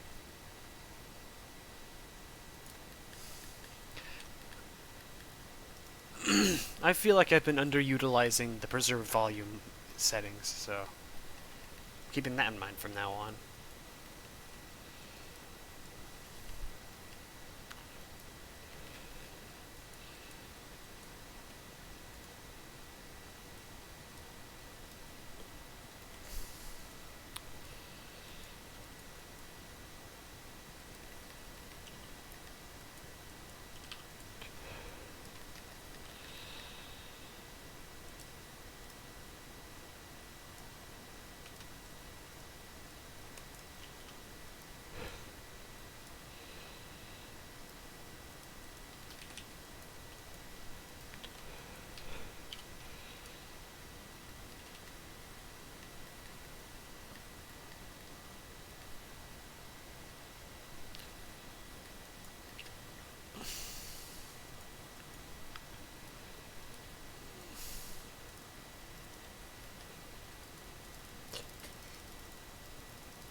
Okay, that is much better.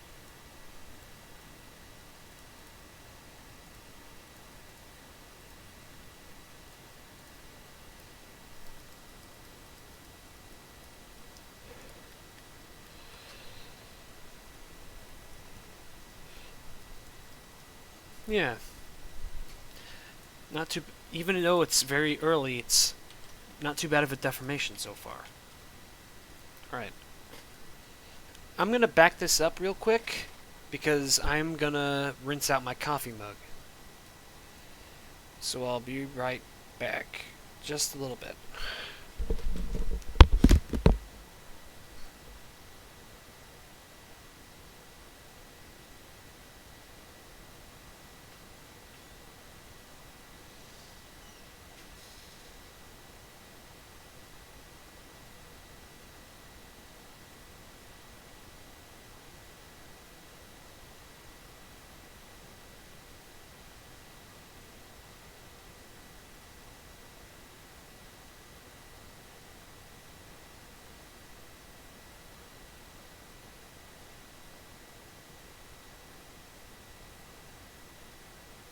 I feel my hair.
Here I am, bastards!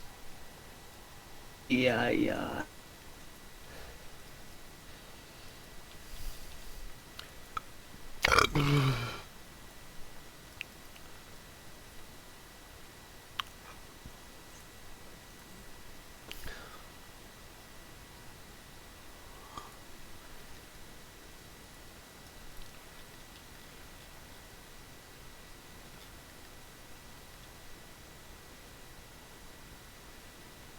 Okay, there we go.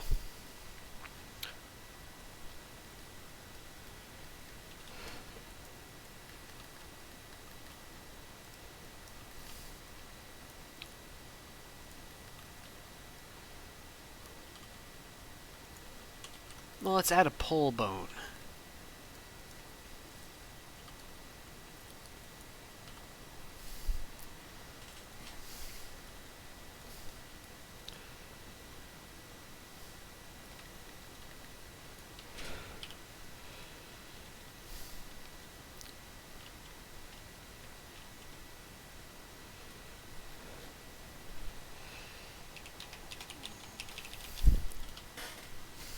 There we go. There we go. There we go.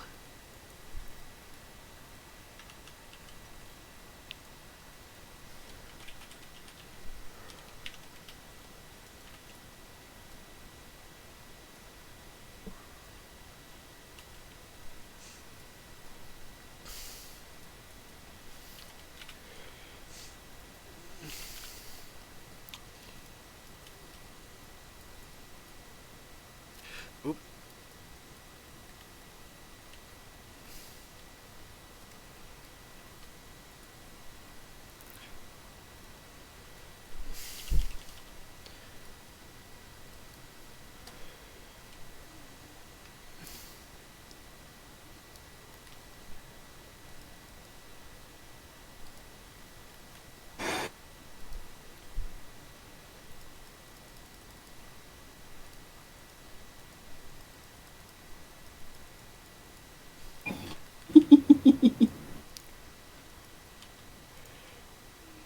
It'll be you who rolls over and plays dead.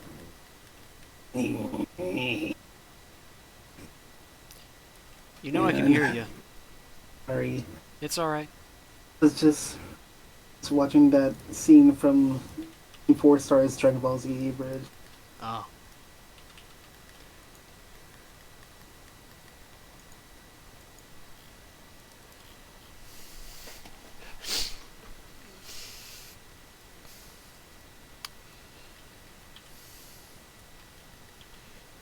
You'll be the one who's escaping!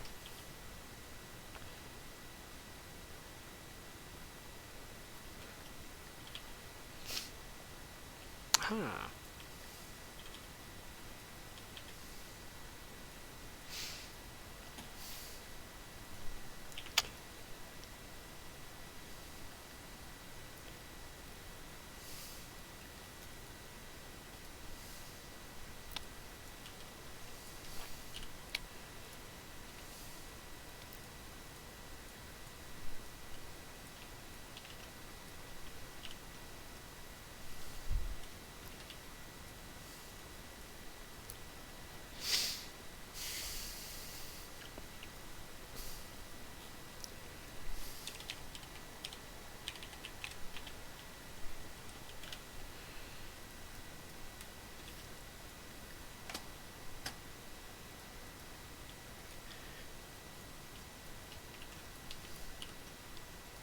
Okay.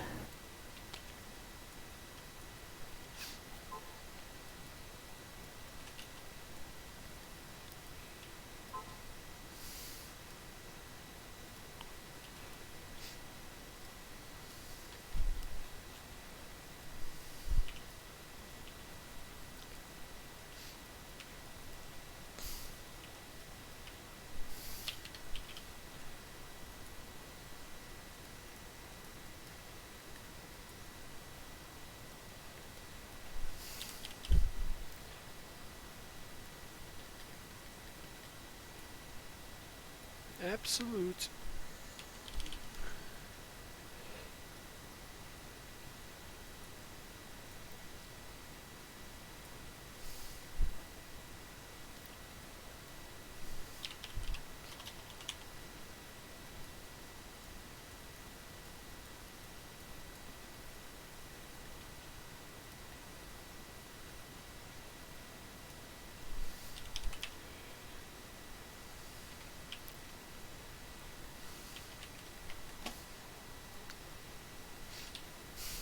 Yum yum good.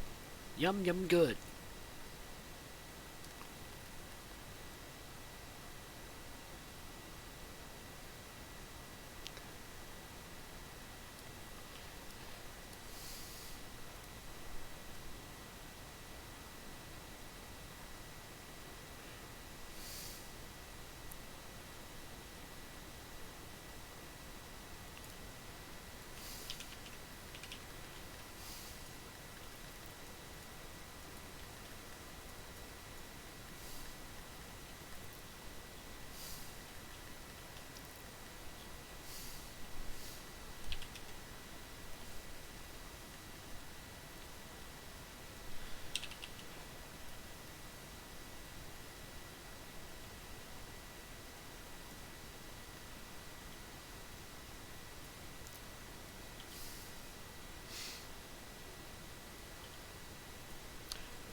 You'll be the one who's escaping!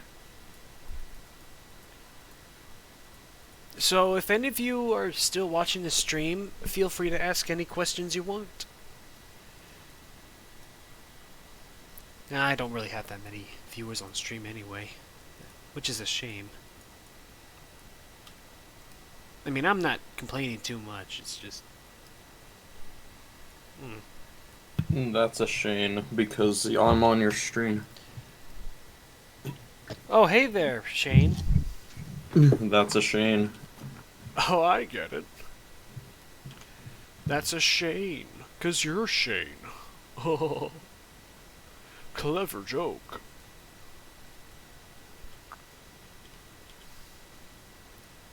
So right now, how long were you here, Shane? 15 minutes. Yeah, but you didn't really say anything, so I was wondering if you were actually there or not. What a shame.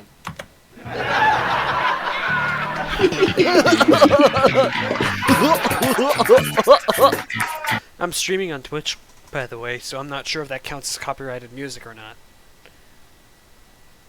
But it was good timing though. That was actually really good timing though. So I commend you for that. If you get VOD muted, it's just gonna be like 4 seconds.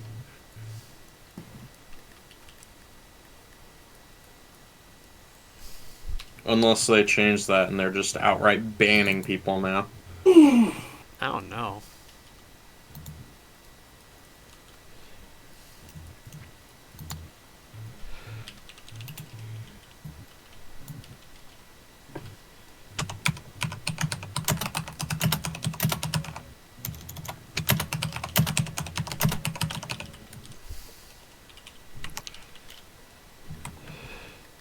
Oops.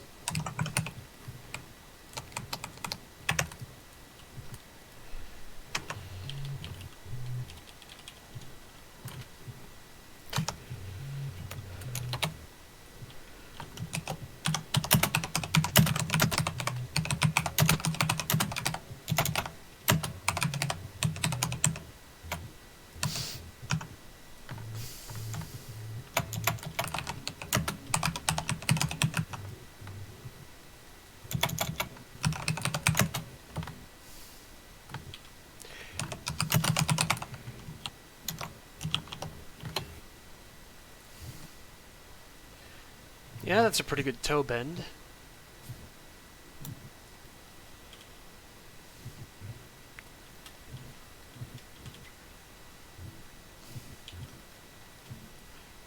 Okay.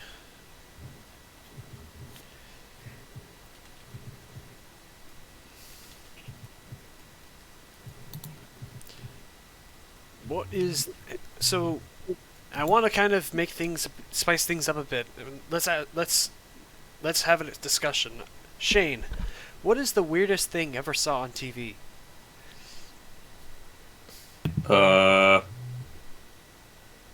It had to be like way back in 2006 when ads and when Cartoon Network and its advertisements were unhinged.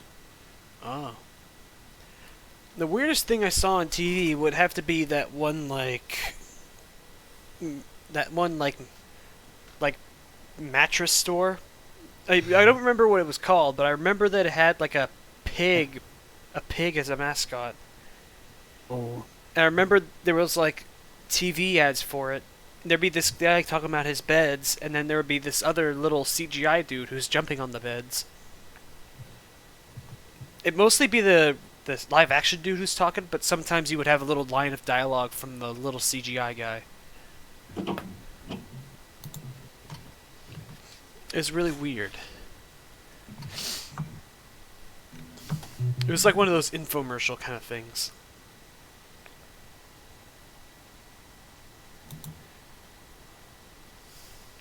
I don't remember quite. Well, actually, I do remember when I saw it. I saw that around the same time that the movie Barnyard came out.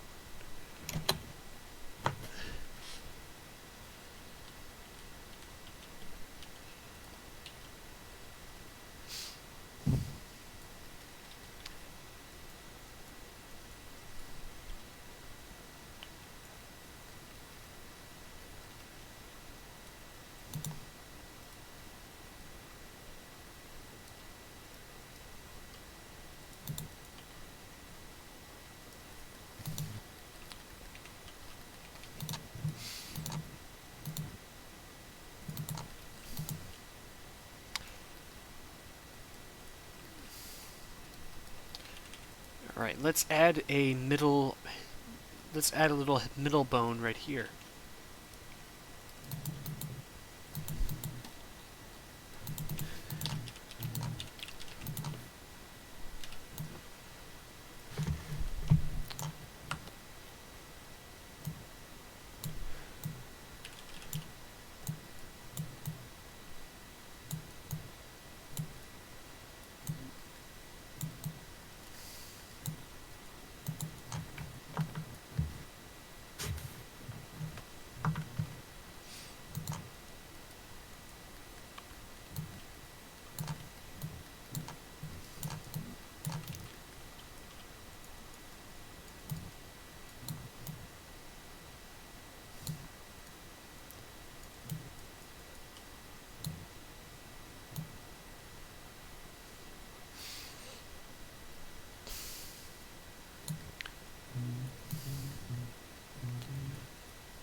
Alright, another interesting topic of discussion. What was the worst roadkill you ever seen? I don't know. Okay, how about something spicier? What is the most negative experience with roadkill you've ever had? I don't remember us ever hitting anything, but I've seen some bloody animal corpses in my time. Well, not necessarily you hitting them, but having, I mean, like, having seen one and encountered one. I've never seen an animal get hit, but I have seen already dead animals on the road. Yeah, but that's, I mean, I guess, I don't really mean, like, one or the other specifically. I mean, like, any sort of situation. My worst experience was with, like, it was the hollowed out shell of an armadillo. It was on the sidewalk, and I didn't see it because I was looking at my phone. I almost stepped in it, and when I saw it in front of my feet, I was like, "Ah!" And I walked around it. Because I didn't expect to see the smelly, hollowed out shell of an armadillo in front of me, you know? Yeah. I mean, it wasn't like a bloody or gory corpse or anything. It was just a smelly, hollowed out armadillo shell with like a few bones in it. It was still disgusting enough that I didn't want to step on it, and it terrified me when I saw it.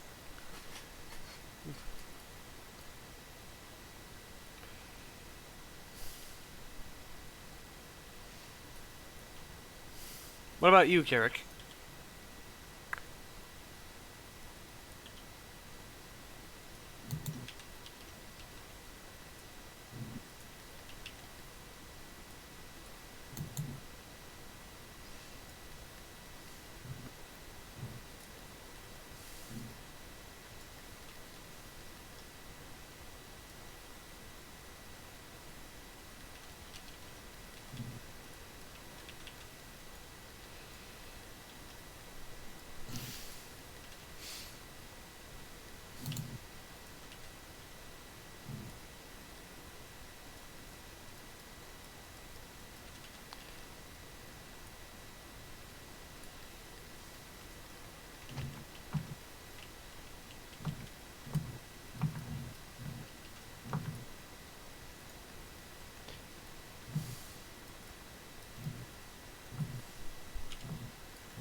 I'm Welcome back.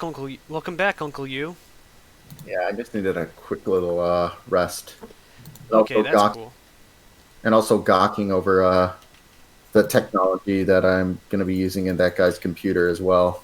Oh, this technology is so amazing. I'm gonna come. That's you, Uncle Yuu. Not untrue. Oh, look at this! Look at this hard drive. I'm gonna come.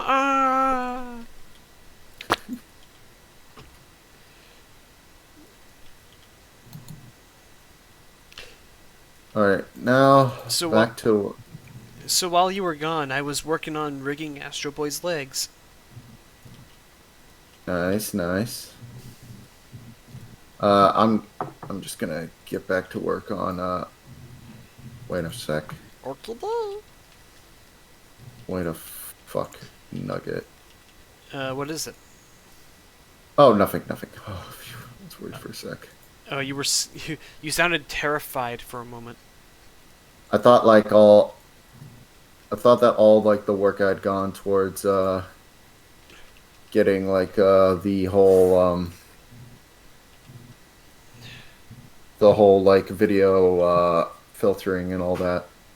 I thought that had gone to waste, but no, it did not. Thank goodness. Okay, that's good. Some progress has been lost, unfortunately, but nothing I can't get back relatively quickly, so that's all good. That's a relief. Sucks, but it's like whatever. So it could have been worse. Yeah, precisely.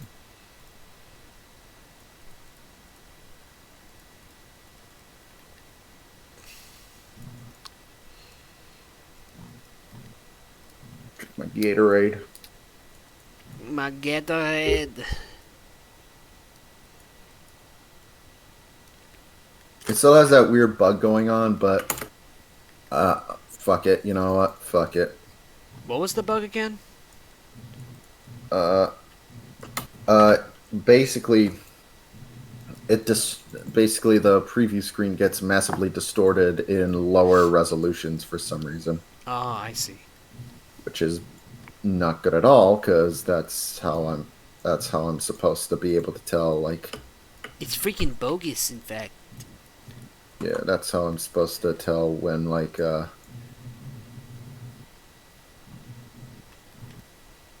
that's how I'm supposed to be able to sort of see the lip sync. Also, how are you doing, Shane? Good. Yeah.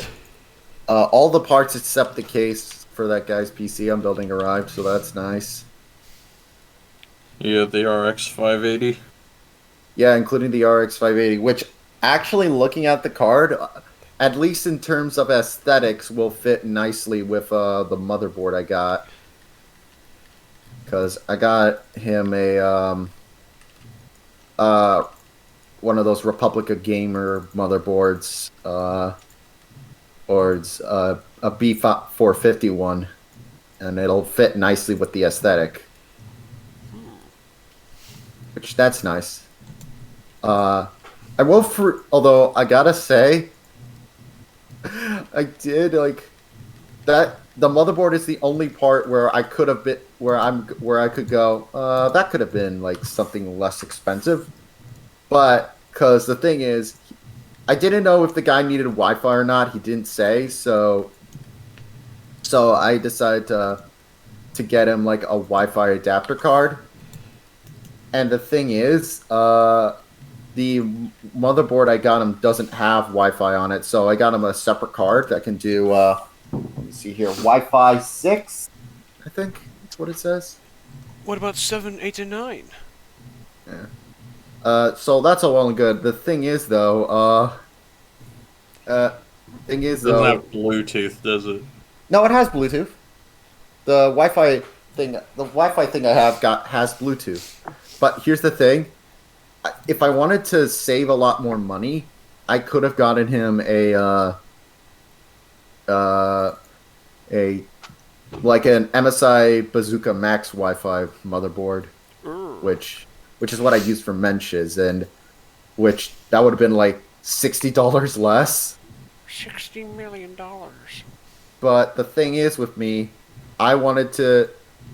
Every PC I've built with brand new parts have all been MSI, and I believe in like stepping out of your usual boundaries and supporting competition every now and again.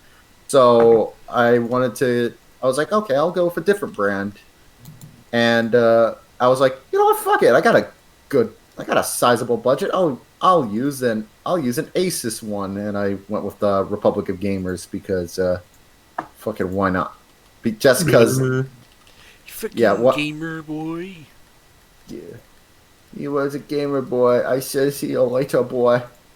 It does look really fucking nice, guys, and so that's all good. It's just Okay, thank you for following, Loop Nana. I'm pretty sure I pronounced that correctly. Yeah, it's just kind of funny that I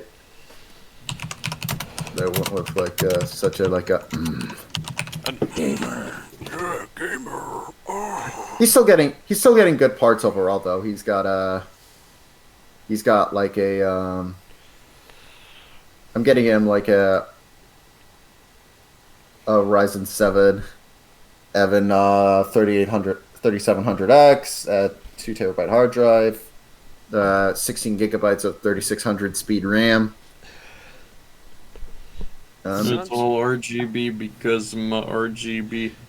You're damn right. I'm gonna make it because this guy's like my first customer for. This is my first customer for like my PC building like commission. So I want him to have like something that feels like $1 million. And will also make him feel like $1 million. Exactly. I feel like $1 million thanks to this new computer I got. I'll save the anti-RGB PC for whenever I build Declan's PC. What's the difference between RGB and anti-RGB? No lighting whatsoever for an RGB. For anti-RGB, it's basically dark as it comes. Oh. And, dark and evil. I mean, there's still ways to make a non-RGB PC. I have a non-RGB computer. The I only have RGB is the light on the motherboard. I have a quite RGB PC. It's not like as extreme as some others, but it's pretty dang bold. Bold. I call it bold and brash. Bold and brash. In my ass. I see you've listed your PC Parts Picker account here. Yeah, give me a sec.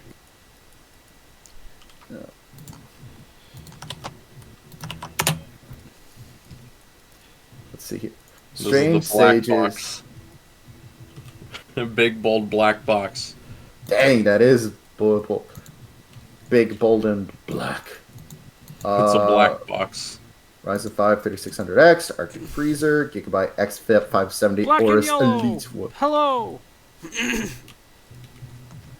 You didn't use a Western Digital black hard drive to keep the theme going. Buzz, buzz, buzz, buzz, buzz, buzz, buzz, buzz, buzz, buzz, buzz, buzz. Fractal. Look, I just got whatever I could. That's fair. Most of these parts are like the most popular, like Ryzen 5 3600. But I was like, I asked my friend Limbo. I was like, "Hey, is 3600 good?" And he's like, "Yeah, I'd recommend getting the 3600X for its cooler though." I ended up switching it out later anyway. Yeah, when it came time to build Mench's PC, I gave him the 3500X just because that was on sale. It's still pretty damn good. Hey, wait a minute! You lied. There is a part that lights up. The logo on the Sapphire card. Well, it's not RGB. Oh. It's just red the whole time. It's You red can't change it. forever and ever. Yeah, if I had it my way, I would have. I'd get like something like a red fan or something to sort of or like some red RGB stripped around it so that you get like that red hellbox look. You get that red Autobot symbol look.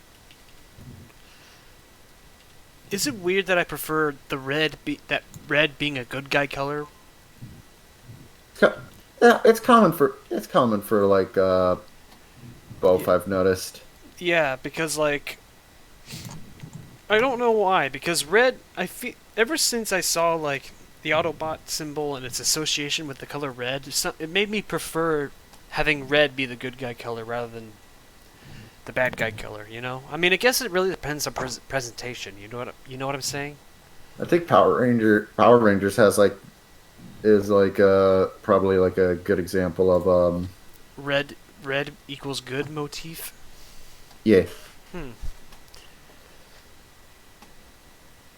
Red good.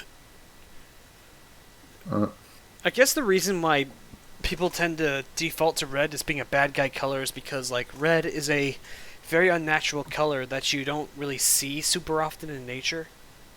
Which is why McDonald's used to be red and yellow because like it's fast food. They want to make you slightly uncomfortable so you can get in and rush it and get your food and get out. Yeah. Yeah. Though nowadays what? There are certain like color combos you always see. Like the one color combo I see for a lot of stores is blue and yellow. Oh, blue and yellow is a very popular one. It's a comfort color. Yeah. And places that are really supposed to be sort of comfy, like a coffee shop, tend to use more earthy tones. Earthy tones.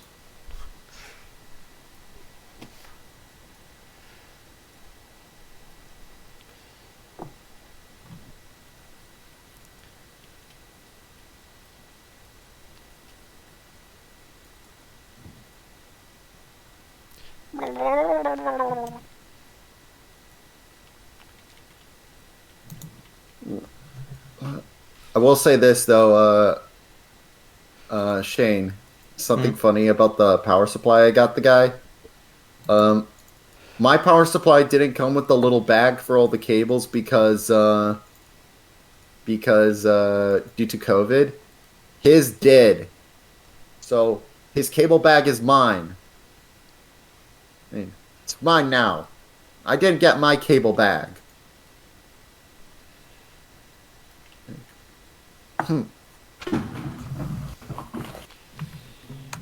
I'm half joking. I'll probably end up giving it to him anyways, but it's just like, sure, it's the principles of the thing. Actually, this bag is kind of shit. This bag is kind of shit. Doesn't like shut all the way. So maybe I will actually. I don't know.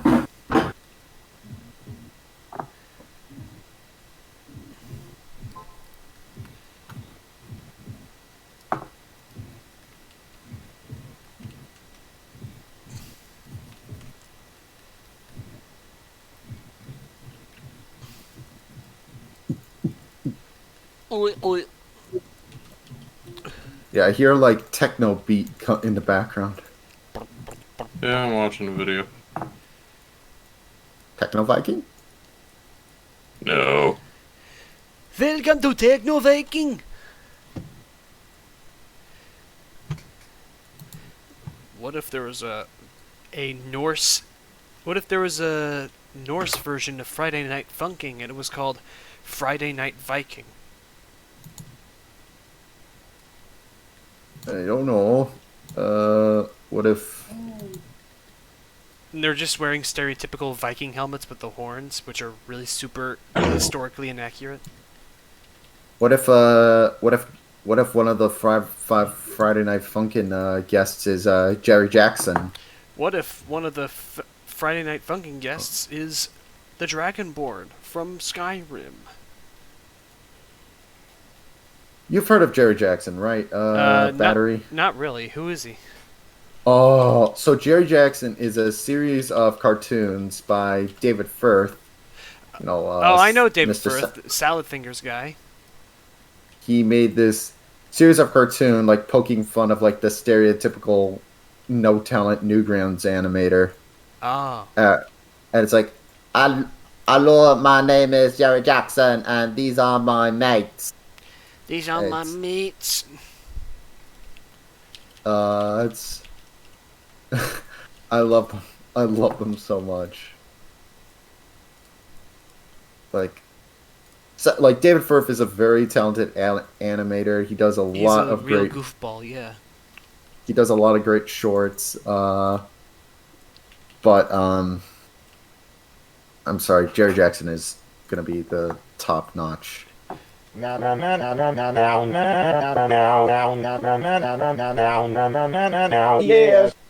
the hell? What was that? It's fucking Friday Night Funkin' song, but it's now. It sounded like it sounded like the week 7 Tankman one. Is that what it is? Ugh. Yes. Yeah, where Jeff goes. No. Don't forget the part where Jeff goes. Ugh. Ugh. The iconic Jeff catchphrase. Yes. Instead of ugh, he says yes. Yes. No, yes. Yes. Ugh.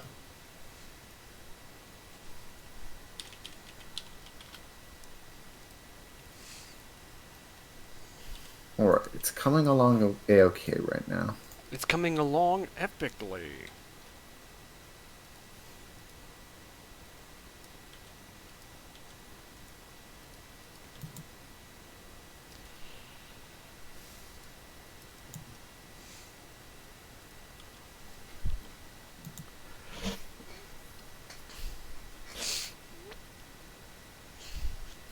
Ugh. Ugh. And I think I'm gonna head out. Alright, see you later, play Shane. Play some Ape Sex Leggings with me. See you later, Shane Dawson. See you later, Flattery Master. Not. I like that one. Yeah. Better. Flattery Master. Is he saying that my tits are flat? Maybe. I'm not flat-chested. I have big fucking man titties. That is lies and slander. I will not stand for it.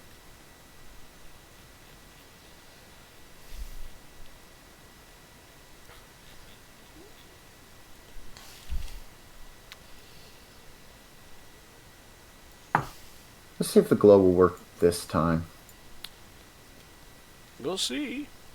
Oh, let me share my screen so you can see what I mean. Alright. It probably won't, but let's see if like the little shines that are on her bikini top, let's see if we can get those to shine. I mean, they don't look too bad so far. Whoa!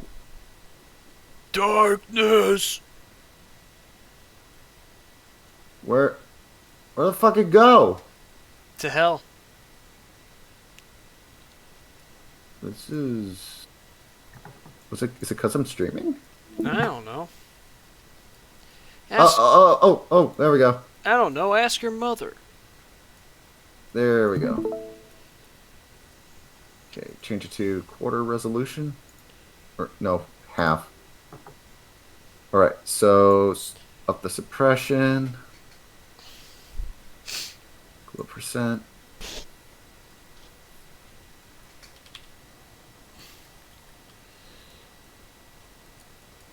No, it's not gonna work.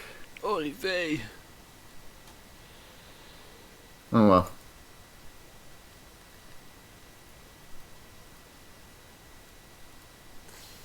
Although I did see something that's a little bit concerning. Yep. Stray frame. Get rid of that. This. Drop that in.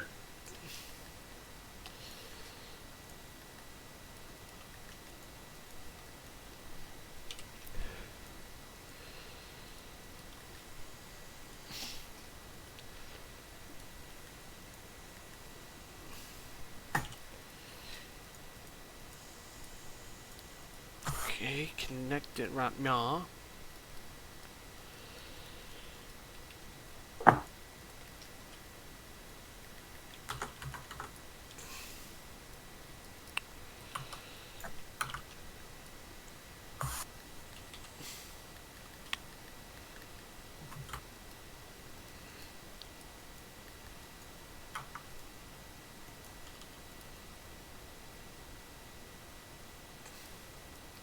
Alright, let's make these arms bendy bones, so that way you can have a proper twist.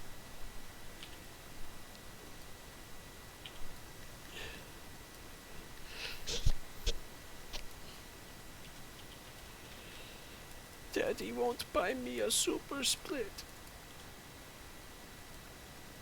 Father, why do you not buy me fun?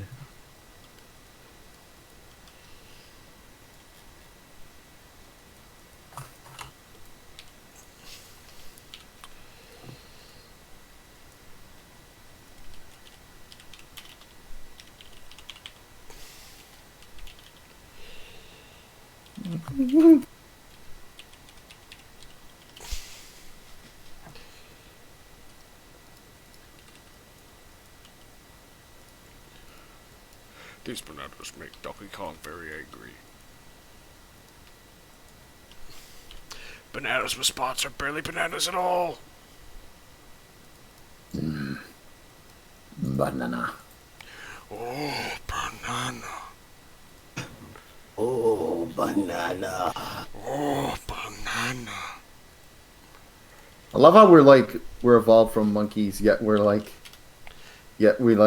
laugh at our ancestors. We mock them and harass them Like on I a want daily to be basis. monkey. And now we are become. Life will be dreaming. You are a monkey. Life could be a dream.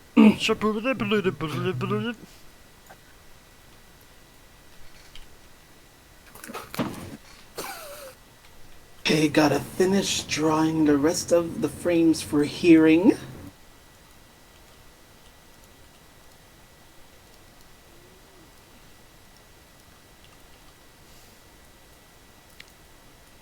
Take that, laser zapping naked ladies! Excuse me. Did you just quote the nostalgia critic? Yeah, it was him reviewing the Neverending Story as his other character, Chester E. Bum. Is that what his name Yeah. was? Yeah. It's Chester A. Bum. Chester A. Bum. He's like this Canadian hobo, I guess. I'm guessing he's Canadian. He sounds like he has a Canadian accent to me. Oh my god, this is the greatest movie I ever seen in my This is life. the greatest movie I've ever seen in my life. Maybe he's Irish. I don't know. Culturally ambiguous hobo. That's the sequel to the ambiguously gay duo. The ambiguously gay duo. They're taking on evil content. They're ambiguously gay. Alright, check. Alright, you got battery, you ready for some cool shit? Sure. Let me show it to the class. Okay, what's going on here? This animation I'm going to make like very intense and like and there's gonna be fire. Fire!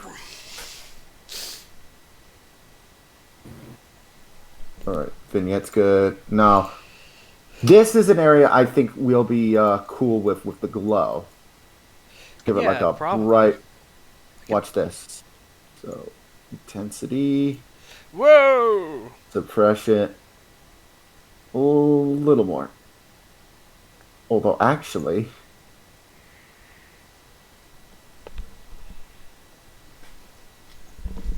One sec.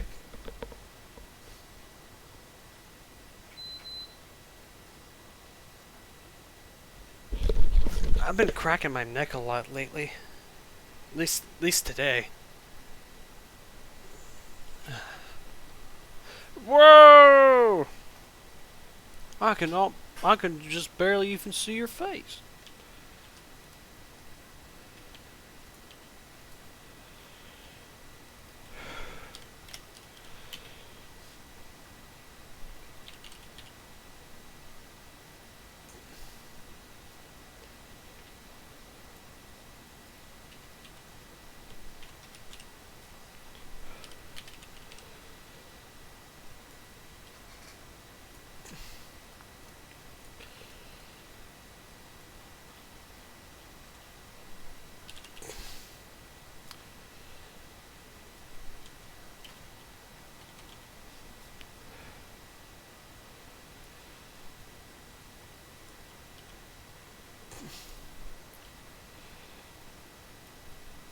Are you still there? I'm just trying to get it just right. Okay. Polite. I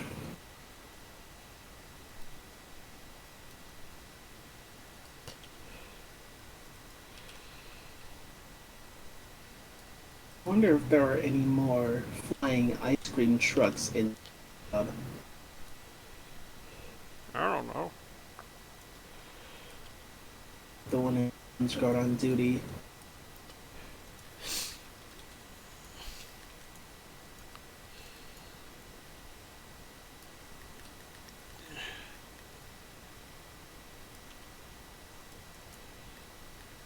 Killed God knows how many. No way. What the Oops, hell? I forgot to mute. Give me a sec. Okay. There we go. You were like,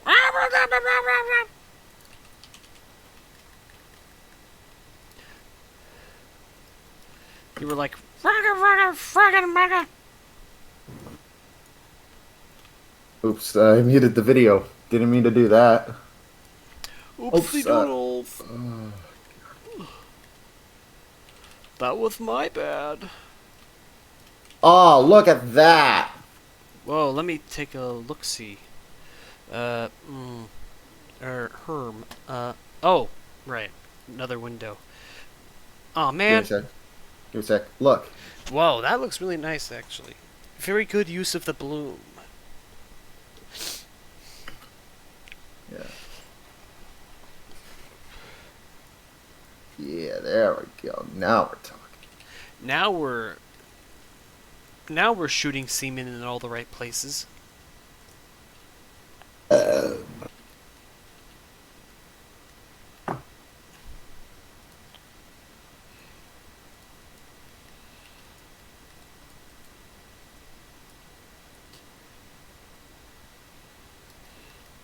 Although I will say, could use a like a bit of a pan and crop, so I'll do that.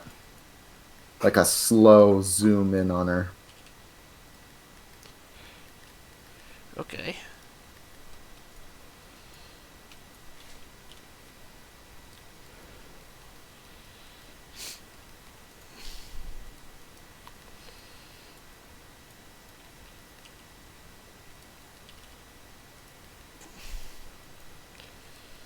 Keyring might be one of the easiest to draw in.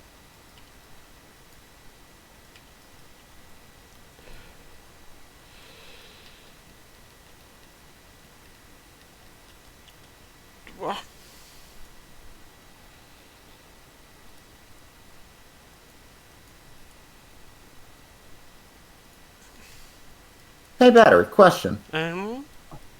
So if Astro Boy, you showed me like a comparison between the African natives in the original short compared to like the one in the 80s? Yeah, where it looks marginally less racist. Yeah.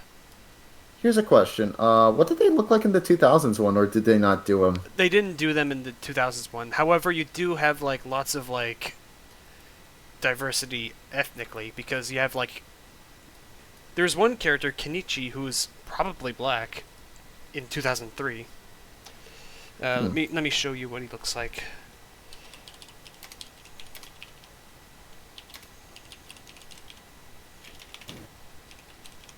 Oh. I do know that some characters in some of the Astro Boy characters tend to vary in ethnicity with each adaptation. Kenichi is one of them. Alright, show it.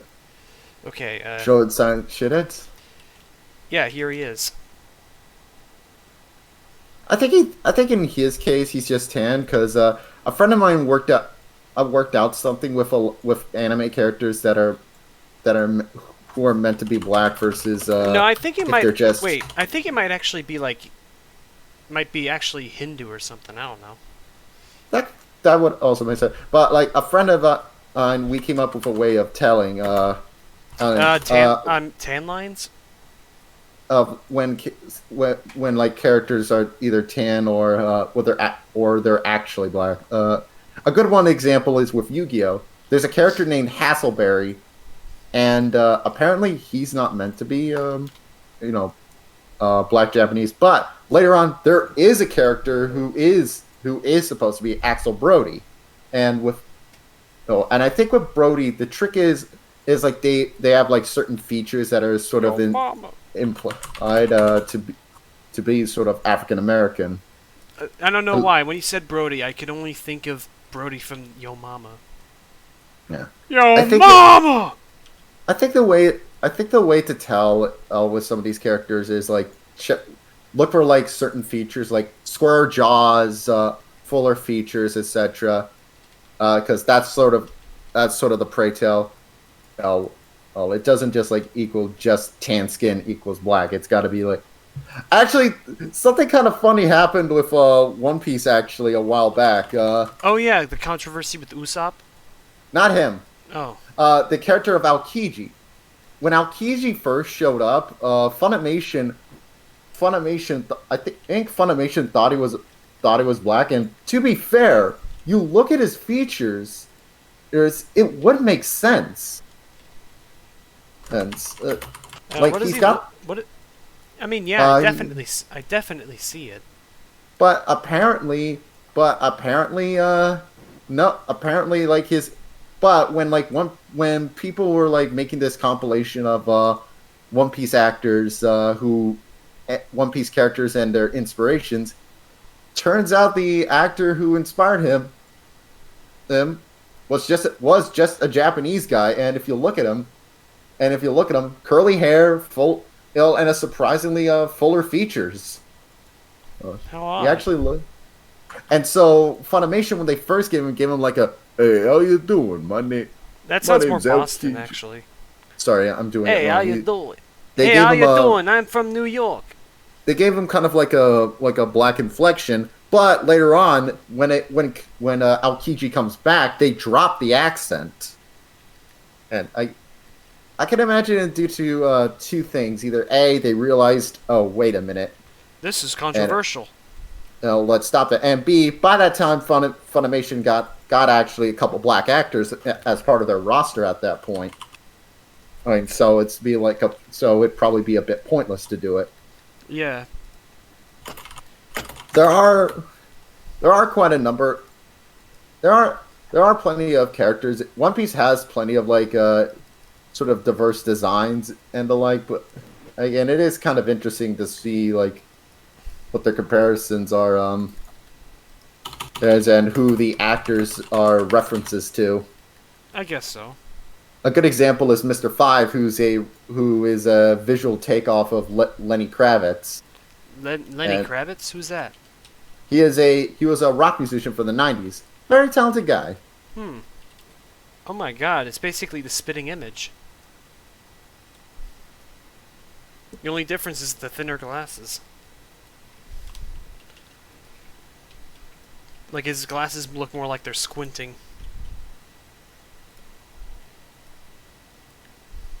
Yeah. No, it's an interesting thing. I do. Dang another character that frequently gets brought up is Yoruichi, which, regardless of whether or not they're black, like if they're feel like if they're cosplaying them and having a good time, who cares? There's honestly. Back on the subject of fluctuating ethnicities for Astro Boy characters, I do know that Hamegg, who's usually white, was depicted as darker skinned in like Jet or Mars, which is basically this weird Astro Boy spin-off. You know who Hamegg is, right? He's the little ringmaster guy? Yeah, the little ringmaster guy who's always a douchebag. Yeah. That's interesting. Then again, there's plenty of cases of like some characters getting weird skin variations. One kind of famous one is when come Dragon Ball GT, they gave Goku a tan for some reason. That's how does that look? I don't remember. He looks fine. It's fine. I don't know why they gave him the tan. But they were preparing for his surfer dude persona in like the what was that dub called? Bang Zoom dub. Whoa, dude, rock on. So Goku got quite a hefty tan during the GT and Path to Power era. To be honest, I can't really notice it that much. It's a very, very subtle one. Let me find like a picture of Goku in it's a little more noticeable with GT on TV because that has like a less saturated look. It's a little more noticeable, but I do wonder. Is that old Krillin? Yeah. But probably the most famous example of skin tone change is Nico Robin. Oh boy. Let me guess. She used to have a farmer's tan or something. Well, here's what happened. Nico Robin went. Nico Robin. Robin. And had been in the Nico anime. Robin. Nico Robin, while she had been in the manga for a while, she hadn't appeared in the anime. She hadn't appeared in colorized form. So for whatever reason, the One Piece animators, when it came time to depict her, gave her a bit of a tan. Man. I kind of However, when Nico Robin showed up, colorized, she had a similar skin tone as everyone else and did not have a tan.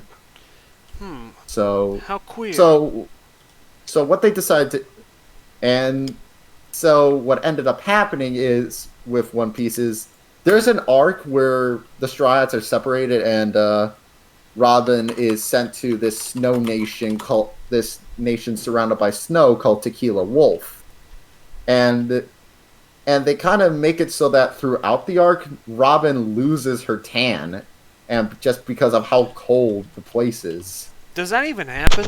I'm pretty sure that's not how tan works. You can't just lose a tan because you've been cold for a while. You can lose a tan if you don't get enough sun, but yeah, so start of the arc, yeah, Robin... of course, but I don't think cold would be a direct contributor to that. No, this place is insanely dark.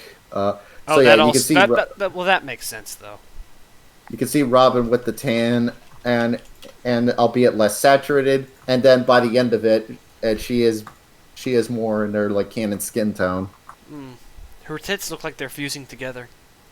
Yeah, that's episode animated by Naoki Tate too, who's a very beloved One Piece animator who has a very unique style. And he left the show a while. Actually, the arc where Robin is in that sort of snow prison, essentially, is actually the last time she ever appears. Oh, hey, Magic. He ever animates for One Piece. Or should I call you the King of Creams? How are you? How you doing, dude? I'm in pain. What happened, Why dude? are you? My feet fucking hurt. Oh. That's why Jade called me a flat-footed mutant. That's nothing compared to the situation I'm in. I just got my second COVID shot yesterday, which is part of the reason I'm doing this stream, to celebrate my immunization. However, last night I had to deal with like a fever dream, and then this morning I woke up with a throbbing headache and a sore arm. When I got mine, my arm just hurt like hell for a couple days. With your second shot? Yeah, for both. Ah.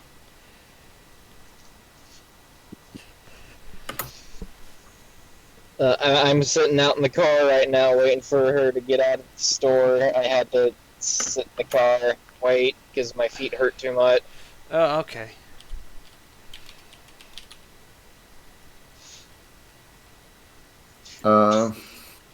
Jade believes that I have flat feet and we need to go to a doctor and like get my feet chopped off or something. I don't think that's not chopped off. I'm pretty sure she means like have them be like corrected or something. Have like a prescription shoes or something, you know? Sounds expensive and painful. Anything expensive and expensive and that doesn't have to do with amputation. I mean, a flat foot does not seem like justification for limb amputation. If it was like an irreversible bone cancer specifically in your foot, then maybe, but that's not exactly the case. I'm mostly exaggerating. At the end of my shift, I came up to Jade and I told her how much my feet are hurting, and then she said, "Oh, that means you probably have flat feet." And I asked, "Does that make me a flat-footed mutant then?" And she's like, "Yes, it does. You need to go to a doctor for it. You need to get the prescription." The other day we bought some shoe inserts that I thought would help, but I actually have made it worse somehow. Oh, that sucks. I also got this zit on my neck that hurts like hell. The zits that hurt are always the worst ones. I know how you feel. Oh, Mensch, I sent you a message about it, but I found a monitor for you. Well, I'd personally love for you to come over at some point. I don't know how much Jade wants you to come over because our living situation isn't kind of sorted yet. We don't really have anywhere to sit down. I will sit on floor. Floor is good.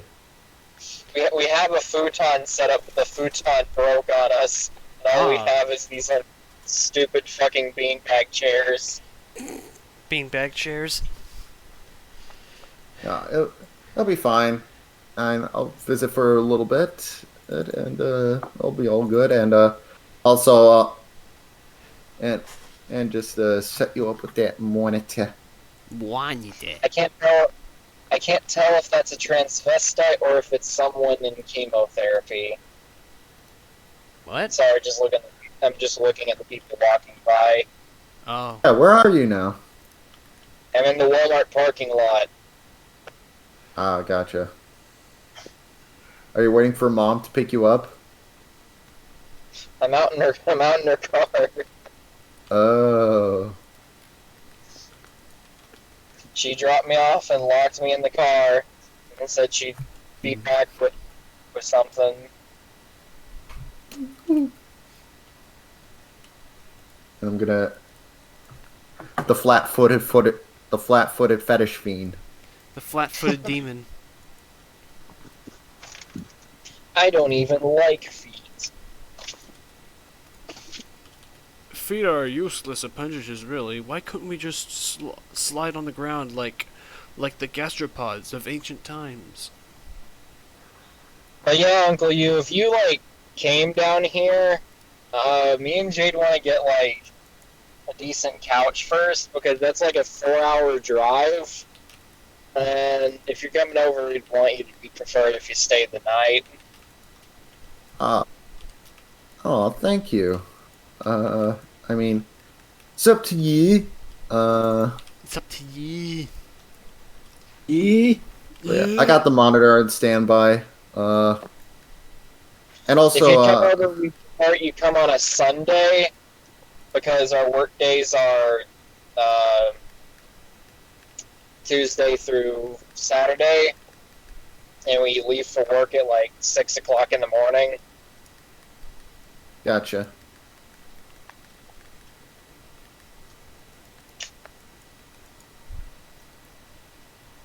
It's all good, baby girl.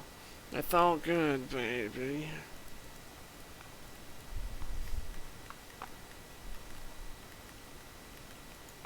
It's all good, baby. You're all good.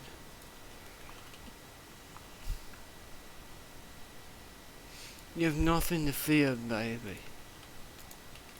Felicia's no longer freaking out in her house. That's good. She actually crawled in bed with me and Jaden the last night. Yeah, it's good to know that Khaleesi's finally being well behaved by Khaleesi standards. Which is not trying to kill us all the time. That is correct, yes.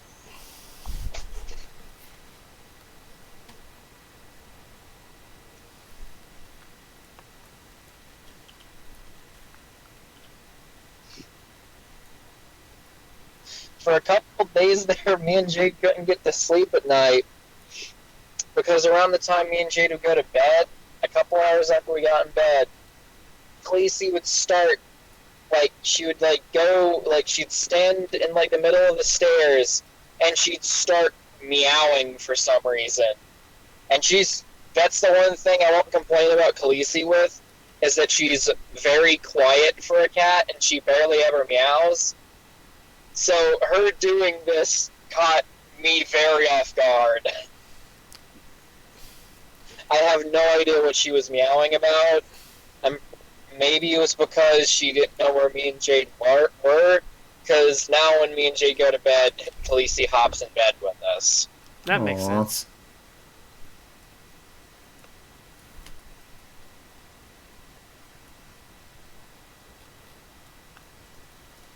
I'm actually really surprised how well Khaleesi has behaved around Jade, because a lot of my family would come over and Khaleesi would like bite them. I guess. Not like them. I guess she just gets better vibes from Jade. I suppose. Mm. Either that or just sees me being around Jade a lot, so thinks Jade's. She goes over, sniffs Jade. It's like, yes, this person has hugged my master enough. I am safe around her. That might be it, actually. I don't know. I don't know how cat brain works. I do know it has to do a lot with like smells and stuff. That makes sense.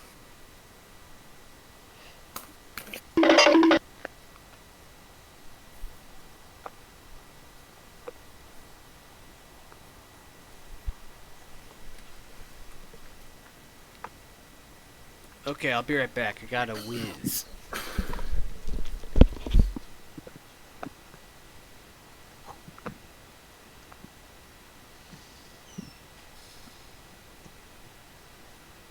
Yeah. I'm also building a PC for someone tomorrow, and it's actually going to be a first-person build. Ooh. So, I'm thinking, depending on how things happen, me and Jade may or may not be replacing the futon downstairs. If we do replace it downstairs with something a little bit better, I suppose it'd be okay for you to come over, because we want to get a little bit of a better futon that's kind of comfortable, at least. Hey, take your time, man. Just let me know whenever you get, like, whenever you're ready. Yeah, no rush. You know, it's still a 4-hour drive, you know? I know. Well, actually, according to my GPS, it's 2.5 hours, but Where did you put in? Champaign, Illinois. Oh, only 2.5 hours? Yeah. Okay. Just in case, we were just needing a new futon anyway. Yeah. We would get a couch, but all of them we are finding are over $1,000. Even Goodwill? We haven't been able to find couches in Goodwill. Do you want me to be a couch scout for you? Sure. Couch scout. It's a new reality show coming to TLC. Couch Scout. Yeah.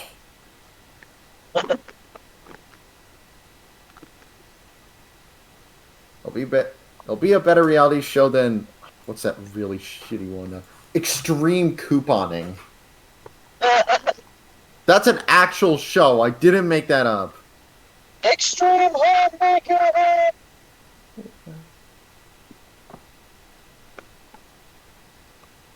I love oh man, shit reality shows, man. I watches 90 Day Fiancé. Remember AFV, America's Funniest Home Videos?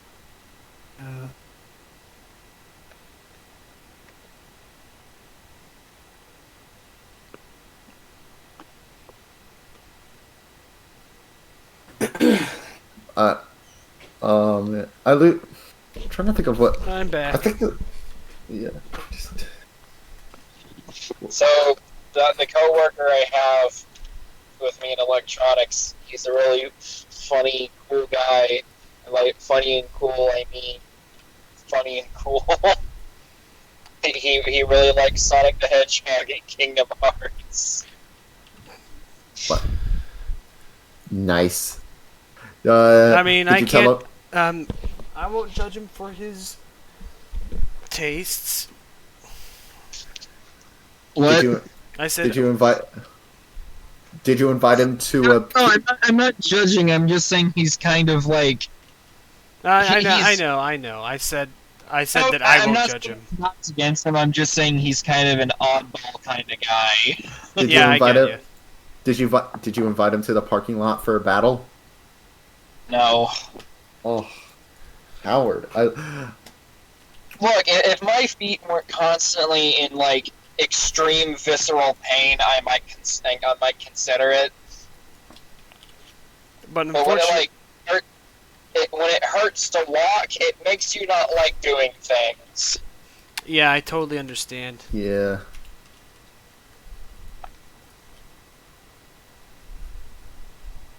When it causes you pain to do a basic living function, it kind of makes you hate doing anything. That is very true.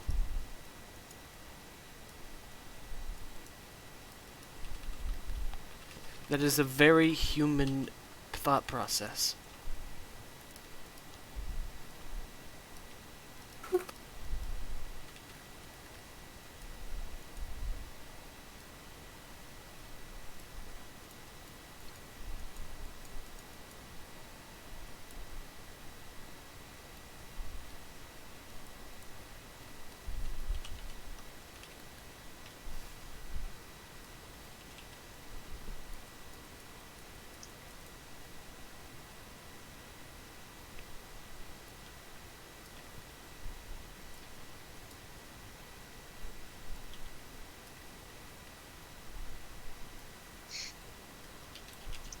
I will say, as working in electronics, 90% of my job is just standing and waiting for people to ask me questions. That doesn't sound too bad, actually. Did someone ask you if their CD tray was a cup holder?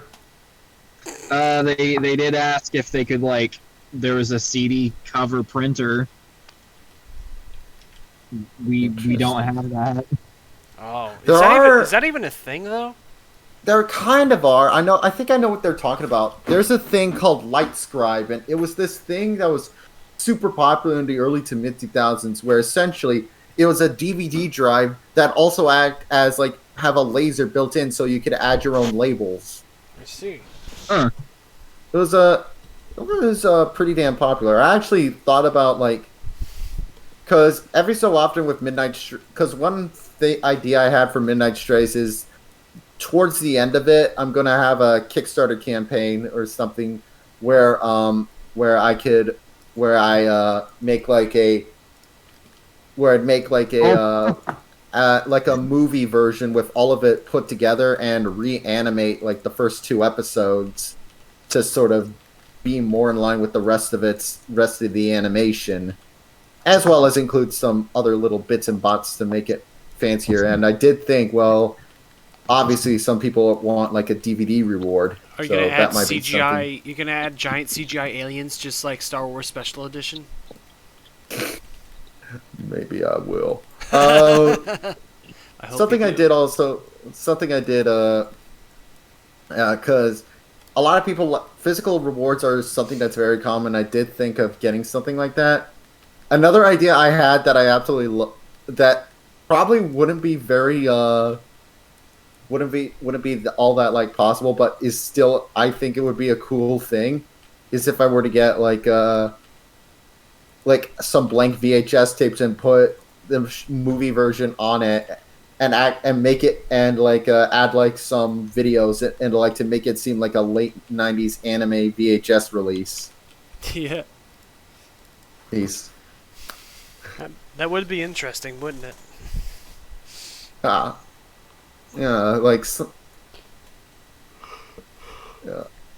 because I think that could be kind of neat.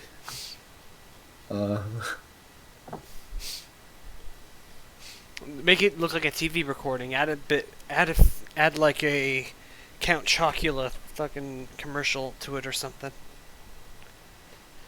Yeah.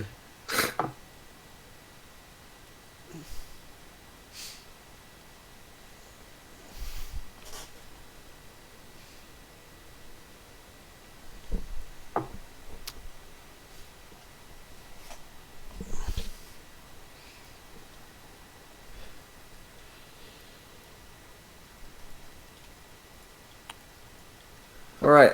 Color correcting's coming along well. That's good. Yeah.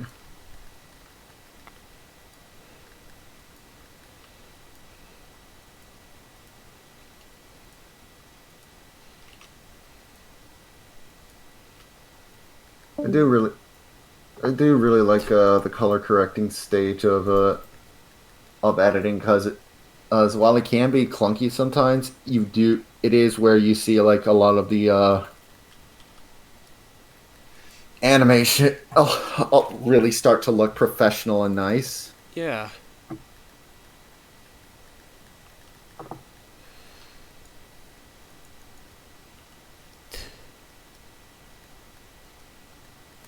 Well, almost professional at least. Why you gotta ruin my thunder like that? I'm sorry. It's all good.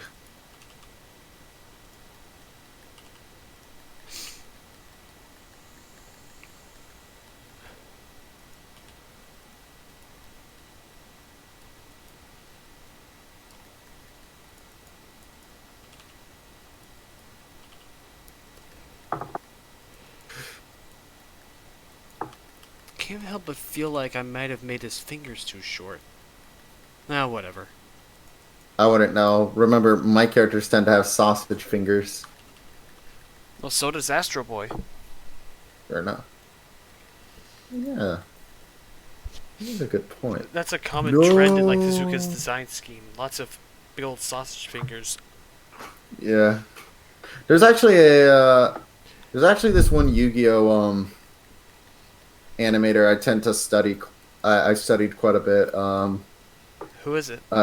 Kenichi Hara, and I love his stuff. Always had like, I tend to like emulate a lot of his animation, and his big things are like big, heavy contrasting and bold colors mixed in with like thick lines and also big old sausage fingers. Tiny wiener arms. Like here's some stuff he did. Those do not look like sausages at all. Those look more like normal fingers. They're still pretty thick. Yeah, but those look more like normal human fingers. But with Astro Boy, his fingers literally look like big old sausages. I know. Also, here's a good shot of like thick fingers. Those look pretty standard to me. Pretty sizable considering anime, but I like it. I like his art style, and although he's a very talented man. He's a very talented individual. Well, it's gonna have more frames to draw.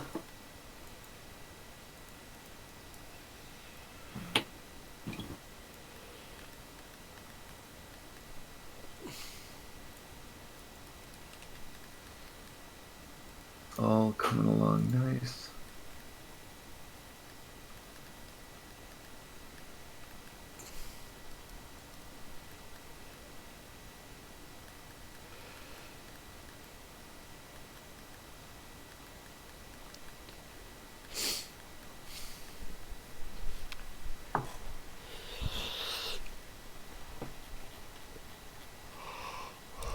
Oh.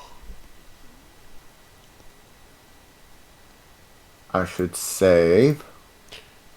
Yeah, you don't want to lose all your progress, do you? No, I do not. That is a fate worse than death. Not gonna lie.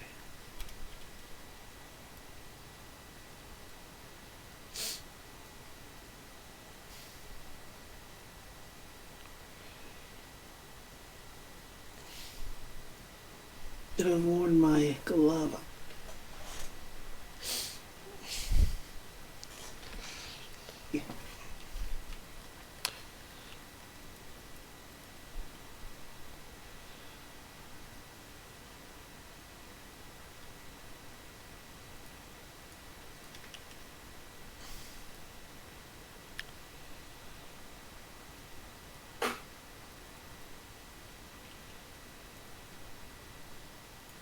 Okay, glow's not gonna work there. Light rays, though. Oh my god. Press top. Mom thinking about who keeps using all the shampoo. 7-year-old me making potions in the bathroom.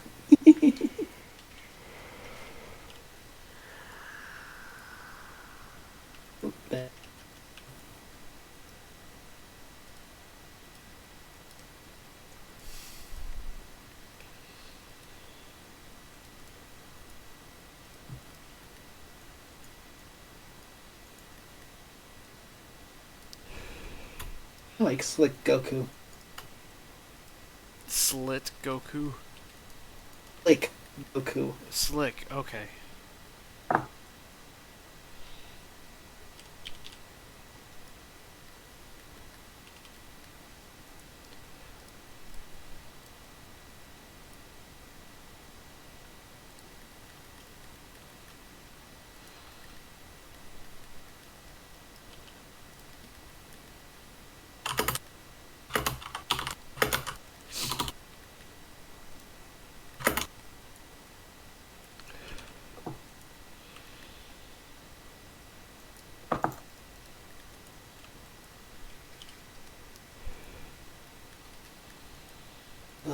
YouTube and its double standard.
Huh?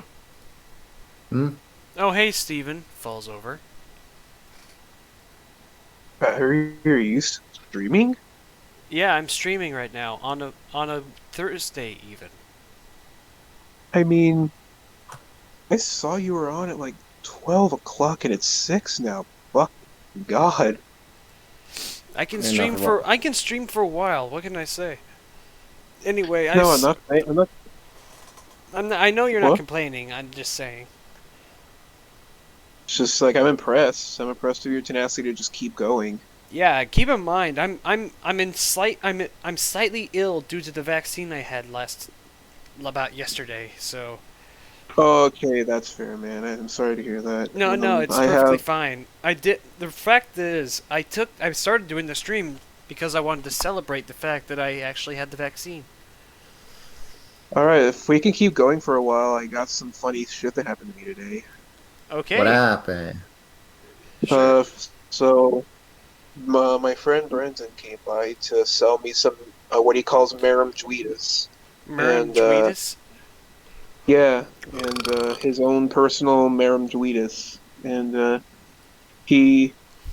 I had some of it.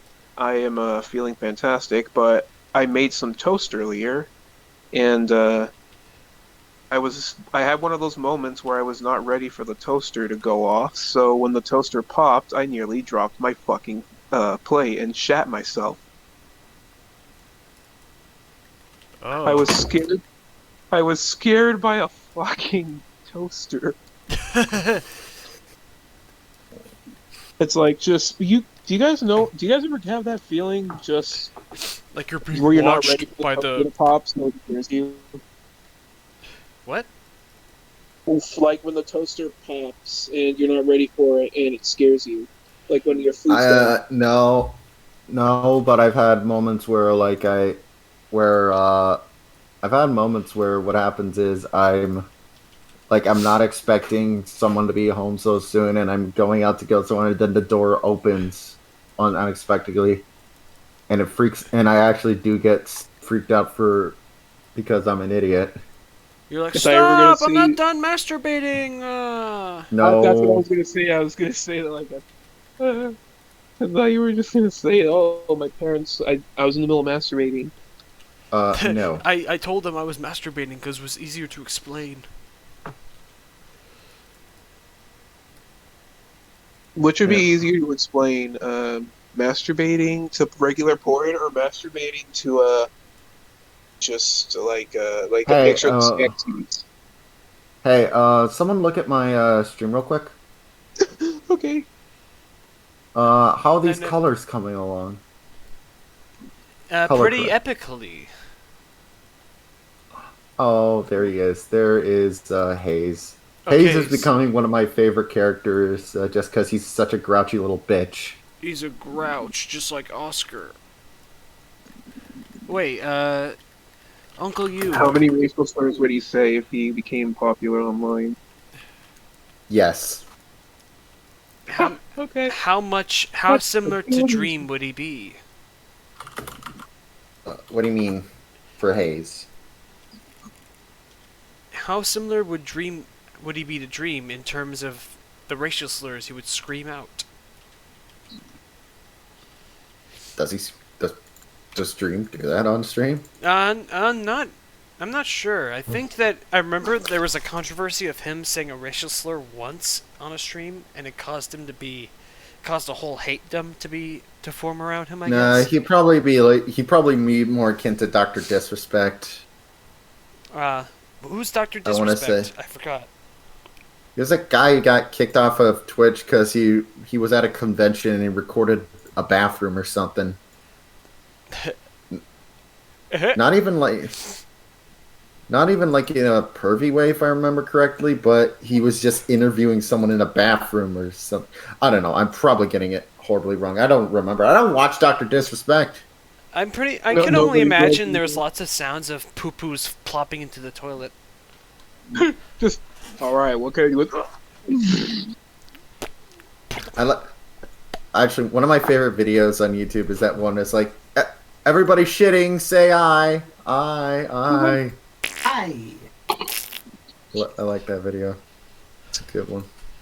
Epic video. I saw one where it's a guy going into a bathroom and he starts singing the Halo theme, and then people on the toilet start doing in.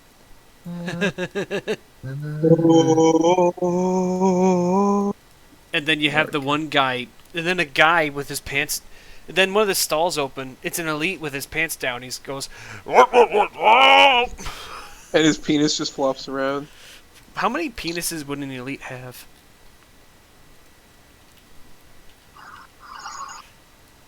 Huh.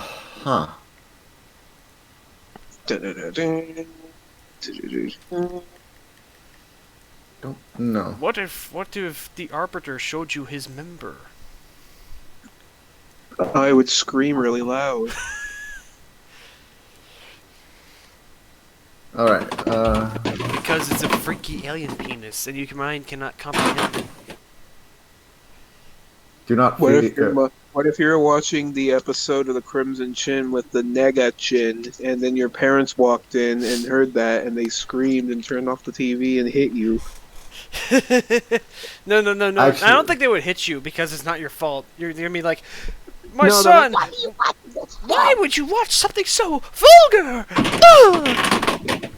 You start throwing wait. You start throwing your toys. My way. I like that one. You start molding your soft spot. I also like that one. Mold your head into a clay vase. I also You look like Roly-Poly. Someone actually got my favorite of those like Nega Chin videos is the one that one guy did where he actually clipped it from like the recording. Yeah. I appreciate Speaking of like original recordings, did you guys? I've talked about this like I don't know if it was on Yuucast, but it was like how if you go on archive.org and type in like a certain address or something, you'll get like straight up just original broadcasts of like Kids WB or like just home recorded VHS recordings of just random blocks, like the Toonheads block that used to be on Cartoon Network. You can find that all on I'm familiar. Yeah, Toonheads is like an old block where they would just air a bunch of old 1940s cartoons, and some of which were considered lost media for a while. What were some of them? Like some classic Looney Tunes cartoons from the 40s, and like some war stuff. Like, it was a different topic every thing. That's kind of neat. I also remember when I also remember Nickelodeon for a while. Nickelodeon also sometimes aired in their early days old Looney Tunes shorts, and I remember when they aired the Bosco the Talking Kid shorts, they were very unpopular. So when when they announced like they were adding another 30 hours, another like 30 minutes or an hour to a Looney Tunes block, they were like, more Bugs, more Daffy, less Bosco. Fuck Bosco, he could suck my butt. Yeah, poor old Okay, Bosco. never mind. It was just a special. Like, Who's Bosco again? Bosco was kind of was kind of the first mascot of the Looney Tunes. What was he? Right, I remember Bosco. He was this little thing. Some people say that he's. Some people like apparently he was supposed to be like a possibly stereotype, but at the same time he was so he was cartoony enough that they could get away with showing him on TV. Although they did redesign him later. And good Bosco! Lord. He's that little dude. He's like a little dog thing. Yeah, he's like a little. He looks like a little. Isn't Bosco a dog or something? Well, here's the thing with Bosco. In the original shorts, he's pretty ambiguous as to what he is. So he's kind of like the Animaniacs. But here's the thing with Bosco. Oh, like considering the way he taught, was like fairly stereotypical black accent. But the thing is But here's the thing. His design is loose enough that there is a reason he was able to get shown on TV compared to other characters. Is because he was a lot more vague and not and that being said, they did redesign him later on, where unfortunately, what does he look like? Top right. I hate this design, not just because of overtones. Yeah, it's very. But racist. it also just looks kind of gross. He looks like an alien. Yeah, it looks like I'm not sure if I can even show this. It's horribly racist. You can. I think you can. It's being used for educational purposes. Okay, this is for educational purposes. Okay, so this is original Bosco. This is the original Bosco, not as racist, right? And this is what they redesigned him to be. Pretty bad. As mentioned before, you could get away with original Bosco. He talked weird, but most kids would not associate original Bosco with anything harmful. Yeah, if anything, I'm pretty sure they would mostly assume that he's a dog or something. Or here's the thing, Uncle Yuu. The kids wouldn't see anything wrong. The parents probably would. Well, actually, even kids at the time, I know my Nickelodeon history, and Bosco got reran all the time on TV for a while, and hell, he even has a cameo in Space Jam. So it's it's a very. He just looks like a gollywog. Well, in the redesign, whereas in the original, he looks vague enough you can get away with. In fact, but the funny thing is with Bosco, they brought him back for Tiny Toons, but his design would later on serve as the basis for the Animaniacs. They actually did make him a dog later on, for real. Yeah, that's all right. Okay, I can deal with that. Yeah. Although Bosco, and he has a slight cameo in Space Jam where you can see he's on the back, where you can see him in the background in like a Looney Tunes gym or the like. Oh, that's cute. So they're keeping the roof. Just get rid of the racism extra hard and. It is interesting looking in on early Looney Tunes because another character they tried to make their big star was Buddy. Buddy. Buddy was the Looney Tunes' earliest mascot, and he was this happy-go-lucky fellow. He looks like a. What was that burger joint that had the guy as Big a mascot? Boy. Big Boy Burger. Big Boy. He looks like the Big Boy Burger guy. Yeah, and he was horrifyingly bland. He looks bland. He looks bland too. He was you know that joke from The Simpsons where there's that guy who says he created cartoon violence? Before then, all cartoon characters used to do was play the banjo. That's Buddy. All he did was play the banjo, sing songs to girls, and he was boring as shit. But yeah, he does sound boring, doesn't he? Kill this man. In fact, he's another character that got revived thanks to Looney Tunes, where where the joke was he used to star alongside the Looney Tunes and get beat up by him. That's funny. Don't hurt me. Later on, Looney Tunes did finally find a mascot with Porky Pig, but wait, that's yeah. Bugs. That's not Porky Pig. I'm sorry. I know. I realized I made my mistake. Yeah. Here he is. There's the debut of Porky, who. I'm really fat. I'm really fat. I almost said a really bad word. I'm happy. And the other thing that's funny is both Daffy and Bugs Bunny got their start by being victims of Porky trying to hunt them. So this was before the this was before Elmer Fudd was introduced, I'm guessing, right? Yeah. Hey, he's even dressed up like he's wearing the same getup that Elmer would later have. Hey, Uncle Yuu, since we're on the topic of horrible racist cartoons, have you ever heard of something called Grub Me Mama with a... I watched that for a class. It is awful. It is painful. Evil. It is like it's as bad as everybody. It's as bad as everybody makes it out to be. Like it makes you feel really uncomfortable. It is. The thing is with like some shorts, it's like there are some shorts that like have questionable like jokes, but like you can still kind of chuckle. Scrubby Mama is actually like awful. It's not that well animated. It's like very uncomfortable. All it has are the stereotypes. There is no humor whatsoever. It's just mean. It's mean-spirited. Yeah. But it's like there's a reason why it's on the censored 11s list, meaning that it could never ever be shown on TV again. Yeah.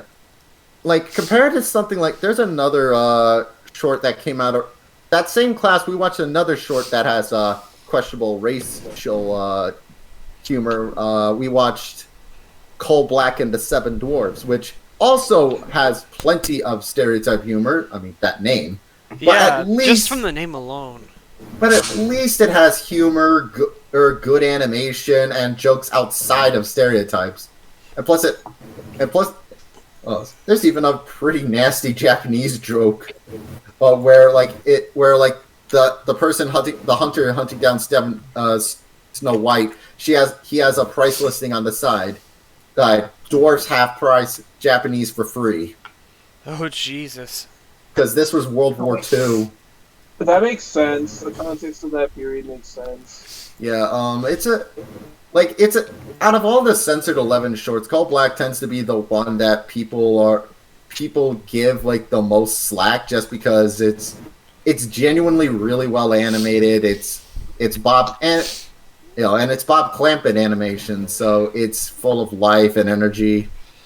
Big ball energy. You want to know what? I have Do you guys want to know a really like obscure Looney Tunes short that I like hold in very high regard that nobody really like appreciates? What? I can't remember the exact name of it, but it was the one where like it's Porky Pig like saying he's gonna quit to like a live action version of his boss, and because Daffy told him to quit, and he like it's just like a weird like Roger Rabbit thing where it's 1940s America like and like the people just like walking around with the cartoon characters. That sounds familiar. It was like I saw it like usually on Boomerang back when we had it, and like that's only where I remember seeing it. I don't remember what it's called. It's just like I know it was in black and white. That's what I remember. So it had to have been like either in the midst of World War II or like around before that. Yeah, the Looney Tunes short that tends not to get a lot of love, but I adore, and I've shown you guys this one before, is Hairbrush. Hairbrush deserves so much more love. That's what. Which I haven't seen that one. I don't think. What is it about? It's the one where Elmer Fudd wins. Oh Jesus! And not like win like he deserves it. Give him one. And he wins in a glorious way. So the plot of the short is Elmer Fudd has seemingly gone crazy and starts dressing up as a rabbit, thinking he's Bugs Bunny. Bugs visits him in the mental hospital to sort of taunt him, but then Elmer gets away, and the psychiatrist comes in thinking Elmer Fudd's in the rabbit suit, and the psychiatrist goes to work on Bugs and makes Bugs think he's Elmer Fudd. My name is Elmer J. Fudd. I own a mansion and a yacht. And then the second third, it's rabbit season, and Bugs Bunny goes hunting for Elmer Fudd, and it's like a classic, Fudd and it's a role reversal.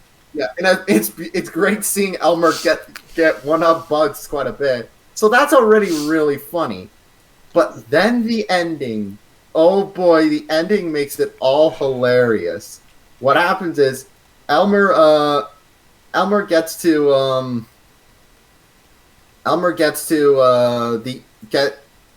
cornered by Bugs. It's like, I have you now, you wascally wabbit. And then, oh yeah, that's something else that's great. Bugs even starts speaking in Elmer Fudd's lisp. Oh yeah, he goes, But then the glorious ending comes. It's like, excuse me, are you Elmer J. Fudd? My name is Elmer J. Fudd. I own a mansion and a yacht.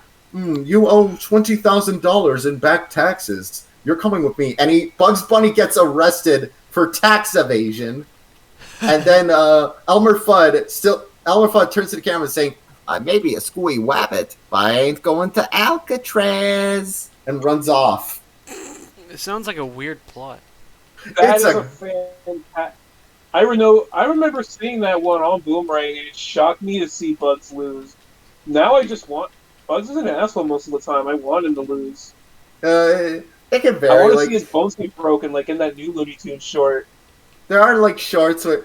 The thing is with characters like Bugs, Tom and Jerry, and even the Warner Brothers, is the villain... is that, sometimes writers make the mistake of they'll just support whoever. There's the infamous Animaniac short where they tortured that one Anchorman, who was a jerk, but the Warners went so far in their torture, they actually had to delete a lot of scenes from the original broadcast. You can find them on YouTube. The Warner Brothers are straight up sadistic. They CBT him? Might as well. And then they also know they have shorts on occasion where they're the ones being tormented.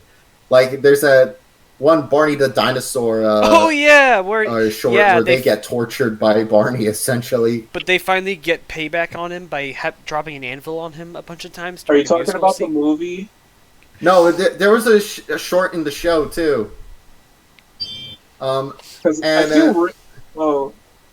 Another one that's kind of like that is another one that's kind of similar is with Tom and Jerry. Sometimes writers make the mistake of thinking, oh, just because it's Jerry, they'll root for him. And there are shorts where Jerry's just an asshole for no reason. Especially during those especially during that weird era. where it's Yeah, like, the Gene Daich era. Those were yeah, the worst. that was the era where that like guy's so mean. The best. That's what. So Hanna-Barbera. In fact, Hanna-Barbera even acknowledged this because they got letters back in the days like saying, "Can Tom win for once?" So they've actually had a few. Probably the most famous one being the short where is the $1 Million Cat short. You know, the one where it's like, "Gee, I'm going away $1 million." But I'm happy! That's short. That was a satisfying. Yeah, he deserved to get his brain caved in for that. And it's also one of the only times Tom talks, and it's such a glorious He sounds like move. I'd want him. Yeah. Actually, I'm gonna be honest. The voices that are in the actual movie, I don't mind, but it just feels weird hearing them talk. Yeah, for extended periods. If it was like just a minor thing at the end, I'd probably be fine with it. But it's just it doesn't fit. Yeah. I like the one where they're like where they team up and like Jerry's like, "Hey, you want to get back in the house, don't you?" There's what's another good one where there's also, of course, the classic "Don't you?" And also, and there's also in me power. What even was he saying? Was that what he was saying? That's like the most broken English. In me power or something like that. He turned into Peter Lorre. Oh, it was in me power. In me power. Ding ding. Bubblegum and taffy. What's another short where like and same goes for SpongeBob. Like they're even in the early days, they knew like SpongeBob, getting on Squidward's nerves could sometimes go get a little too annoying. Funny results. Yeah, so they knew, okay, we gotta have Squidward sometimes win, and the perfect example of that is Opposite Day. Oh yeah, where he tries to run over them with like a gigantic construction thingy, right? Yeah, it is. Hey, it's you little sausage! Wait, no, not that one. Yeah. And also another, even like post season 3 episodes, they do know every now and again that gives Cut Squid a break. Probably the best one is there's this episode called like Enchanted Tiki Land or whatever. Yeah, and it's an episode where SpongeBob and Patrick realize, gee, maybe we do annoy Squidward a bit too much, and they decide, you know what, fuck it, we're gonna give him the best day of his life, and it's... Oh yeah, and it's like, welcome to Squidward's Tiki Land. Nice, it's a great little episode, and and even though stuff goes wrong in the end, and Squidward does still get a satisfying ending where he still gets on like a swinging ship and goes back and forth smacking SpongeBob and Patrick. Fuck you. You don't have this coming, you fucking freaks. Yeah, well, you little fucktards. You don't have this coming for years. I'm gonna string you by your balls next.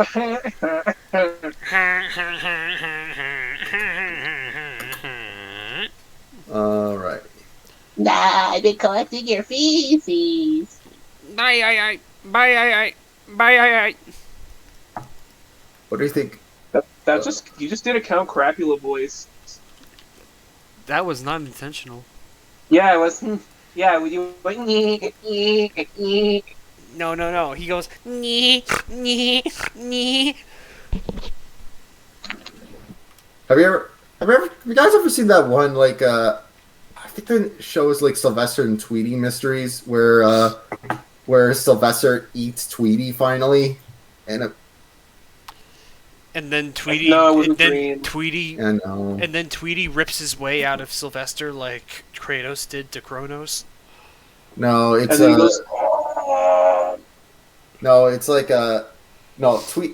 Sylvester finally eats Tweety, and Sylvester is sentenced to prison, and then there's like a big like nationwide crisis over it. Yeah, that's a great plot. The cat lives matter. Yeah. Let's see. That's okay to say, right, Battery? That's okay to make? Yeah, sure. Double. You're not making fun of the movement, so it's fine. Anyways, what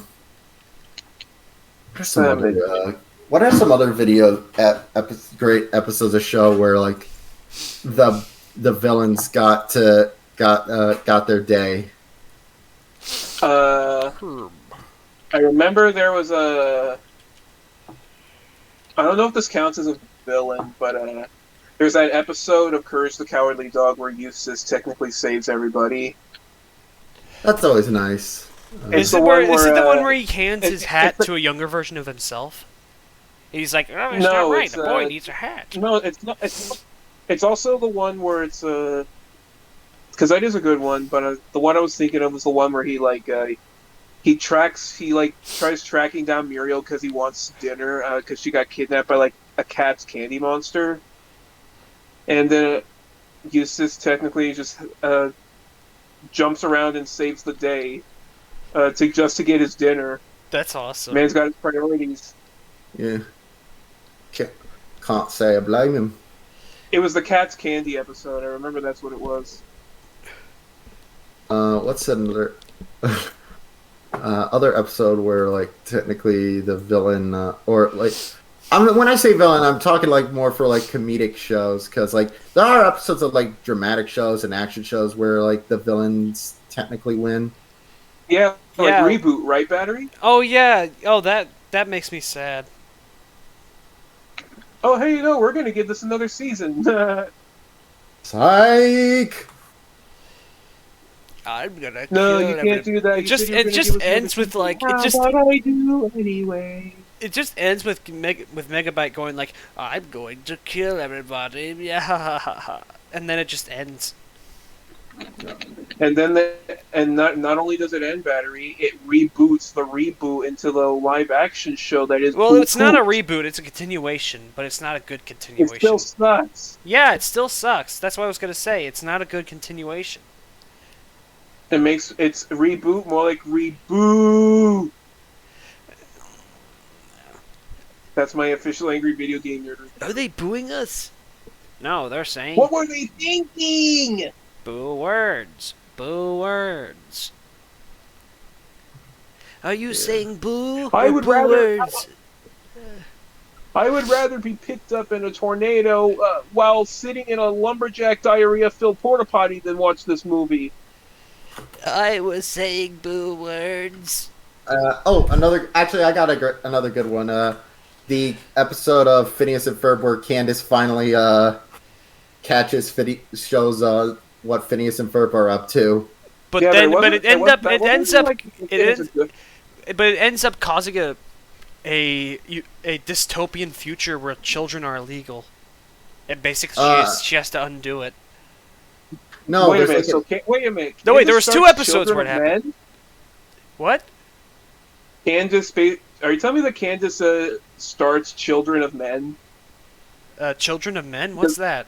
It's a really good sci-fi movie. Go watch it. Which essentially has like the whole kids are basically like gone or whatever in this world. That's children are illegal. Not because they're illegal. It's because for whatever reason nobody can get pregnant anymore, or it's. And then there's this one person who can, and they have to escort the baby, and that's the whole movie, and it's really good. Everyone watch it. Yeah, it's like everyone has the genophage. And it's one of my all-time favorite movies. It's got Clive Owen. Wait, no, I'm sorry. It's got Clive Warren. Clive Owen. It's got Clive Warren. Clive Owen. Clive Owen. You leave Clive Owen alone. Clive Warren. I was just doing a funny voice. I was not making fun of him. No, I love Clive Owen. He's genuinely one of my favorite actors. What's he been in recently? I don't know. That's a weird thing. It's like. It's not like he's good, but he doesn't make his resume well known lately. Okay, what's he in recently? He was in that Valerian movie that I heard was actually kind of fun.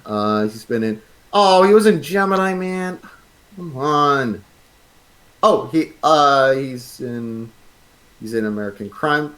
He's playing Bill Clinton in American Crime Story? Okay, what does he look like? I need to see. I did not kiss her. I did not put my penis in her mouth. I did not do her in the McDonald's bathroom. I did not do her from behind. I did not have Oh sex with her. my God. She's not my friend. How close is the resemblance? He doesn't look like Clive Owen anymore. Owen, look at him. Whoa. That makeup. That is really good. Clinton makeup. God fucking damn. Yeah. That is a different person though. That is Bill Clinton. He's a shapeshifter. Yeah, Bill Clinton. An evil man-eating shapeshifter that devours My children. name is Clive Warren. I'm Jason Lincoln.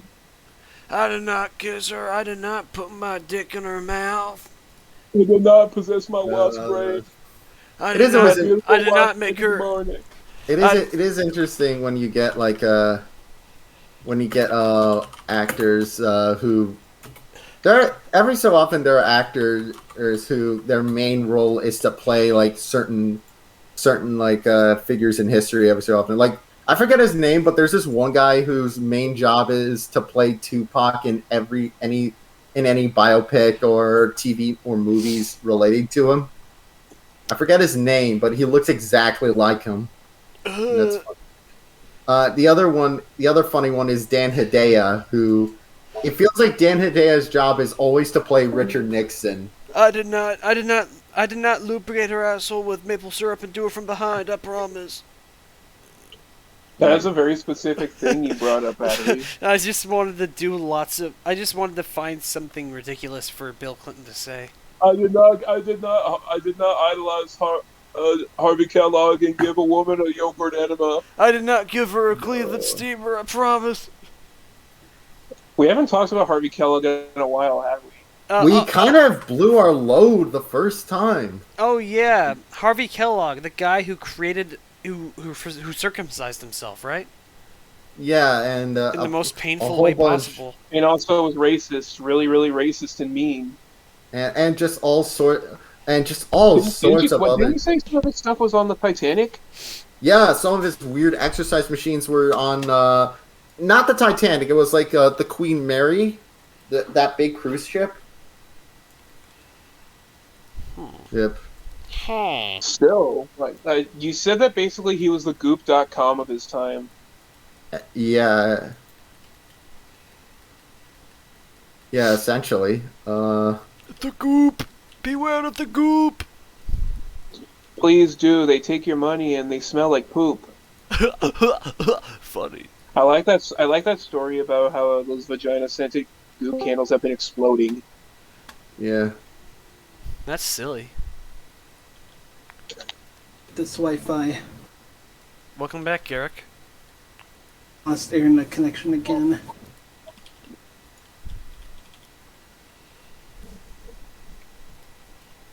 Oh, I got dead again. Maybe I shouldn't screen share at this point. Yeah, you'll probably do better connection-wise if you don't screen share.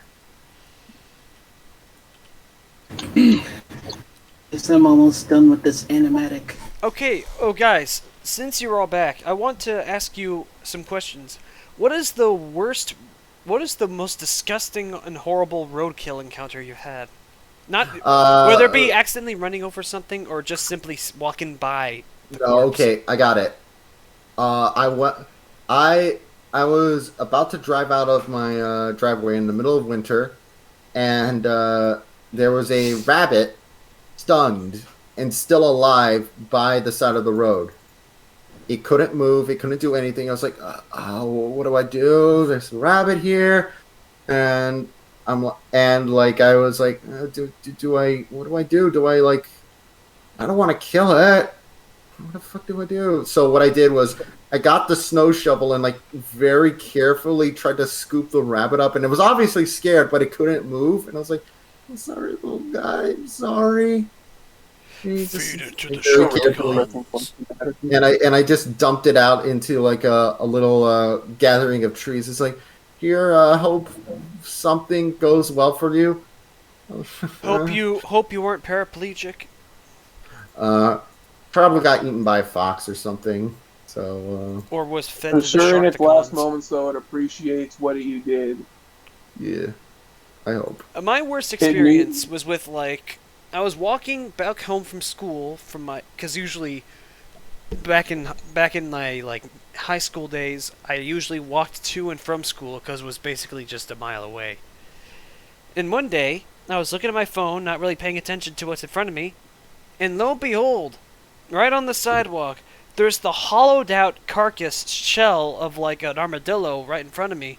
I almost step in it. I look down and I'm like, ah! I didn't expect it. It was like just this hollowed out shell of an armadillo with like bones inside of it, and I was like freaked out because I didn't expect it. So I just walked around it. Guys, I have one myself, unfortunate roadkill story, but you better be ready for it. It's a bit of a doozy. Okay, I'm used to doozies. I've seen a bird carcass that had its heart pop out. Alright, so what happened was I was around 8 years old. I lived in this. 8 years old. That's like the worst age for roadkill. What the? No. But what happened was I was walking through. I had to. When I lived in Florida for a bit, I had to basically go to a bus stop and walk my way back home on this what would be like a almost like dirt-ish looking path.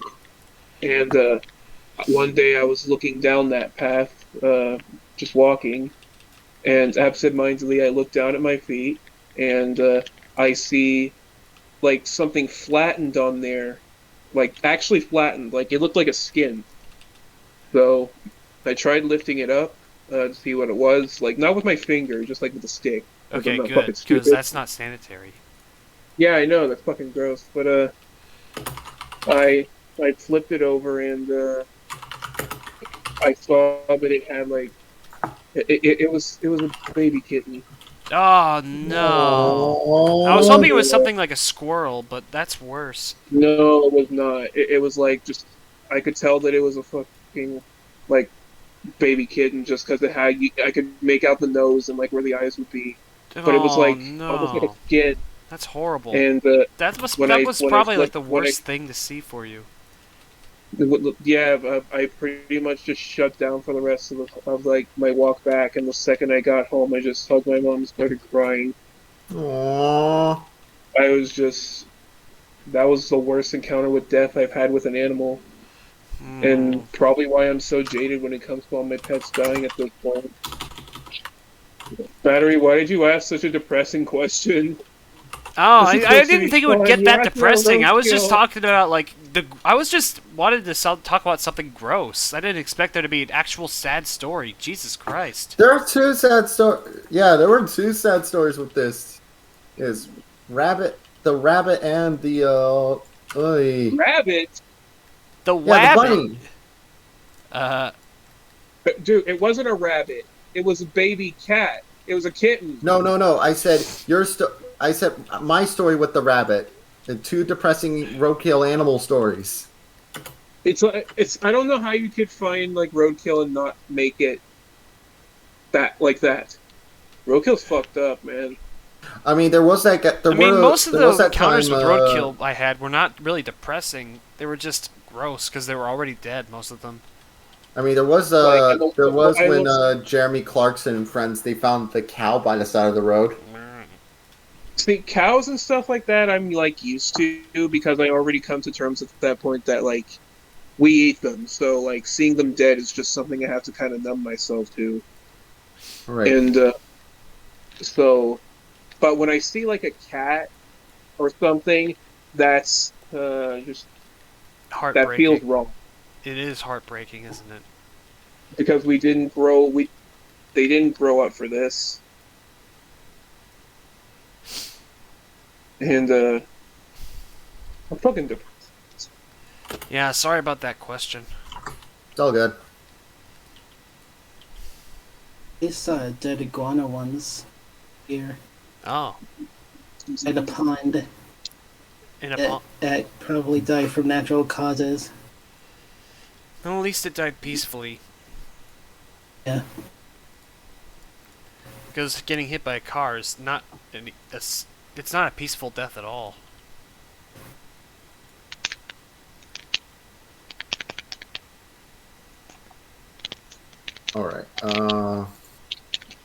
Alright, color correction and like is done. Next up is music and sound effects. Music and sound.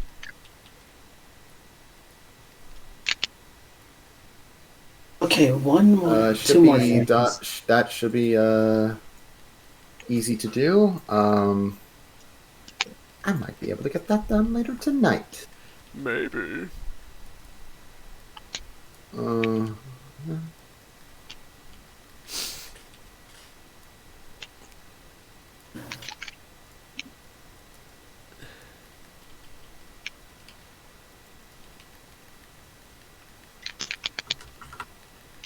might turn down the glow. Should I turn down the glow? Do like that morning kind of look. Hold on. I'll share in silent shit as in you guys be the judge. Okay. Just give me a moment. I need to. Okay. How's it look? One moment. Ah, not too bad. Yay.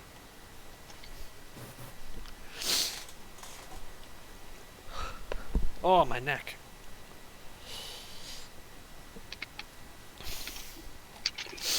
Mario. Luigi. Alright. I'm gonna take it easy for now. Color correcting's basically good to go, and I'll next up all that's left is music and sound effects. So yeah. Aha. Yeah.